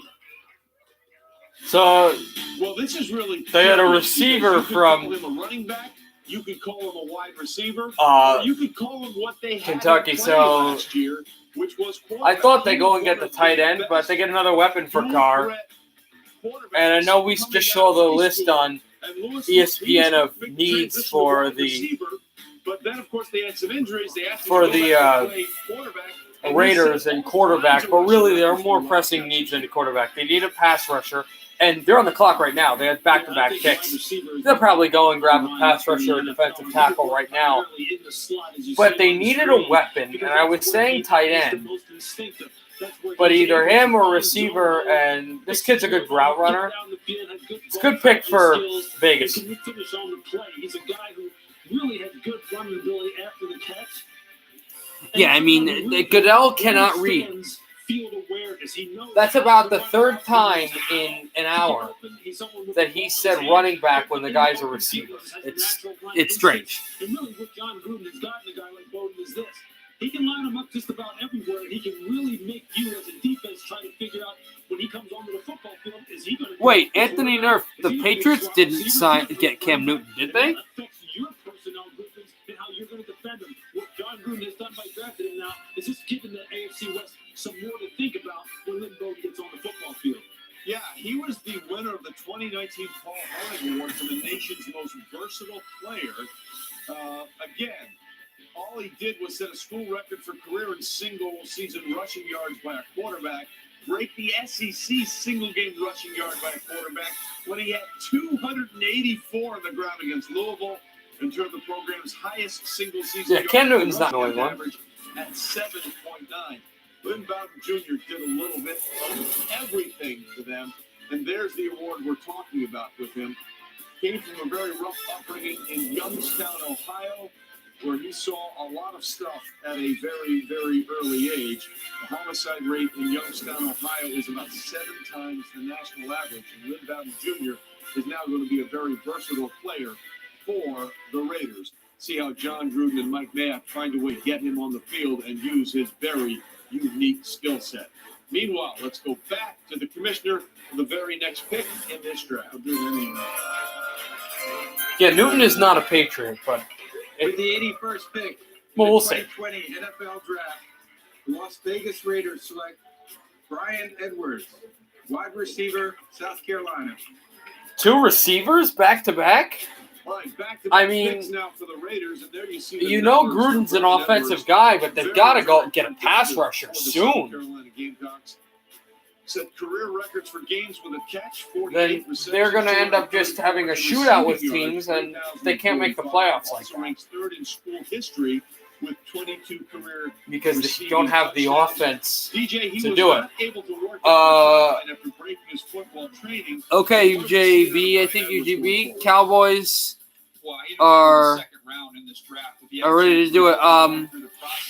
No, they didn't sign Newton. There's reports that they might sign Newton, but they haven't signed him yet. With physicality at the line of scrimmage, you see his ball skills with the one-handed. I really don't think you want to sign Cam Newton. I really think you're looking at coming out of college. I think this kid has that type of them ability. drafting a And when quarterback. you look at now what the Oakland Raiders have done, Henry Ruggs to be their Z receiver, somebody that can really take the top off the defense. Then you come back with Bowden, who can be a wildcat quarterback, gadget guy, use him in the slot, put him on the opposite side in the slot. I'd agree with you, Red Rock 210. They really are. I mean, they need a receiver, but they need to also pass rusher. Yeah, I really think Fromm would be perfect for They are clearly being the true to Patriots. the Raiders' spirit with the number of wide receivers they have taken, including the speedsters. Henry The Ruggs as well. the Cowboys They're should, really although I poised also for think that secondary offense is a big need for for them John as well. Company to play with. Again, Henry Ruggs ran that 4.27 at the combine, and basically 1/4 of his catches at Alabama were touchdowns. Somewhat questioned about that move for Damon Arnett in the first round, but then they get Lynn Bowden Jr. and then Brian Edwards in back-to-back selections.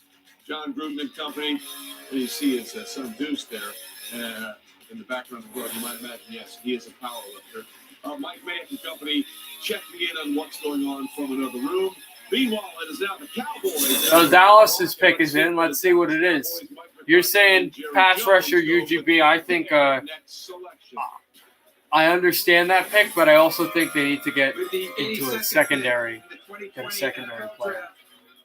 The Dallas Cowboys select Neville Gallimore, defensive tackle, Oklahoma. Okay, Neville Gallimore is a well-traveled prospect. He's a native of Ottawa, Ontario, but Oh, Neville Gallimore, Ottawa. Where are my Ottawa guys? Where are the guys in the stream who are from Ottawa? Here we go. Canada. Neville Gallimore, defensive tackle, played for Oklahoma, goes to Dallas from Senators land. And he's good. Dalton would fit with the Patriots as well. I agree with you. But back to this Neville kid. Yeah, that fits well for the Cowboys. They do need a legitimate pass rusher. But he makes the defense bigger. But I'm not sure what his role is going to be. If he's going to be a pass rushing defensive tackle or just clog the lane.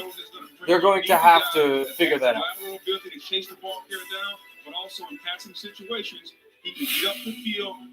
No, I don't think you were from Ottawa, Anthony Nerf. I think there were like somebody else that said he was from Ottawa.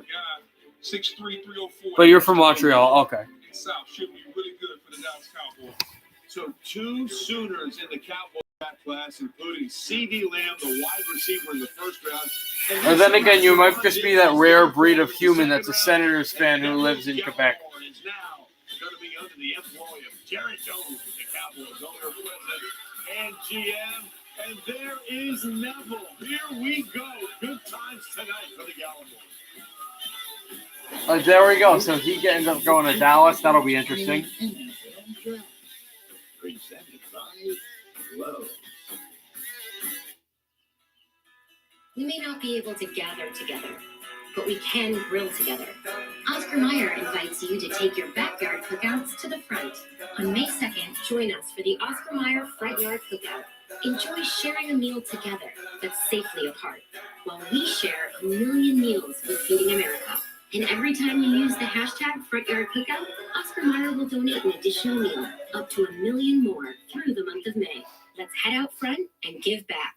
Let's raise a cup to those who donate their time, who go from making coffee to making masks, and turn their store into so much more. From all of us at Dunkin' to all the heroes keeping everyone running, we thank you.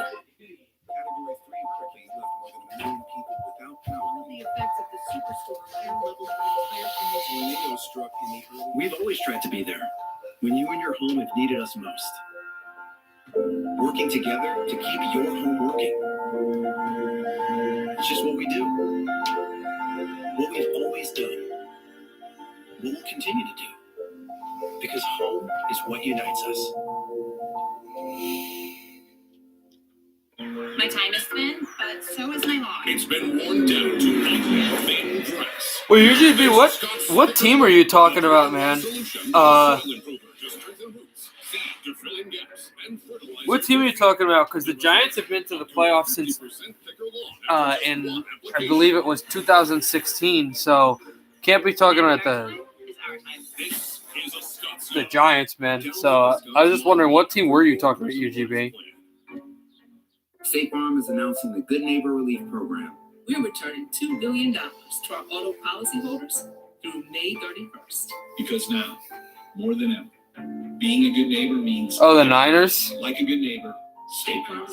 They went to the Super Bowl last year. Rules and help from pros. It's almost like whatever. I'm not even going to get involved. An even smarter, stronger investor. Exactly. What do you guys think Denver should take? Again, as I said before when I made I didn't think it was a Broncos rant. It was just to explain that corner is on their list, but they've got to get bigger and they've got to get nastier. One of those huge offensive linemen that's like a giant hunk of a man, that's what they should take. Just some massive guy. All the doctors, the nurses, everybody that's just showing up. Wentz to the Patriots. To all of our first responders, healthcare providers, and essential workers, from the bottom of our hearts, thank you. You are the heroes. Oh, okay, that makes more sense. I mean, I'm a Giants fan anyway, but we're just rebuilding. Take care of others. We appreciate it. Thank you. Third round of the draft rolls on. Time to take a look at the best available according to our Mel Kiper Jr. It's brought to you by Lowe's. Mel, what do you got? Highly productive running back with Utah, Zack Baun still there. And I think when you look at the Dayton Flyers and you see an athlete, a tight end that can catch the football like Adam Troutman, he's going to be a nice acquisition for somebody coming up soon. Jacob Eason, rocket arm, the imposing size. Obviously, he had some fourth quarter struggles, some second half struggles, but that talent is there. Devin Duvernay had an exceptional year. If you want a slot receiver who can fly and will give you everything he has, very hard worker, he's going to be a heck of a pick and be, I think, a first-year starter in the NFL, rookie starter. Jordan Elliott, I think when you look at talent and what he can be as a developmental defensive tackle, a lot of potential to work with there. All right, Mel, thanks. The next pick is in. Let's go back to Commissioner Goodell. This has to be an offensive lineman. With the 83rd pick in the 2020 NFL Draft, the Denver Broncos select Lloyd Cushenberry, center, LSU. Good. Lloyd Cushenberry makes 9 LSU Tigers drafted so far, and we're not even through the third round. By the way, he was the first offensive lineman to be awarded the number 18 jersey. He wore a patch on his uniform, which is That's good. They're finally getting a guy that makes them bigger. Tell us about this guy. Well, obviously, he's the leader wearing number 18 for LSU. Smart player. You look at that LSU offense, they win no huddle a lot. They trusted Lloyd Cushenberry to help make the calls, figuring out where the blitz was coming. Rams pick just went in, but okay. 2018 was a little bit better than 2019. Huge, powerful man. I just talked about that Denver needed to use this pick to get nastier. That's pretty nasty. A solid guy that'll, as they just said, again, I'm not repeating what they're saying, but they use pretty good words because they have a script of being a professional broadcaster. But yeah, he's a solid player. He'll fit in well with what Denver wants to do on their line. I like the pick. I like this pick better than the was it receiver or corner they got? Here's what we've got. It started at the top with Joe Burrow. Yeah, LSU's done really well in this draft, obviously. You win a national championship, and you blow every team away with winning it, including destroying Clemson. You're going to, and most of your players are going to go to the NFL draft. You're going to be losing a lot of players. And LSU probably won't be that great in the SEC this year since so many guys are leaving. As he is going to Denver, the block from the company, and it is happy times in the Cushenberry house all the way around. All right, so now it's time to check in on what the... Although if you want to talk about choking, guys, I see your conversation at the 49ers. You want to talk about choking to the Chiefs? My AFC team right here. I'll bring it up. I'm okay with that. Oh, God. Did they ever choke against Kansas City? NFL Draft. The Los Angeles Rams select Darrell Lewis, linebacker, Alabama. Good pick. Okay, that's a good pick. It's a very interesting case study here because here is a guy who, when he's on the field, has been very, very productive for Alabama. But, well, the problem was he's battled through so many injuries in his career.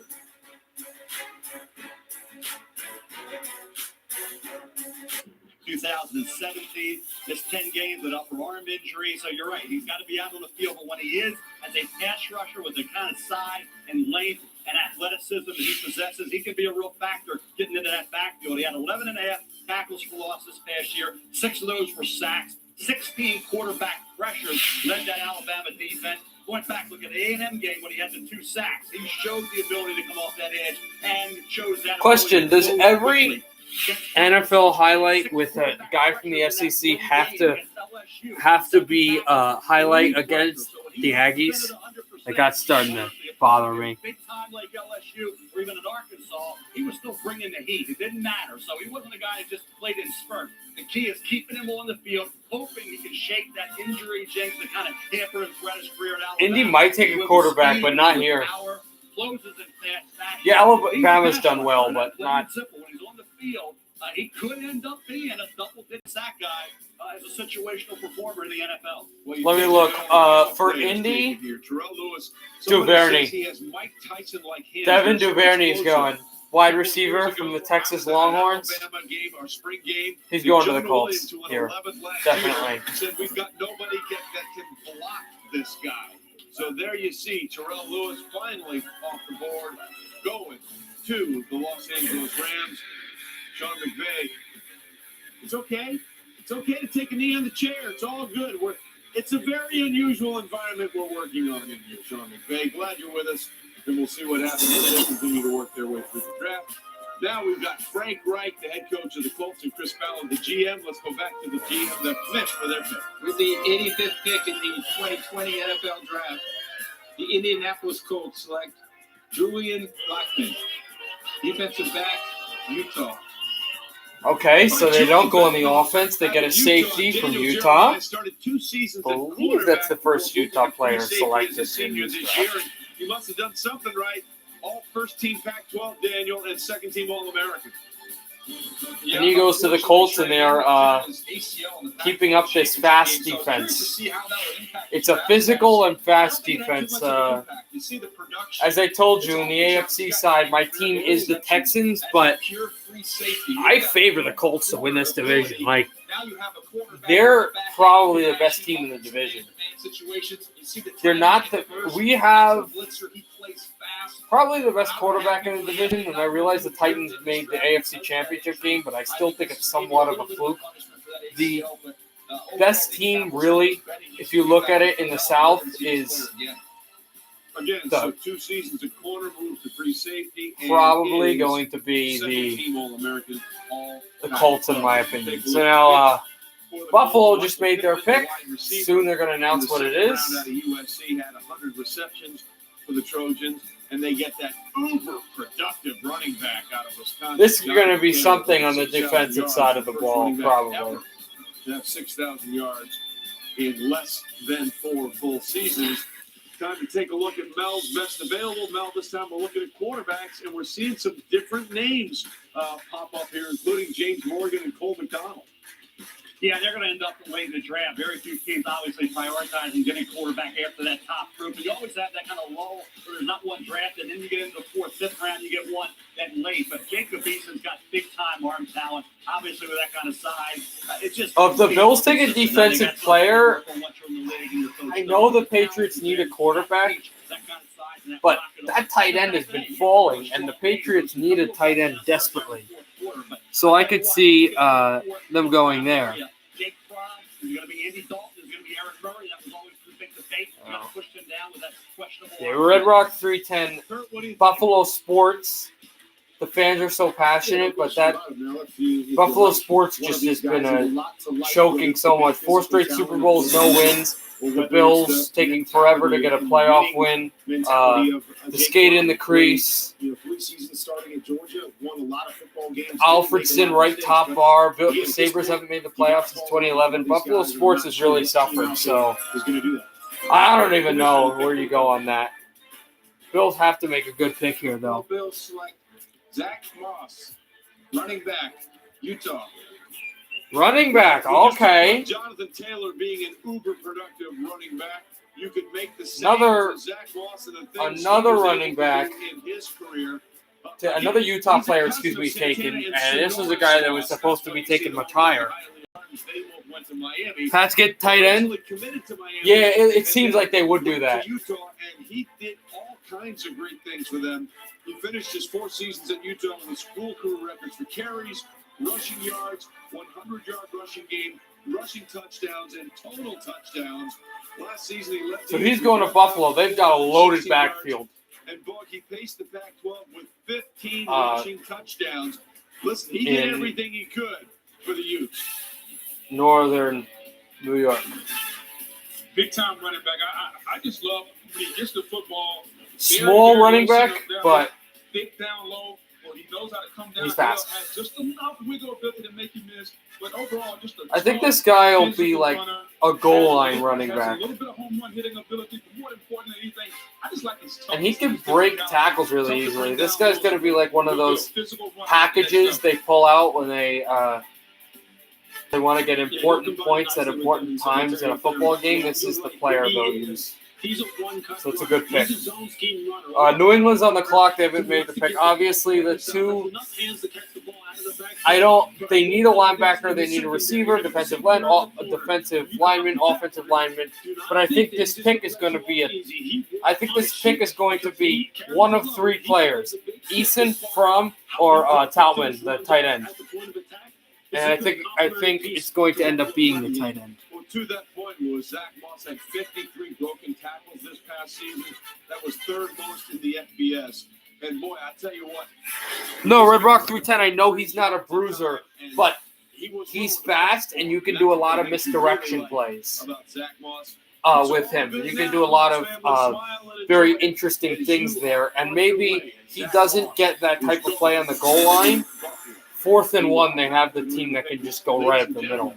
Triple box. We see the Kraft ownership team, Nick Casario, and we finally caught Bill Belichick in his chair, not roaming around his house in Nantucket. So the entire brain trust is there for the New England Patriots. And what are they going to do with this pick in the draft? They just made their pick, but nobody's on the phone. They'll probably go to commercial here. I'm not sure if they're going to go right to the... We know at some point they're going to take a quarterback in this draft because they only have 2 on their roster right now, Jared Stidham and Brian Hoyer.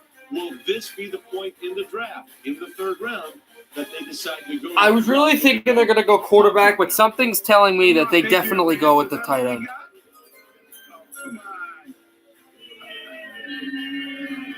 Okay, with the 87th pick in the 2020 NFL Draft, the New England Patriots select Anthony Jennings, linebacker, Alabama. They needed a linebacker, but I didn't think they were going to go with that pick to go get one. And they needed a linebacker bad, and Bill Belichick loves his linebackers. But there they go. So they take a linebacker finally, and they take him at 87, and it's another player from the Crimson Tide. And another highlight against the Aggies. I'm going to throw this television.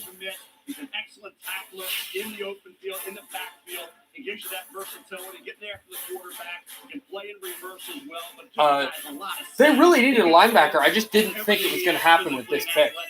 Every week he shows up. I really thought they were going to take that tight end. What they were saying was, hey, is this guy going to be a guy who can count on in situational roles? So now Cleveland's on the clock. Speaking of, you guys were talking about the Browns. A lot of these guys are going to be moving on to the NFL. But you talk about an underrated guy, the key to a lot of things they did, it was Anthony Jennings, with Josh Uche. They got some guys at that second level that can make things happen on that defense. Boy, you look at the versatility of all 3 of those picks, and you wonder how Bill's going to use them. By the way, if you're keeping count, and I know teams in the SEC are, that is the 9th Alabama player off the board. Oh, New England does have the 100th pick. I didn't know they still had a pick in the round 3. State in 2016 for the most from one school. Again, you'll see it up here tomorrow because we'll definitely have this this draft stream tomorrow too. But Cleveland on the clock right now. I got to tell you, though, I don't know if Troutman's going to last 12 minutes. More than ever. He may. Her love keeps you centered. Show her how much she means to you with a gift from the Center of Me collection. Happy Mother's Day. We'll absolutely see. This right here is the new papadilla, which, if I'm not mistaken, is Latin for better than a sandwich. Even has a better pickle. Get a new papadilla for $6. Better ingredients, better pizza, better than a sandwich. Papa John's. Hey, can I Hold on 1 second. Sure. Okay. Safe driver, save 40%. Guys, check it out. Safe driver, save 40%. Safe driver, save 40%. Safe driver, save 40%. That's Safe Driver Save 40%. It is. That's Safe Driver Save 40%. Right Yeah, there. draft. Anthony Nerve draft tomorrow is at noon. The stream will probably start at 11:45. I have to figure out my schedule because I do stuff early on in the day. But I'm almost positive the stream will start at 11:45 to get you guys prepped. Hopefully you guys will kind of get situated there. We love Ryan. I get the shows I need when I need them. Now, unlimited plans come with your favorite artists on Apple Music, shows and movies on But Disney+, we still have some time today, obviously. with YouTube TV. Music plays a huge All right, role in our Red Rock 310. We'll see you tomorrow, buddy. Thank you for being here for a lot, and obviously, I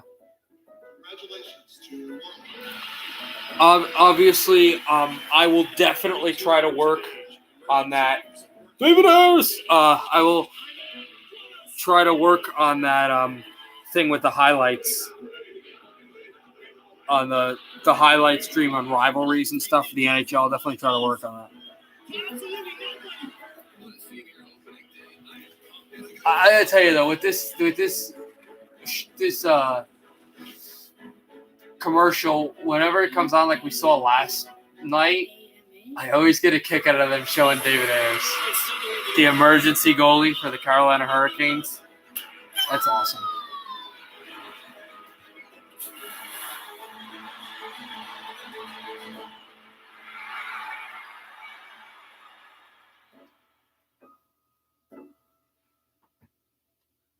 Horns down. Hey, the hockey rundown. My friend Campbell. The Leafs lost to an emergency goalie. Who works for them? Dumb inside joke. That only like 3 people get. But okay, let's see what Cleveland gets here. Yes. Go Devils. Absolutely. Let's go Devils. Go Canucks. Go. And LGRW. Let's go Red Wings. Round of the 2020 NFL Draft, crossing the 11 o'clock hour here Friday night on the East Coast. Hope you and yours are safe. Haha, Joseph Sapp. No, it's not going to be a safety. All the safeties are gone. This one's going to be a... I have no idea. 24th pick in the third round, pick number 88. Probably going to be a receiver. You see Andrew Berry, the executive vice president and general manager. Wait, Anthony Nerf, I thought you were a Senators fan, bro. Yeah. Dangle. So, where do we think? Come on, I mean, that's the guy you got to quote, bro. Take a look at what the Browns have been able to do so far. Again, we talked about getting Grant Delpit. No, it probably won't, Joseph. I actually agree with you. It'll probably take a tight end. Jedrick Wills, I used to like the Sharks, but I don't know. I know you're a Sharks fan. I just don't know why you're not a Coyotes fan. Don't you live in Arizona? Oh, no, you live in the Bay Area. Do you like the Diamondbacks? Oh, my bad. I messed that one up. Dallas is taking... I'm not sure who that is. Anthony Nerf, I think you guys are getting tight end. That's going to be key to Baker Mayfield and that offense really clicking. Then you think about a guy like Grant Delpit. Grant Delpit's got to... I was sworn Nerf was a... If the ankle injury was the only factor that prevented him from playing at that level, then you got yourself a great pick. You got to steal because going into the year, you had a chance that you thought that maybe be a top 15, top 20 pick in the first round. But it wasn't just the ankle, it was the missed tackles. Some of that you couldn't excuse away. So, again, Grant Delpit's a pivotal guy. They're rolling the dice here. Not all they problem with the second-round pick of Delpit. Because, like I say, if you see him revert back to that 4B show 2 years ago, then you got yourself maybe a Pro Bowl caliber safety. If Wills can be the left tackle, you got something going on offense and a Pro Bowl caliber player there. But they're both, in their own way, a little bit of a question mark because you're projecting Wills, and Delpit's got to show that ankle was the only reason he was missing tackles and not making big plays. All right, Mel, thanks. So we've been on this train before, and it's going off the tracks. But for the first time in decades, maybe they enter with promise. The hype train started in 2018 with the selection of Baker Mayfield and that 7-8-1 record. The expectations grew. Freddie Kitchens became the head coach. They picked up Odell Beckham Jr. It all looked like it was going toward a positive direction. And then 2019 said, I don't think so. After a 6-10 record, Freddie Kitchens was out. They parted ways with GM John Dorsey. In comes Kevin Stefanski. In comes Andrew Berry. So we're trying to figure out if this is the year that the Browns, who have had a lot of talented players on that roster over the last 2 seasons, can find a way to put it. No, I think you guys will get Fromm and the tight end. I just don't think you're going to get Fromm tonight. It doesn't look like it the way they... Because they're not like normal teams will say, oh, there's a quarterback, let's just snap him. The New England Patriots know exactly what they're going to do, and they have an analytical system on where and when they're going to get certain players. They usually don't miss on the players they want. The building. But the pick is in, and for that, let's go to the commissioner. Remember, fans. No, they usually don't. Millions of dollars for COVID. They have guys that they already want. They know the quarterback they want. We don't, but Bill Belichick does know. And we've raised millions of dollars already, and we hope to do more. And remember, the NFL is matching all of your donations, so we hope you'll keep it coming tonight. With the 88th pick in the 2020 NFL Draft, the Cleveland Browns select Jordan Elliott, defensive tackle, Missouri. That's decent. DJ, this is interesting. Jordan Elliott started at Texas, transferred to Missouri, but he's a guy that has a lot of tools you would want to work with. Yeah, when you study him, Trey, I see a lot of activity. You just don't see a ton of productivity. But he beats the guy in front of him consistently. He's got some real knockback with his hands. He can stack those single blocks, press. We'll see how he does. That's it's kind of, you're going to get a lot as we go into, as we end up tonight, and especially when we get into tomorrow, a lot of picks that are not going to be flashy, but they're just whatever you can get. You have to remember that even tomorrow, a lot of those players will still make the team because they're young and you don't know what they can do, or at least play a lot in the preseason. But the upside isn't as much as it was about yesterday. So there's not like that many bad picks. I like it. It's whatever. You saw variance in his moves. You saw always a guy that you knew had the. I would have gone. I think they need to start going on like offensive skill players. But. I think there's a lot of talent to be tapped there with a little bit more coaching. So Minnesota just made their selection, waiting to see obviously what it is. And then the Texans will be on the clock. Then to Texas, then Michigan, then signed with the Longhorns, and again transferred to Missouri. So he had some thoughts about where he wanted to play his college ball. Meanwhile, the Minnesota Vikings in. Let's go back to the commission. My AFC team is picking right after Minnesota. I just announced that. Texans will be picking next. 89th pick in the 2020 NFL Draft. It's not my main team. It's my AFC team. It's like my second team. Defensive back, Mississippi State. If you didn't hear what I said because I was talking, which I apologize, Cameron Dantzler, a corner from the Mississippi State Bulldogs, is a Minnesota Viking. He was one of the best defenders against that potent LSU offense this past. I agree with that, Anthony Nerf. That seems right. The tight end, if he falls to the Patriots tonight, and then Fromm, I don't think it'll be early, though. It'll probably be late in the fourth round or midway.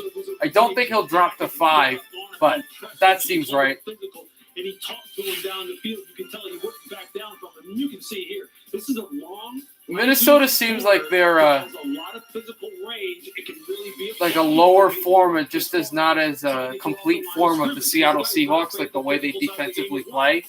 So I like this. You wonder why they play. They're very inconsistent in the regular season, but they end up playing teams well in the playoffs because they don't have the greatest offense, but their defense is so deep. Pretty much ran through every corner he went up against this past year from LSU. This was the one that really got up and challenged him and said, you're not doing that to me. So that obviously helps. Well, the Texans are the next. Vikings won't be going anywhere this year. Yeah, that probably makes sense. Figuring out what they want to do next. The Texans. As we just figured out. Anthony Nerf. The Texans are my second favorite. My first favorite are the Giants. Lewis was alluding to it. By the way, Dantzler. We'll see how the offense does with Minnesota, of course, Joseph. So he had a pretty good game against him and Jamar Chase, and now he's going to be teammates together, and they can talk about those battles they had when they were on the collegiate football field. Meanwhile, ladies and gentlemen, the pick is in. And so, yeah, Houston just made their selection, and Bill O'Brien's gone, which is not. Pick in the 2020 NFL Draft, the Houston Texans select Jonathan Greenard, linebacker, Florida. He's good.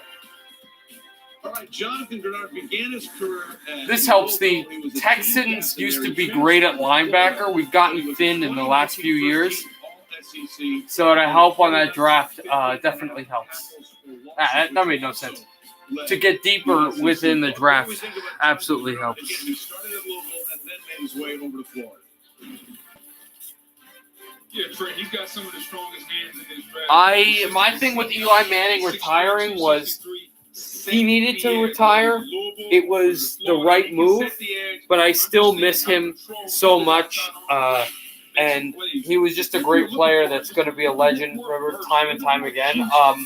I'm a Devils fan, not a Rangers fan, but I almost believe in my heart and my mind that that's basically the thought with Eli is how Ranger fans will feel about Henrik Lundqvist, like a superstar. Except, of course, Eli won championships, but a superstar that just can't be in the league right now. He's just not at that level. But you know that he'll forever be in the hearts and minds. I was happy that he was able to go out on a good note, and I knew that he had to leave, and this was the Daniel Jones era. But he will forever be a legend. He will forever be a giant, and I think he'll definitely be a Hall of Famer. Finished fourth, so maybe one of these days we'll see him hitting the charts as well as. Yeah, New England just traded. They have their pick is in. I think they probably traded pick 100. So whatever they want, this means that they're going for something. I know I've been saying Troutman all night, but this could be quarterback. Bill Belichick and company have just traded back in to the fact that they probably traded that 100th pick means there's something that they see. Place for Nick Caserio and company, or will they take another position? Because obviously Tom Brady is gone. So for more on what the Patriots are doing, I think this might be quarterback, and the reason I think this might be a quarterback is because I think if they stayed at 100, Troutman would have been there. To the New England Patriots, with the 91st pick in the 2020 NFL Draft, the New England Patriots have selected Devin Asiasi, tight end, UCLA. They got a tight end, but not the tight end we thought. We got this. Asiasi played 2 seasons at UCLA. Yeah, Giants had a lot of good linebackers. So they get a tight end. What do we think of this? This might actually end up being one of those trades, and one of those draft picks that ends up one of those huge trades we look back, like kind of like Gronkowski, because he's a sturdy guy. He can block and he can run through up the line. Like he's not a prototypical tight end, but he's burly, almost like an Eric Ebron type, and he can run. Boy, he can run. Which is a powerhouse, one of the best high school programs in the country. Eventually found his way to UCLA. So that helps for New England. Same college as I'm not sure what the exact trade is yet, but they probably traded the 100th pick, meaning they're probably done for tonight. See how he's going to play, because you know that the Patriots like to use a bunch of different tight ends, and there you see Kyle Duggar, Josh Uche, Anthony Jennings, and finally the first offensive player that Bill Belichick and company. Probably Anthony Nerf. I would submit that. I don't know if you know about the trade. I'm not positive. Anthony Nerf, did you guys trade pick 100? Think they did. I'm not sure though. Just wanted to clarify. Also checking in, and the Kraft family also keeping a tight eye on things, making sure things are indeed going to plan for the New England Patriots. Of course, we're going to have to fight for You don't know. Okay. I don't know either. They don't list the trades here. This is what they should do. They should put a ticker tape and say this pick was traded for such and such. Baltimore is on the clock in the Ravens' success in 2019. I would think they would have. Offense led by NFL MVP quarterback Lamar Jackson. 201 passing yards per game, which was 27th a year ago. But he also ran for 206 yards per game in the NFL. That was most by a quarterback in the NFL. We got an up-close and personal look at Eric Costa, the executive VP and GM. So Baltimore's on the clock now.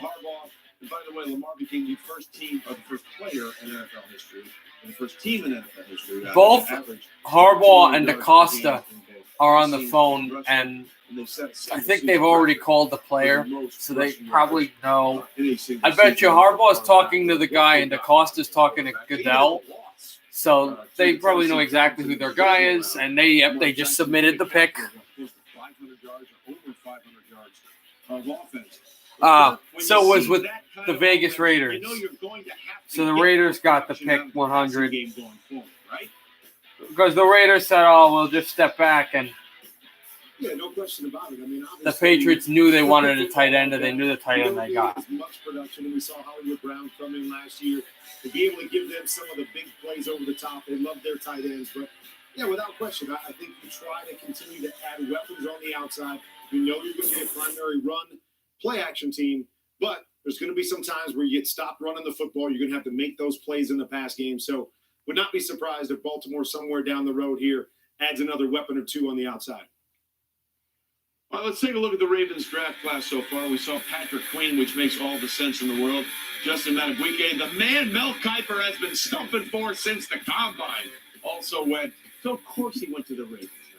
And then JK Dobbins, the fine running back from Ohio State. Again, only Archie Griffin ran for more yards at Ohio State than JK Dobbins. Baltimore's got that pick in Buckeye running back ever to rush for 1,000 yards as at 92 with junior, and the first ever to top 2,000 rushing yards in one season as well. Would the Raiders get on 100, 139, and 172? I don't think they got that much for him. If they did, Mayock is wonderful at trading and has killed Belichick out of a deal. Because that would be a huge win for the Raiders unless this tight end is super good. Let's head to the commissioner and listen to what he had to say. Okay, with the 92nd pick in the 2020 NFL Draft, the Baltimore Ravens select Devin Duvernay, wide receiver. There goes Duvernay. Wow, Baltimore, for a team that is down the mill with their picks aren't that high up in any of the rounds, they're getting really good players. But then they signed with the Longhorns, and Duvernay Lewis was very, very productive here. Again, last season ranking third in the FBS with 106 catches and 1,300. So Devin Duvernay goes to a offense that loves to pass the ball, and they love to pass the ball a lot, and they've got a quarterback that can make you get open because they can run so fast. And speaking of running fast, so Lamar Jackson's running all over the place, and you got this kid sprinting and across the football field. He catch the ball, and he's big. Baltimore's going to be good. They're just getting deep on offense. So Baltimore gets their guy. Just a great pick by the Ravens. It doesn't matter how much you push him, how much you push on him. He's someone who can always come up with a big play. He's a guy who's a little tight, but I'll tell you what, he will work at it, and that speed is game-breaking, Mel. No question, but 4.39. You saw the improvement this year in terms of his hands and his concentration. Eliminated the drops, became much more consistent, catching the football out of that slot. You think about Miles Boykin needs to step it up. You got Hollywood Brown. Now you add that 4.39 speedster that can catch that short pass. What I really love about Duvernay, I think he gives you everything he has. He's a great kid, picks up a lot of yards after contact, excellent hands. This year he showed after having a guy that you thought was going to be just inconsistent his whole career. The production was off the charts. Oklahoma State game, he had 12 catches. He had 8 catches against TCU and Gladney and those defensive backs. So I think Devin Duvernay is a great pick for Eric DeCosta. This draft overall should excite Ravens fans. More weapons, more pieces for Lamar Jackson to attack defensively. By the way, Duvernay is cousins with Cardinals quarterback Kyler Murray. They didn't train together growing up, but they do see each other on the holidays. The draft is a holiday for all football fans. John Harbaugh's fired up. Yes, John.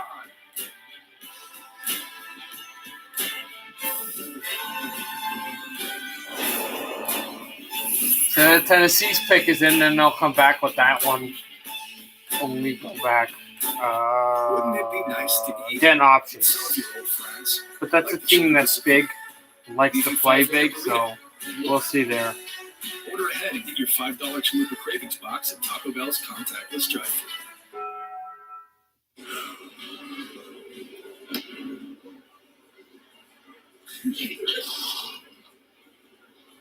Hold my pouch. Trust us. Us kids are ready to take things into our own hands. Don't think so? Hold my pouch. No, Dad. Come play some ball. No, my dad. I'm not your dad, because I'm your dad's son. If I wasn't your dad, would I be able to do this? What are you doing? I'm doing this. Make a swish. Uh-oh. Jake from State Farm. Here's the deal. There's no replacing the real Chris Paul. Oh, my God. Just like there's no replacing State Farm. Come on, man. Stop trying to be me.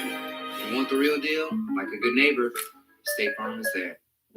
Service isn't just a department. So what do you guys think? It's a voice on the other end of the phone.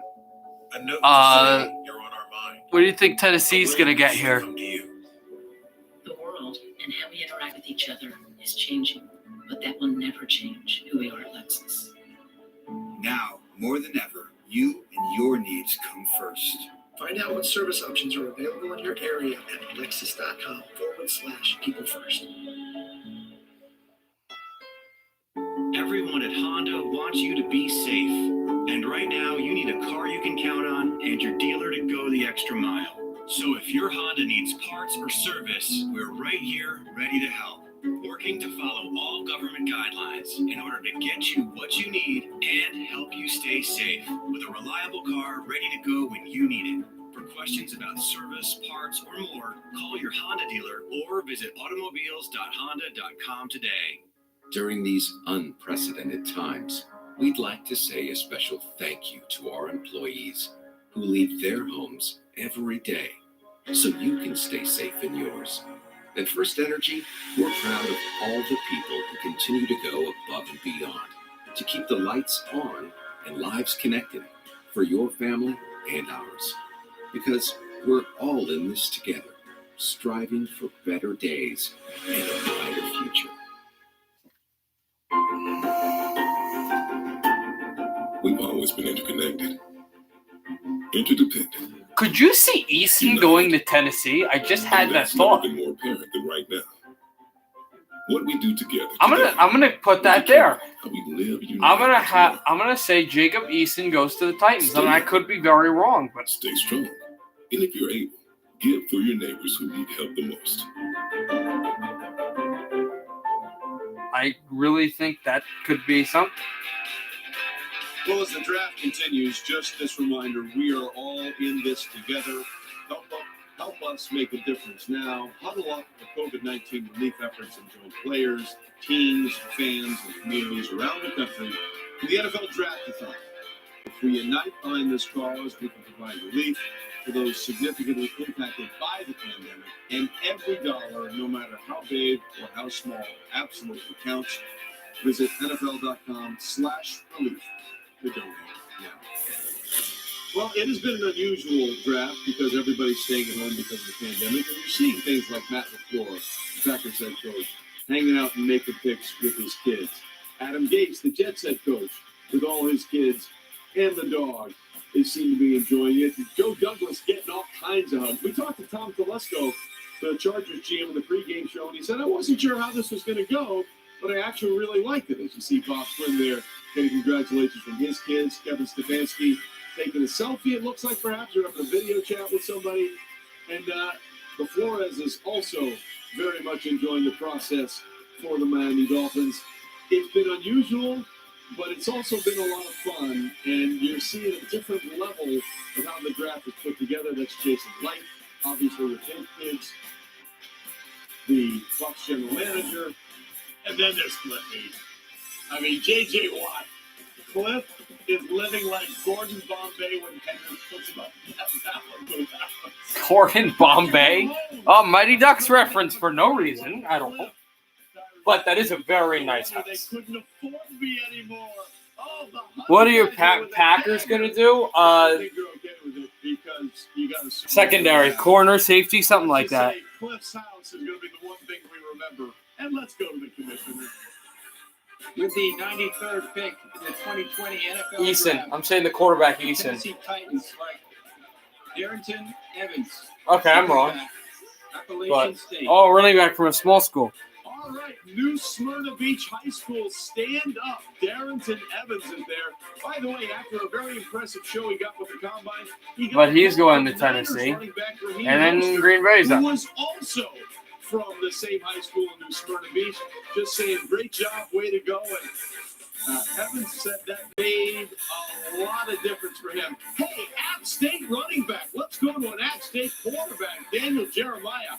Tell us about Darrington Evans. Well, now the draft has officially started, Trey, because we have an App State Mountaineer that is off the board. And Darrington Evans, it's going to be fun to watch him pair up with Derrick Henry, because if Derrick Henry is Mr. Power, this is Mr. Speed. Lewis has used the term that one-cut runner, and that's this kid. When he gets his foot in the ground and gets north and south, you are not going to catch him. That 4.41 speed shows up in a big way. He also has the ability to help out in the return game. The Penn State game, that great game between App State and Penn State a couple of years ago, he took a kickoff back for a touchdown in that one. So big time top juice. And boys, it's the best fight song that's out there. So let's not give the people what they want here. Like us. Nobody like us. No. We're the Mountaineers. Always a winning, Trey. We're always a grinning, always a feeling fine. Eddie. Daniel, is it a fight song or a fight statement? Because if it's a fight song, you better sing it. You better not say it. But I'm going to lean more towards a statement with my voice. All right. I was about to say, choose your words carefully here in this group, because we will come at you at all corners, especially at 11:15. So Tennessee, Green Bay's pick is in. What do you guys think? They got Isaiah Wilson, and now they get Darrington Evans. John Robbins can continue to dap up his kids, as he is very happy with the way the draft has progressed for them. Mike Vrabel's house was the house to be at, and now he's sitting there by himself. This is what happens when you get past the first round. People forget, a lot more picks still to go. Meanwhile, there's a pick. Green Bay's pick is in. I think that's going to be a corner. With the 94th pick in the 2020 NFL Draft, the Green Bay Packers select Josiah Dubois, tight end, Cincinnati. Another tight end, but not the big one that we kept thinking about. All right, Josiah Dubois, again, there are only two. And this guy wins, and the Packers win by selecting the best beard and hairstyle in the NCAA. I mean, that's awesome. Josiah Dubois is a guy that, and he's good too. He catch the ball. He can absolutely catch the ball. For Aaron Rodgers with the Green Bay Packers, Mel. You know, he's a two-star recruit. Now, he was an excellent basketball player, baseball player in high school as well. But he comes and there so a taller but a smaller player like the other tight end that the Patriots ended up getting. This is he's kind of like a smaller built. He's bulky, but he's a smaller built, and he's more of a rack type guy. So that works for the Packers offense. I don't know if he'll slot in immediately, but he will end up being serviceable for Green Bay. But if you look at Dubois, a lot of people were warming up to him through the draft process, and a guy that can catch the football down the field. It's actually a good. Aaron Rodgers in that passing game should have a guy that should factor in, maybe a backup early on, and say he has that special. Who is the tight end I'm thinking of? You got Love as the future quarterback. The number one, Troutman. Troutman was the tight end I was thinking of. Tight end who can be a factor in that Anthony. Offensive coordinator Mike Denbrock said teams try to cover the Broncos are not going with the quarterback.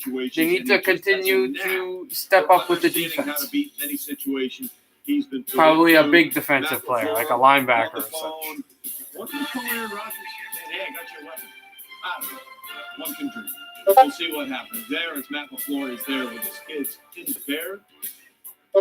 But we still got a couple of big-time quarterbacks.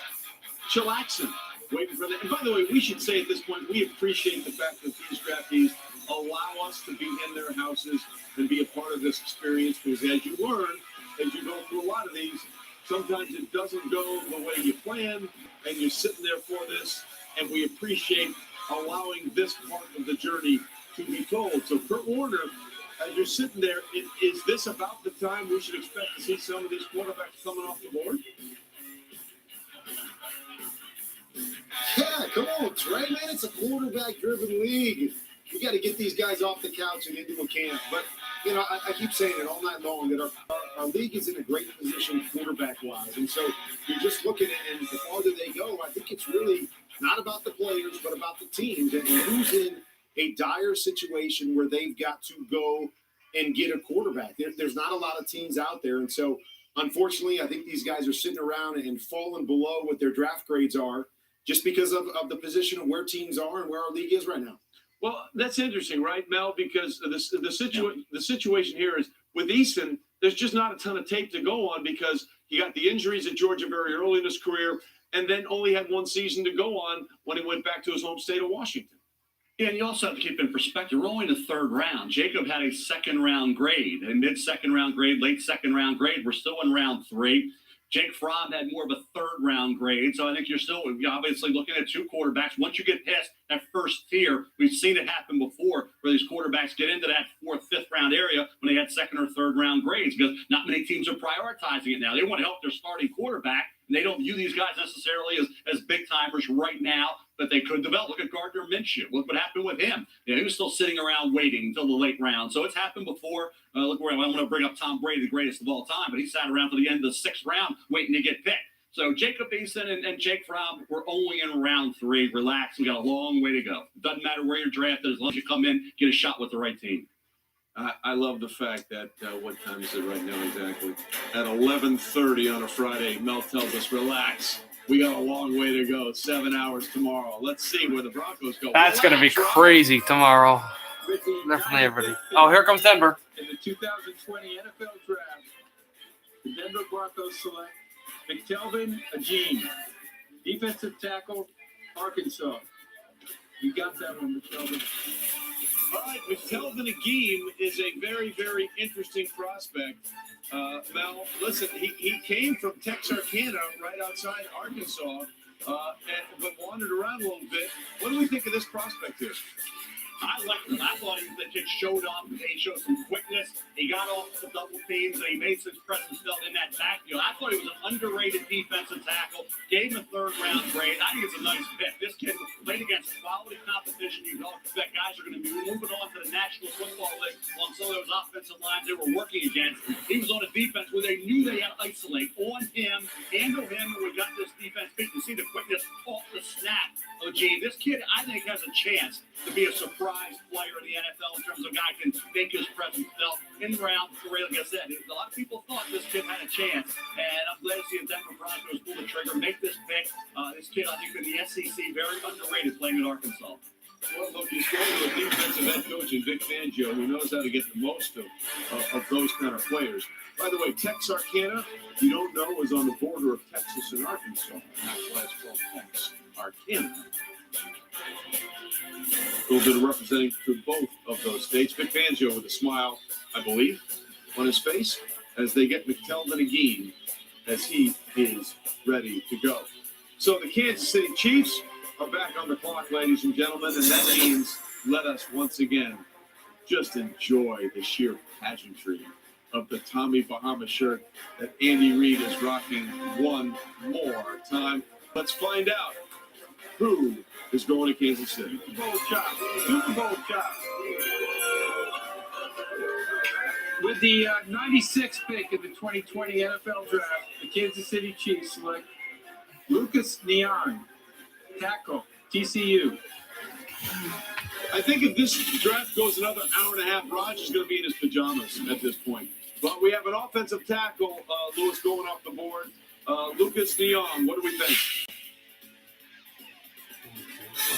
Yeah, this is a depth addition for the Kansas City Chiefs and someone who they're going to develop, but he has enticing measurables, 6'6", 315 pounds, 34.25-inch arms. What you like about him, though, is the fact that this is a guy who plays with natural hip roll. He's a guy who can move people off the line of scrimmage in the run game and plays with a nasty temperament. It isn't always perfect, but he does have natural flex, gets his pads down, and that's what you want to see in the run game. When he gets to the second level, he will bury people. In the pass game, has to clean up his pass sets as far as false stepping with his outside foot, shortening the corner, maybe not always firing his hands when they need to, but Andy Reid, despite the fact that he's known as a quarterback guru, he's also a pretty darn good offensive line coach, and he will tutor this guy. He will get this guy going, and this is a nice pickup here in the 3rd round for a developmental offensive tackle that will just add to the depth that they have on the offensive line.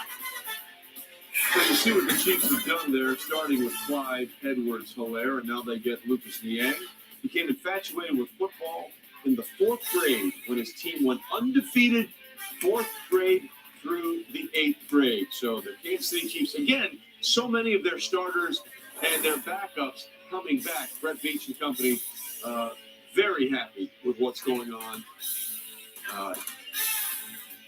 in their draft so far. As you see the team they beat in the AFC Championship behind them there, Mike Vrabel and the Tennessee Titans. All right, pick number 97 is in. It is the 33rd pick in this round as we've got some extra picks in here. And let's go back to Commissioner Roger Goodell and find out what Cleveland is doing next. With the 97th pick in the 2020 NFL Draft, the Cleveland Browns select Jacob Phillips, linebacker, LSU. Well, that makes 10. There's another. That makes 10 for LSU, and that's the record for the most well-playing picks through one school. LSU player, and I think that's the second round. Another linebacker, one of those quick-to-the-ball guys we're seeing here for LSU. Yeah, Trey, without a doubt. He can see ball, go get ball, especially in the run game. You see his ability to come up, take on a blocker, shock, lock, and escape. He can diagnose blitzing. You can bring him on a blitz. Where he struggles a little bit is dropping back in coverage. The ability to identify a man in zone, understand where he's supposed to fit.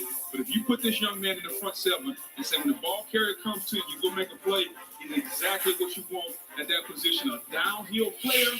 You'll learn how to play in zone coverage a little bit better. But right now, you want to tackle the machine. Jacob Phillips is your man. Well, he certainly was on more than one occasion for that unbelievable. And again, we just said it, by the numbers. It started with Burrow, K'Lavon Chaisson. Again, I don't think we say this story enough. K'Lavon Chaisson had 6 Power 5 offers to play. So the Baltimore gets another first round pick. Let's see if Baltimore continues with this whole speed thing. It's just the most ridiculous story of all time. And then you saw Lloyd Cushenberry, Which other team and now Jacob Phillips, another one of those. do I think needs a quarterback besides the Patriots? Damien Lewis went to Tennessee, and for the second straight year, the Cleveland That's Browns tough. There's not really many teams that right now legitimately need a quarterback. This year, of course, it was Grant Delpit. If I had to pick one, and I know that they have a starter right now, but Jacksonville, I think, needs a quarterback. That's the thing. The Patriots, they need a quarterback. There's not really many other teams that need one. Devin Duvernay, the wide receiver out of Texas. Carolina being that they think they have their quarterback, but I'm not sure they do. That's another executive vice president. Also continuing to go over the charts and work through the phones here. Again, it's curious to see because the Ravens had such a plan last year going into the season, what they wanted to do with Lamar Jackson and how they wanted to utilize him in that offense. And it just worked out so perfectly to the tune of a 14-2 record in the regular season, the number 1 seed in the AFC.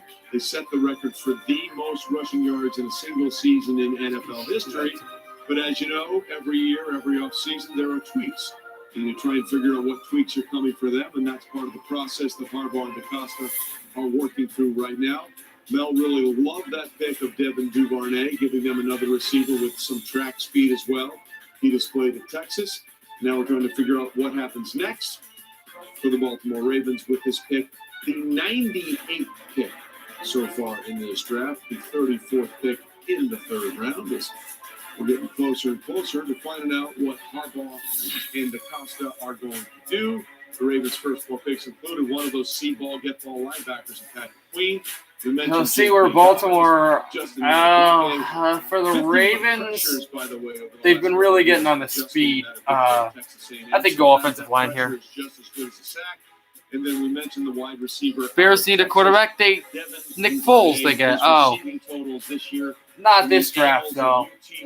I really think they do, but they won't. If I was the Bears, yes, I would draft a quarterback, but they will not do that. Let's check back in with Roger Goodell in his comfy chair. With the 98th pick in the 2020 NFL Draft. Goodell cannot read. Malik Harrison, linebacker. Yeah, Falcons do need a quarterback. Daniel Jeremiah. Okay, so they get a linebacker. They're going to have to get at least another offensive lineman. They got him. All right, my Giants are on the clock now. And then they said, we might use your defense. Turned out to be a really good thing for him. And Trey, when you watch him, he takes on blocks. A lot of these college linebackers, you see, they want to play in space. It's a space game. They can run and hit. You see him take on guards, get off blocks, and make tackles in the hole. And when you think about what they got with Patrick Queen, with the linebacker they took in the first round, you can use him to float over the top, run sideline to sideline. Now you have Malik Harrison who can do some of that dirty work and take on. And you don't sacrifice the speed either.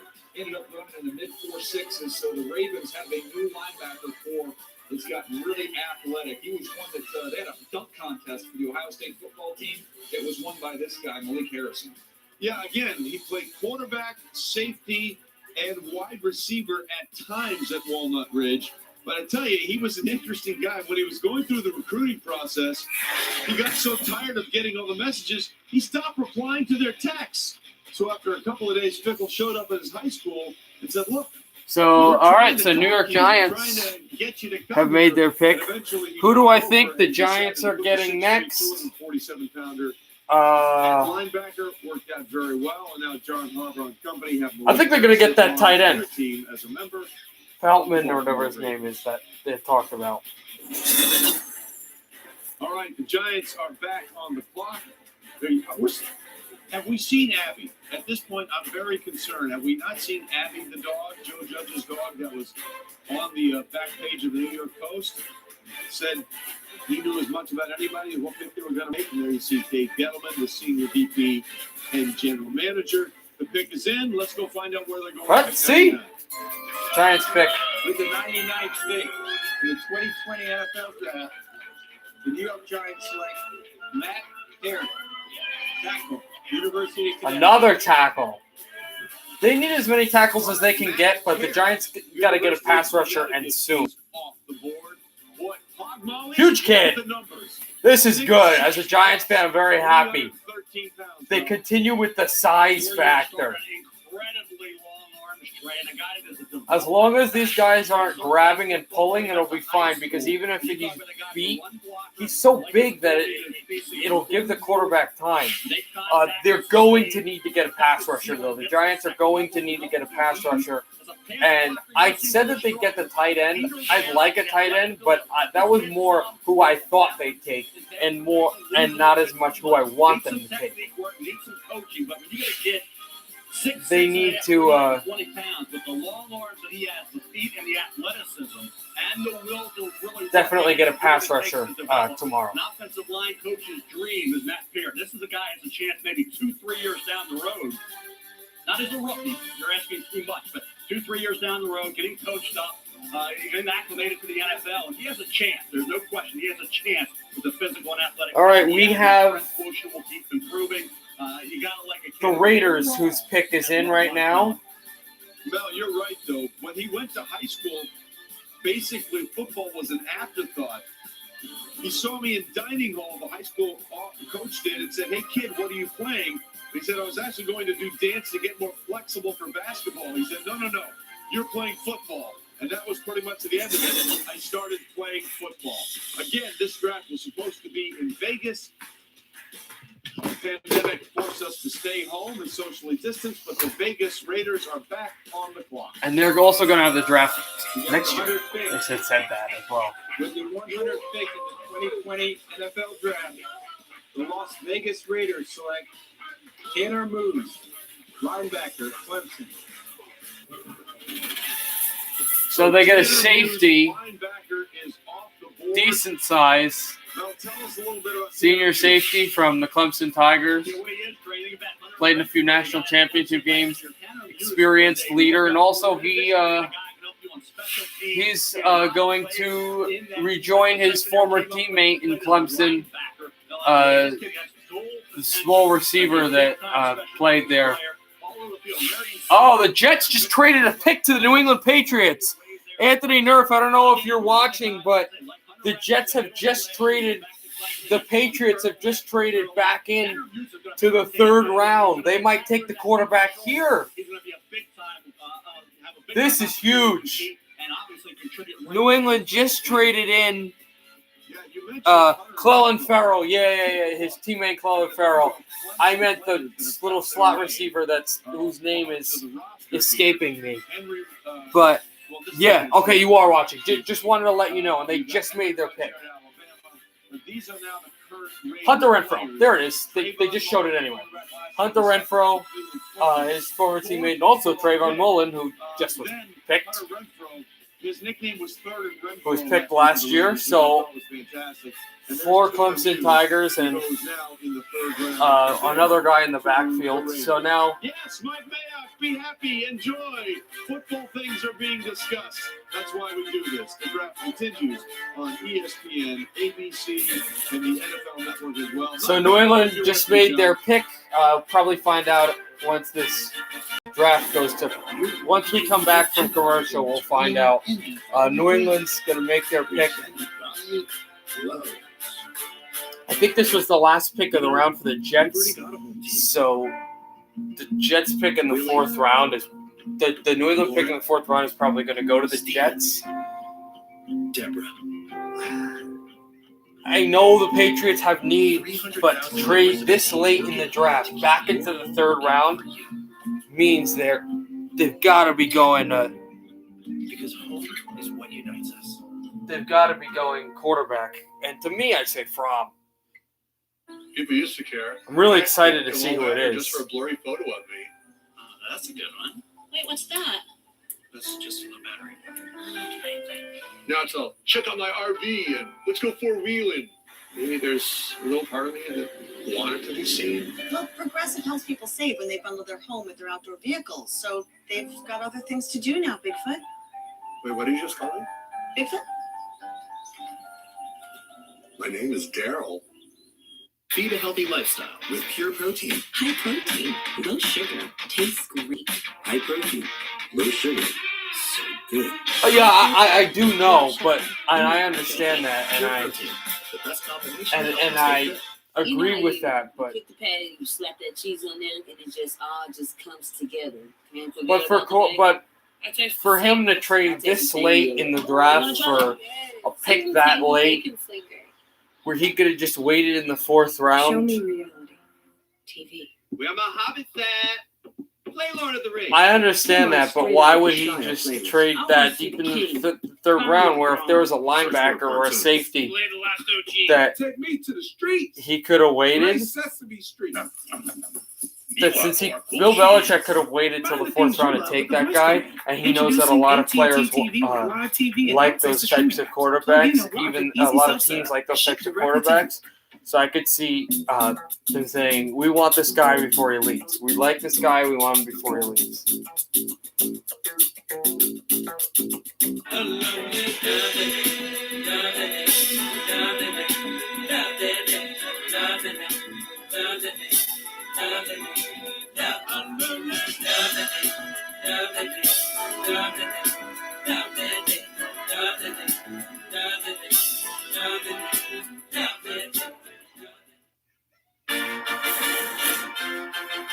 How's the family? They happy?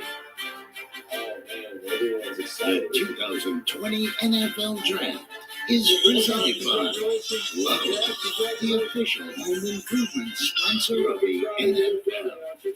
And in part by Progressive Insurance. Save when you bundle auto, home, or motorcycle insurance. Visit progressive.com. All right, back with you on the NFL draft coverage. ESPN, ABC, the NFL Network. There you see all the cameras we still have left. It looks like Eason's on the phone. To hear their names called. That could be something. Because out of all the guys that aren't drafted, Eason looked like he was just on the phone, which could mean a draft by the Patriots, whose pick is in. They've just selected. They need a quarterback. They all have needs for other selections, other positions badly. Let's see who it is. Is in, so let's go back to the commissioner and find out where New England is going. The New York Jets have traded the 101st pick to the New England Patriots. Remember the last time the Jets transitioned something to the Patriots? Tom Brady. The New England Patriots select Dalton Key, tight end, Virginia Tech. They trade into the third round and get a tight end. Another tight end from the Hokies this time, and this time it's a smaller build. So they're trying to rebuild their roster. They get 2 tight ends. I don't know when they're going to get a quarterback because they traded their first pick in the 4th round to the Jets. I believe it's their first pick in the 4th round. So now Pittsburgh's on the clock. They go out and get Devin Asiasi, who can really get vertical down the field. Yeah, a little weird. I'd say so. Use him as a fullback, an H-back, give him the ball out of the backfield. He's a little bit light, a little bit stiff, but a very physical, tough, aggressive guy. And again, I keep coming. Pittsburgh's pick is in. Let's see where they go. Quite like the New England Patriots. Well, it's interesting. They'd like a running back, but they probably go for a linebacker here. Niners tight end George Kittle, and I quote Daniel Jeremiah, he's probably the most versatile tight end in the league. So if that's who he's modeling his I game like what the after, Patriots he's going did, to but the I right just didn't franchise expect them because to as trade up George and get Kittle is another not tight end. Versatile player. Josh Uche, a versatile player. Anthony Jennings, versatile player. And now 2 tight ends in back-to-back third-round picks, Asiasi and now Dalton Keene, as Bill Belichick continues to work his way through the end of the 3rd round of the draft. Meanwhile, the Pittsburgh Steelers are now on the clock and figuring out what they are going to do. Again, they took Chase Claypool earlier tonight, the wide receiver. All right, let's see what the Steelers' pick is. I'm calling a linebacker. Now, as the pick is in, Claypool a weapon for Ben, assuming he's coming back healthy and he wants to from that elbow surgery. Let's find out now what happens as we go to this one. With the 102nd pick in the 2020 NFL Draft, the Pittsburgh Steelers select Alex Highsmith, linebacker. Yep, they get a linebacker. I was expecting them to. And they get one from Charlotte University. There is the phone call. The long wait is over just before midnight for Alex Highsmith. So Highsmith ends up heading to Pittsburgh to play for the Steelers. He was the first Charlotte player turned 8 All-American. A really good player for their team, and now the NFL franchise on the other side of the Keystone State, the Philadelphia Eagles just brought in their pick. Their selection is in. 2-point stance, and then in sub, when you go 4-man line, he can put his hand down and rush the passer. We're close to the end of this draft, this second night, and this screen. 16 sacks, 9 quarterback hits. We're at 103. I believe there's 106 picks, so we'll be done soon. That's where he wins. With his get off. The Clemson offensive line said he was one of the best defensive linemen that they played against all year long. Just have to get a little bit stronger at the point of attack as a run defender. But as far as his pass rush is concerned, he just needs for to the Eagles, work the package that he already has and refine it and get stronger because he's got tremendous motor, great cornering speed, really good bend, really good body control, and he's someone when you're talking about Philadelphia is going with Pry Jr. from Notre Dame. Troy Pry Jr., that's where the Eagles are going, in my opinion. Going to the Pittsburgh Steelers, and he could not be more happy about it. Meanwhile, we're continuing to plow through the picks. The Philadelphia Eagles are next up on the clock. Let's find out where Howie Roseman and Doug Peterson are going with their next pick. And for that, let us go back to the commissioner.